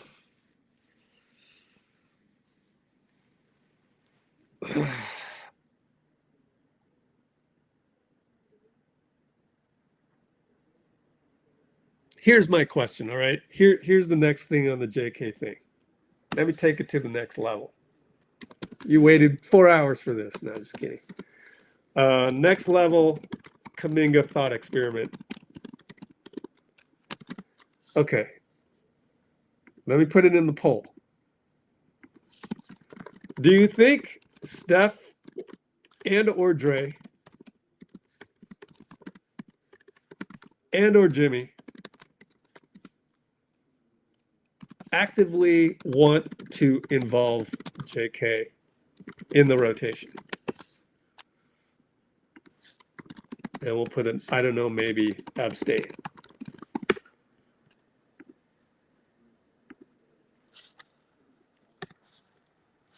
I say that because if either of them do Steph and or Dre and or Jimmy want to have JK actively involved in the rotation. If they do, maybe it's time to speak up.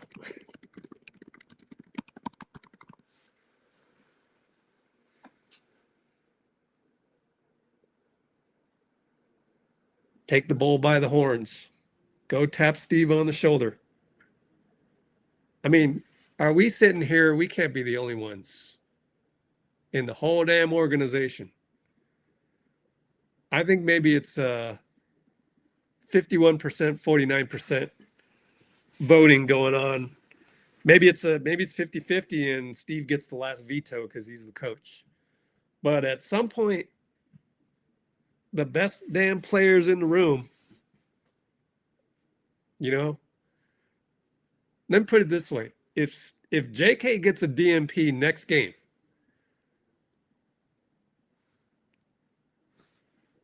shouldn't somebody ask Steph why? You know what I mean? Like, no need to ask Steve why. We already know what answer we're going to get. How about asking Steph or Draymond or Jimmy? And don't give me no, oh, that's the coach's job thing. Bro, you're on this team. The whole reason this team exists is because of you, Steph, Dre, and Jimmy. You mean to tell me, really, you're not going to find a way to incorporate JK? Like, okay. I think I'll give Steve a pass in terms of Draymond was absent. But if Draymond's playing against Portland and we kind of have full squad, after this loss, we lost based on athleticism.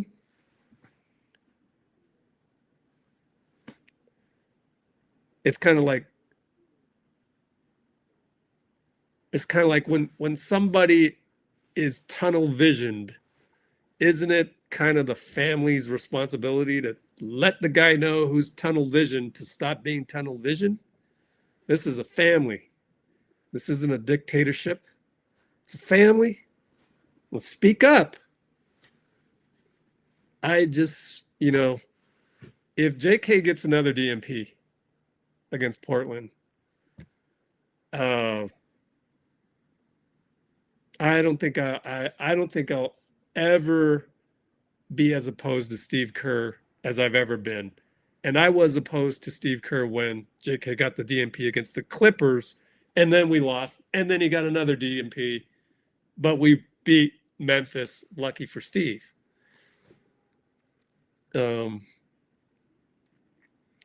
So I'm just saying that's a way you can change the identity. I still understand the reasoning. I can figure that out. I'm not so high entropy that I can't step away and look at it from Steve's point of view. I get that.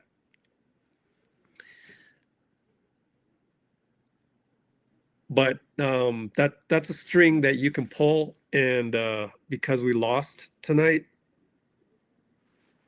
I sure hope I see that string being pulled. And I know even if Steve is already thinking that, and he's on the podium and he gets asked about that, there's a certain wall you got to put up. Like, you don't want to show your cards. You want to, I get that. So I don't think him saying what he said on the podium makes a difference. Plus, we got 48 hours to figure it out. But I think you need to throw him out there, even if JK has the penchant for turning the ball over or making a mistake here or there. Give him a chance first. Give him another chance. Everybody's getting chances.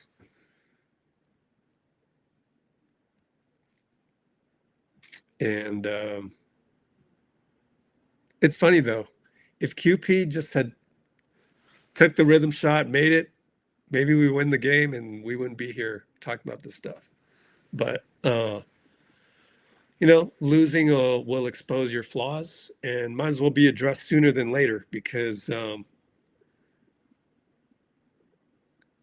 if we had to lose tonight for JK to avoid another DMP, man, you know what? I'll take it, because I think in the long run, you best be served to incorporate JK. I still think if we played Denver tomorrow in a 7-game series, you would have to seriously consider starting the same starting 5 that you had, which was Steph. Well, instead of Podz, I go with Pat right now, because Pat is playing better than Podz, period. I'd go Steph, Pat, Jimmy, JK. I mean, Steph, no, actually, they play Ben Brown, though, so you could get away with Pat Spencer. Okay, if we played Minnesota in a 7-game series tomorrow, it would be, let's say Ant is fully healthy.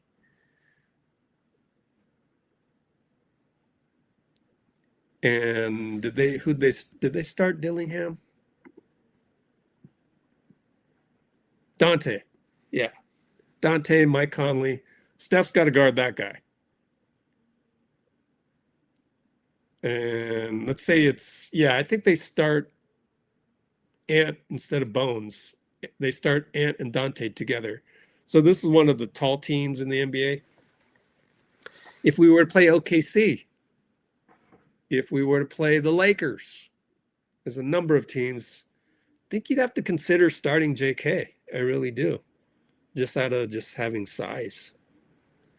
But that's if it's a 7-game series and it started tomorrow. Unfortunately, we're in an 82-game grind, so it's a little different. You want to, you have to make adjustments based on the 82-game grind. It's a little bit different. Hard to describe, but it is, I think, different. And but definitely no DMP next time.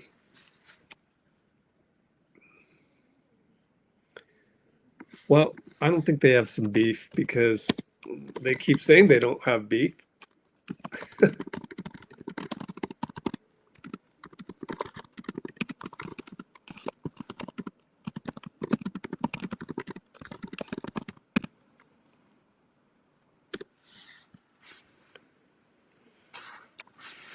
Oh yeah, Melton. Yeah.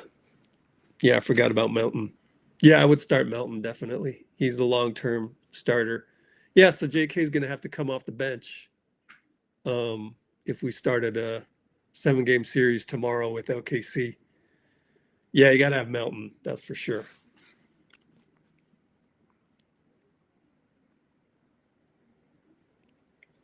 Well, that's the thing is the CP thing would never happen here in Golden State.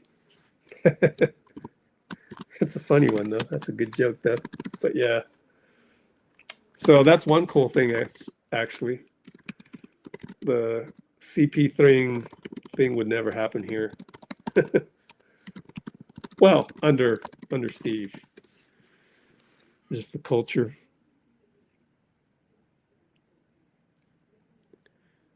All right. Well, I think that's enough for me. 4 hours, 17 minutes. Can Spurs beat the Thunder tomorrow? Oh, yeah, maybe. Yeah.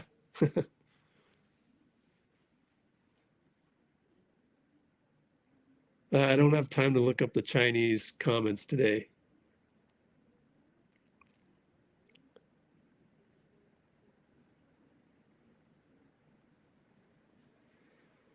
Let's see.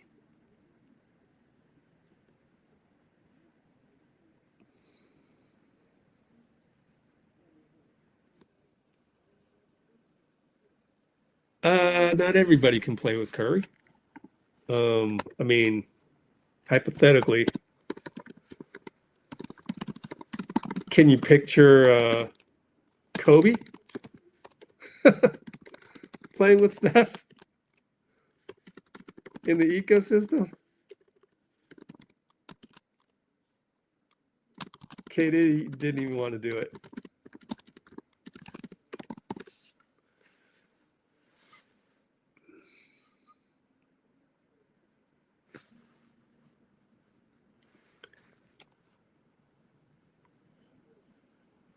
Whoa, you gotta.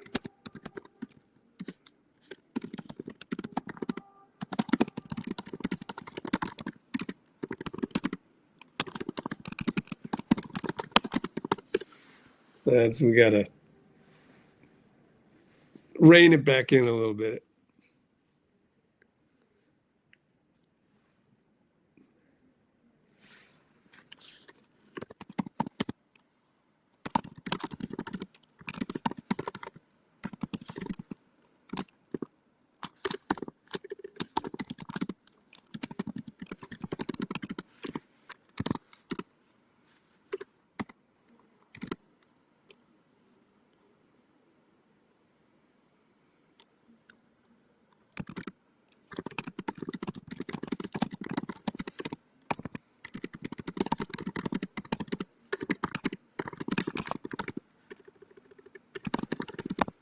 I don't know about the you have a $22 million guy off the bench because our cap sheet is so different.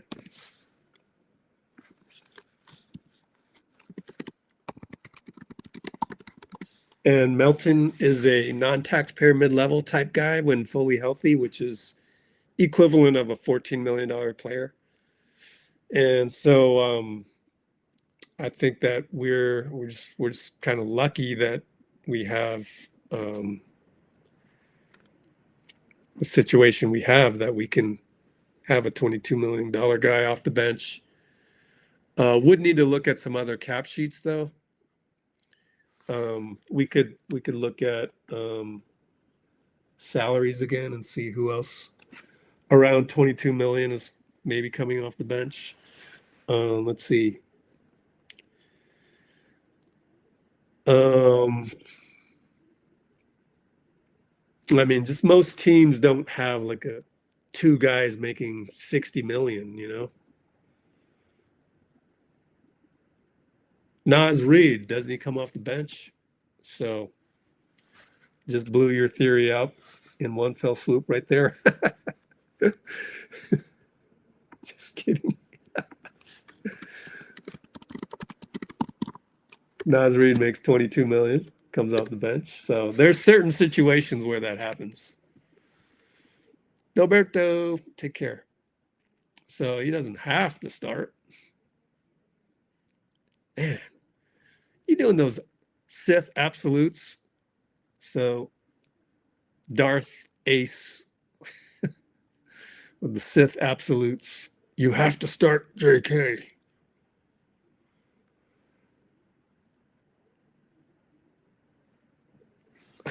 Bucks. They're not sending us Rollins.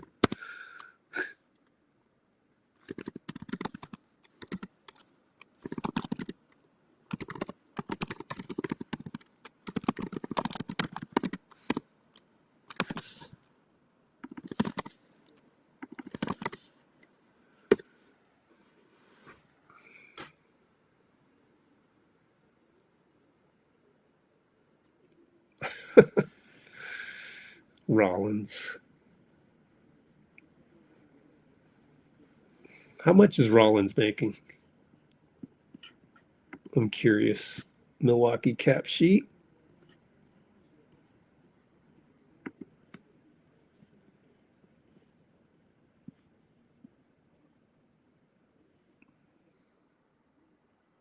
$4 million. When does it end? Hoops hype salaries. Milwaukee.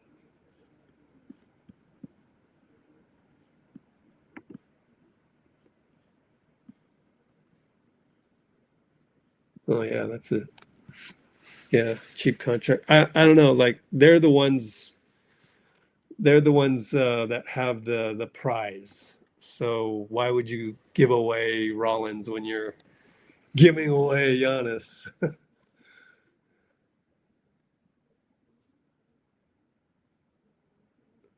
Yeah.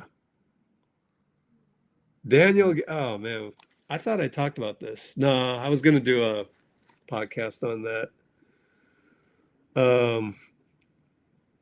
Yeah, I don't want to go down that rabbit hole. Watch out for my We Need a Big Man podcast coming up. So the short of it is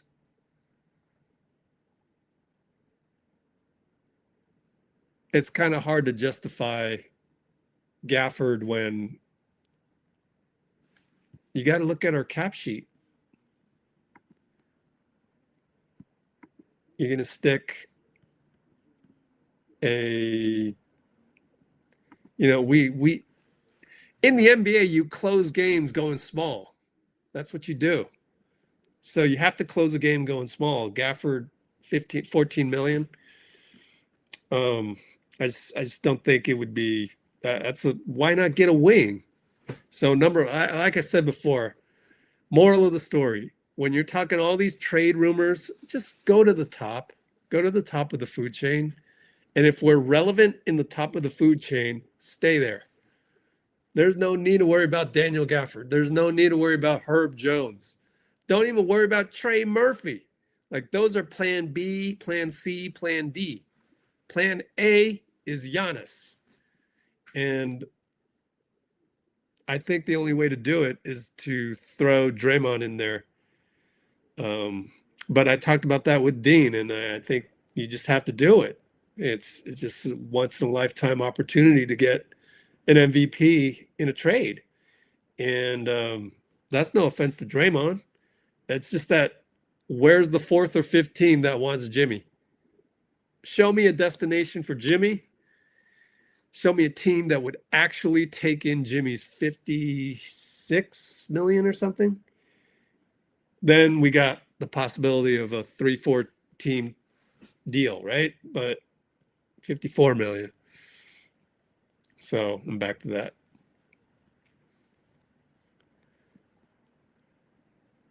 Well, and that's an emotional thing.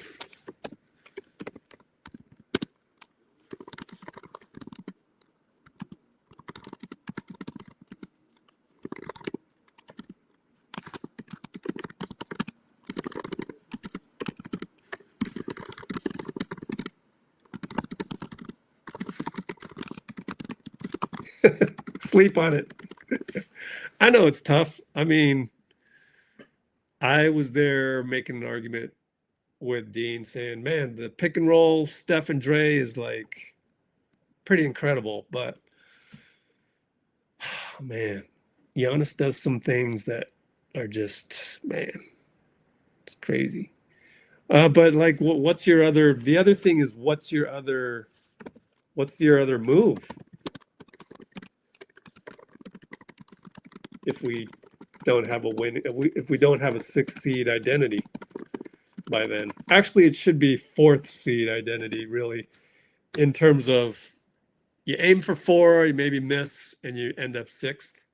So you got 50 win mentality. Let's put it that way. 50 win mentality. I'm definitely cutting this off at 4.5 hours because I got to go cut up this live and make it a podcast. But anyways,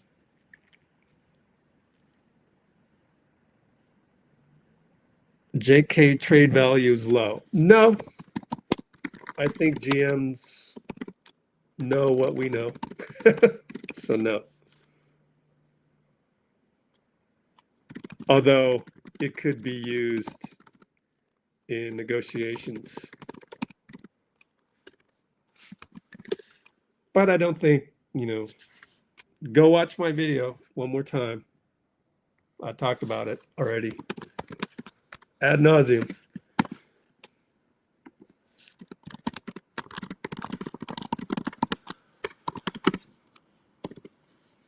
So I don't know. I mean, but I do go back and forth on that. But overall, I think other GMs like, I mean, if Giannis doesn't work out and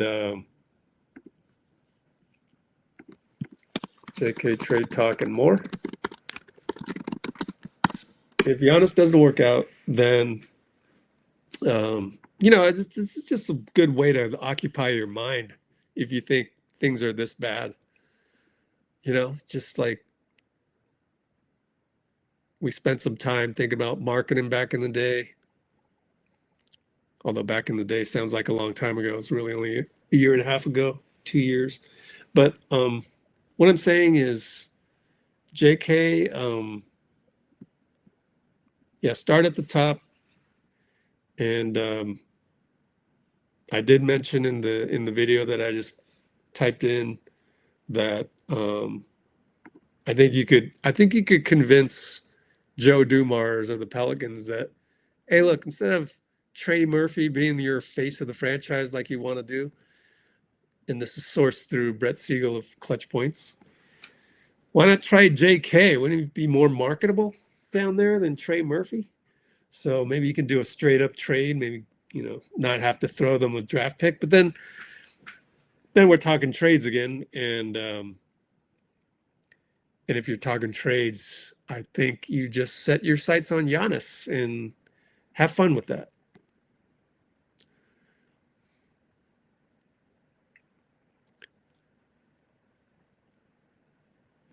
I was going to do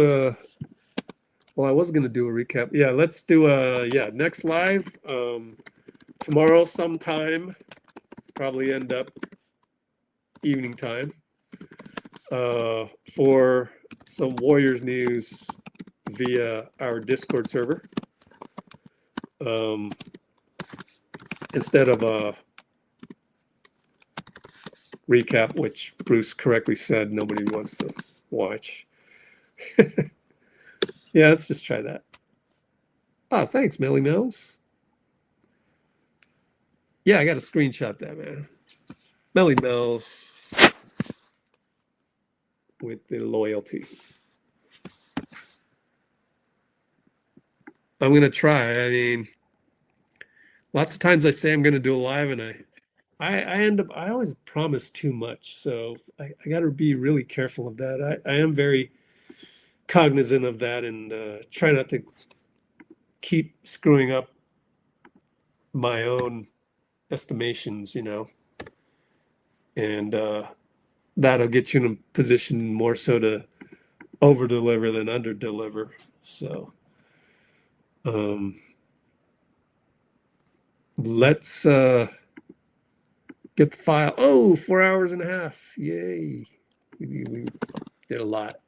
I'm going to go eat some dinner, and then I think, go catch a couple episodes of Only Murders in the Building, which I just caught on to.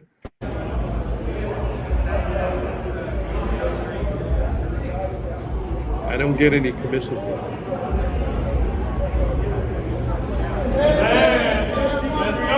And the ball.